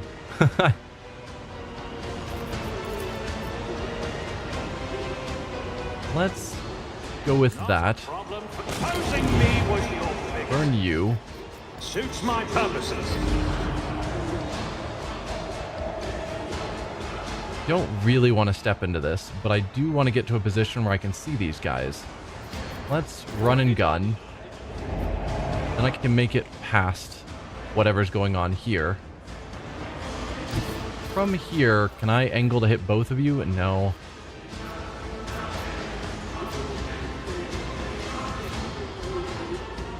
Suits my purposes. Probably didn't need to use Melta. All too easy. There we go. Should be an undamaged Vox station somewhere nearby. Vox station at the Enforcer post. The Rogue Trader needs to reach it and contact the loyal officers.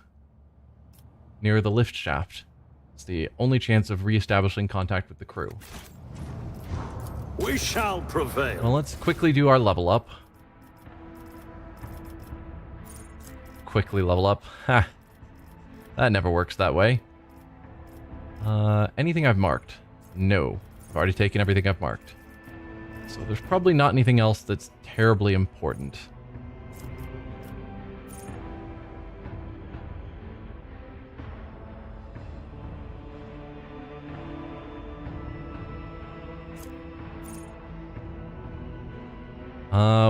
Making wildfire cheaper would be good. That's my free extra attack.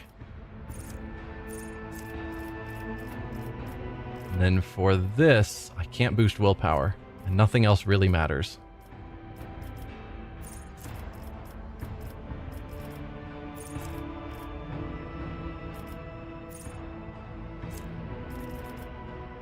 More movement is a thing I could choose. I could work on a skill, but meh.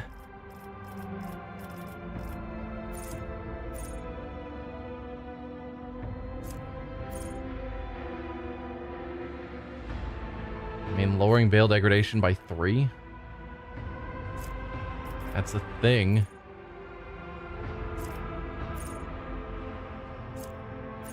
Sure.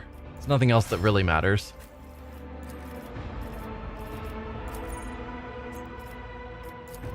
Let's see. 4 deflection against burning. Would be good if I accidentally lit him on fire again.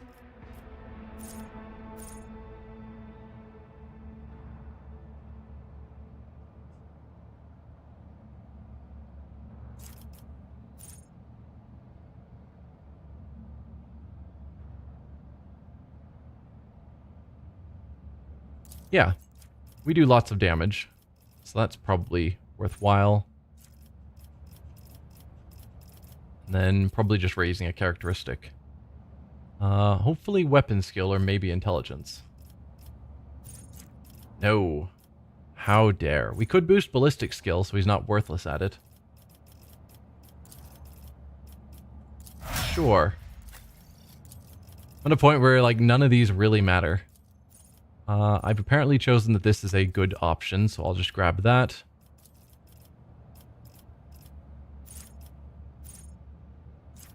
Psyker powers longer reach. Sure, when veil degradation is low, which it never is.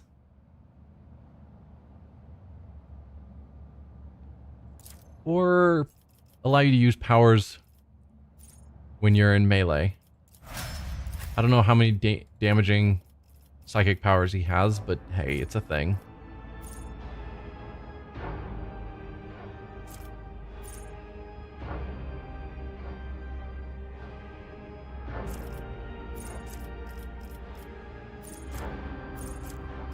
Yeah, I don't know.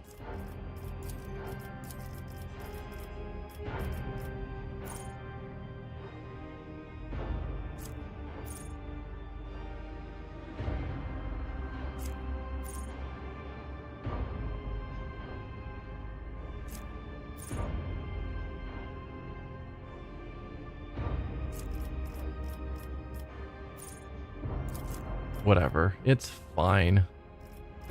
I'll just give her more vague bonuses for using her navigator powers, because that's most of what she uses.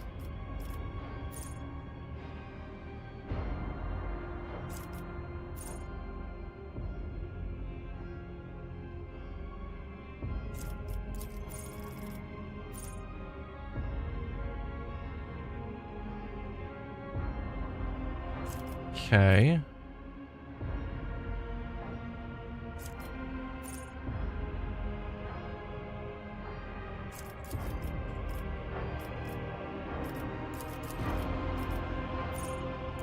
Sure, take less damage. It's fine.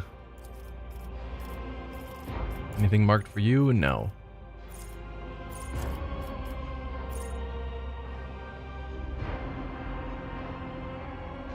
I doubt I need movement, because typically you just stay in one place. Ooh, more crits. More crits is always good. Can I get you... No, I can't get you ballistics. I could get you perception, though. There you go. do our usual looting.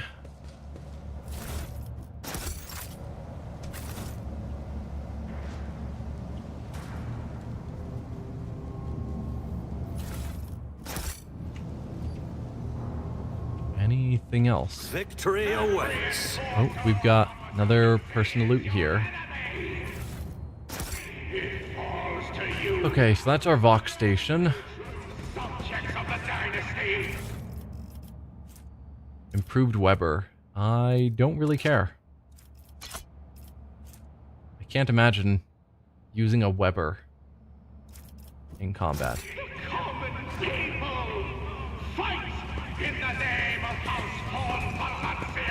Okay, let's activate the Vox station.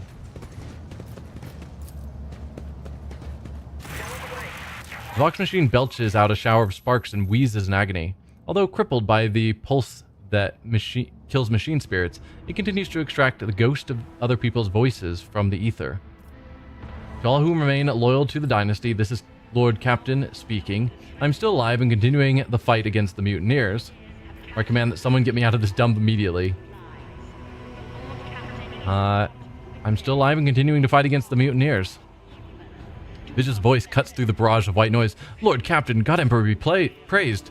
Describe the situation on board to me. Mr. Sauerback and the enforcers are defending the officer's deck. I am also here, coordinating the loyalist forces. The key compartments are holding, but we have not been able to turn the tide of battle just yet. The bridge has been overrun by the enemy. The Master Helmsman's fate is unknown. Why has the bridge not been taken back yet? Judging by the density of the defenses, it is where the rebel leaders hold up. Mr. Sauerback has launched 3 assaults so far without success. We're taking control of the elevator shaft to launch another attack, but the platform has been destroyed and the emergency elevator can only accommodate a small force. No one dares to give commands on my bridge. Lower the emergency elevator. I'm coming. Excellent. I shall crush the enemies of humanity and purge evil from this ship. Or then I shall have to do everything myself yet again. Get your bucket down here. I'm waiting. Excellent. I shall crush the enemies of humanity and purge the evil from this ship. Understood. May the God Emperor protect you, Lord Captain. Alright, but we are running a bit long here for our usual stream, so I think I'm going to end the stream here today, and next time we go to the bridge to get it back from the Xenos. Thank you all for watching, and I will see you guys then. Bye.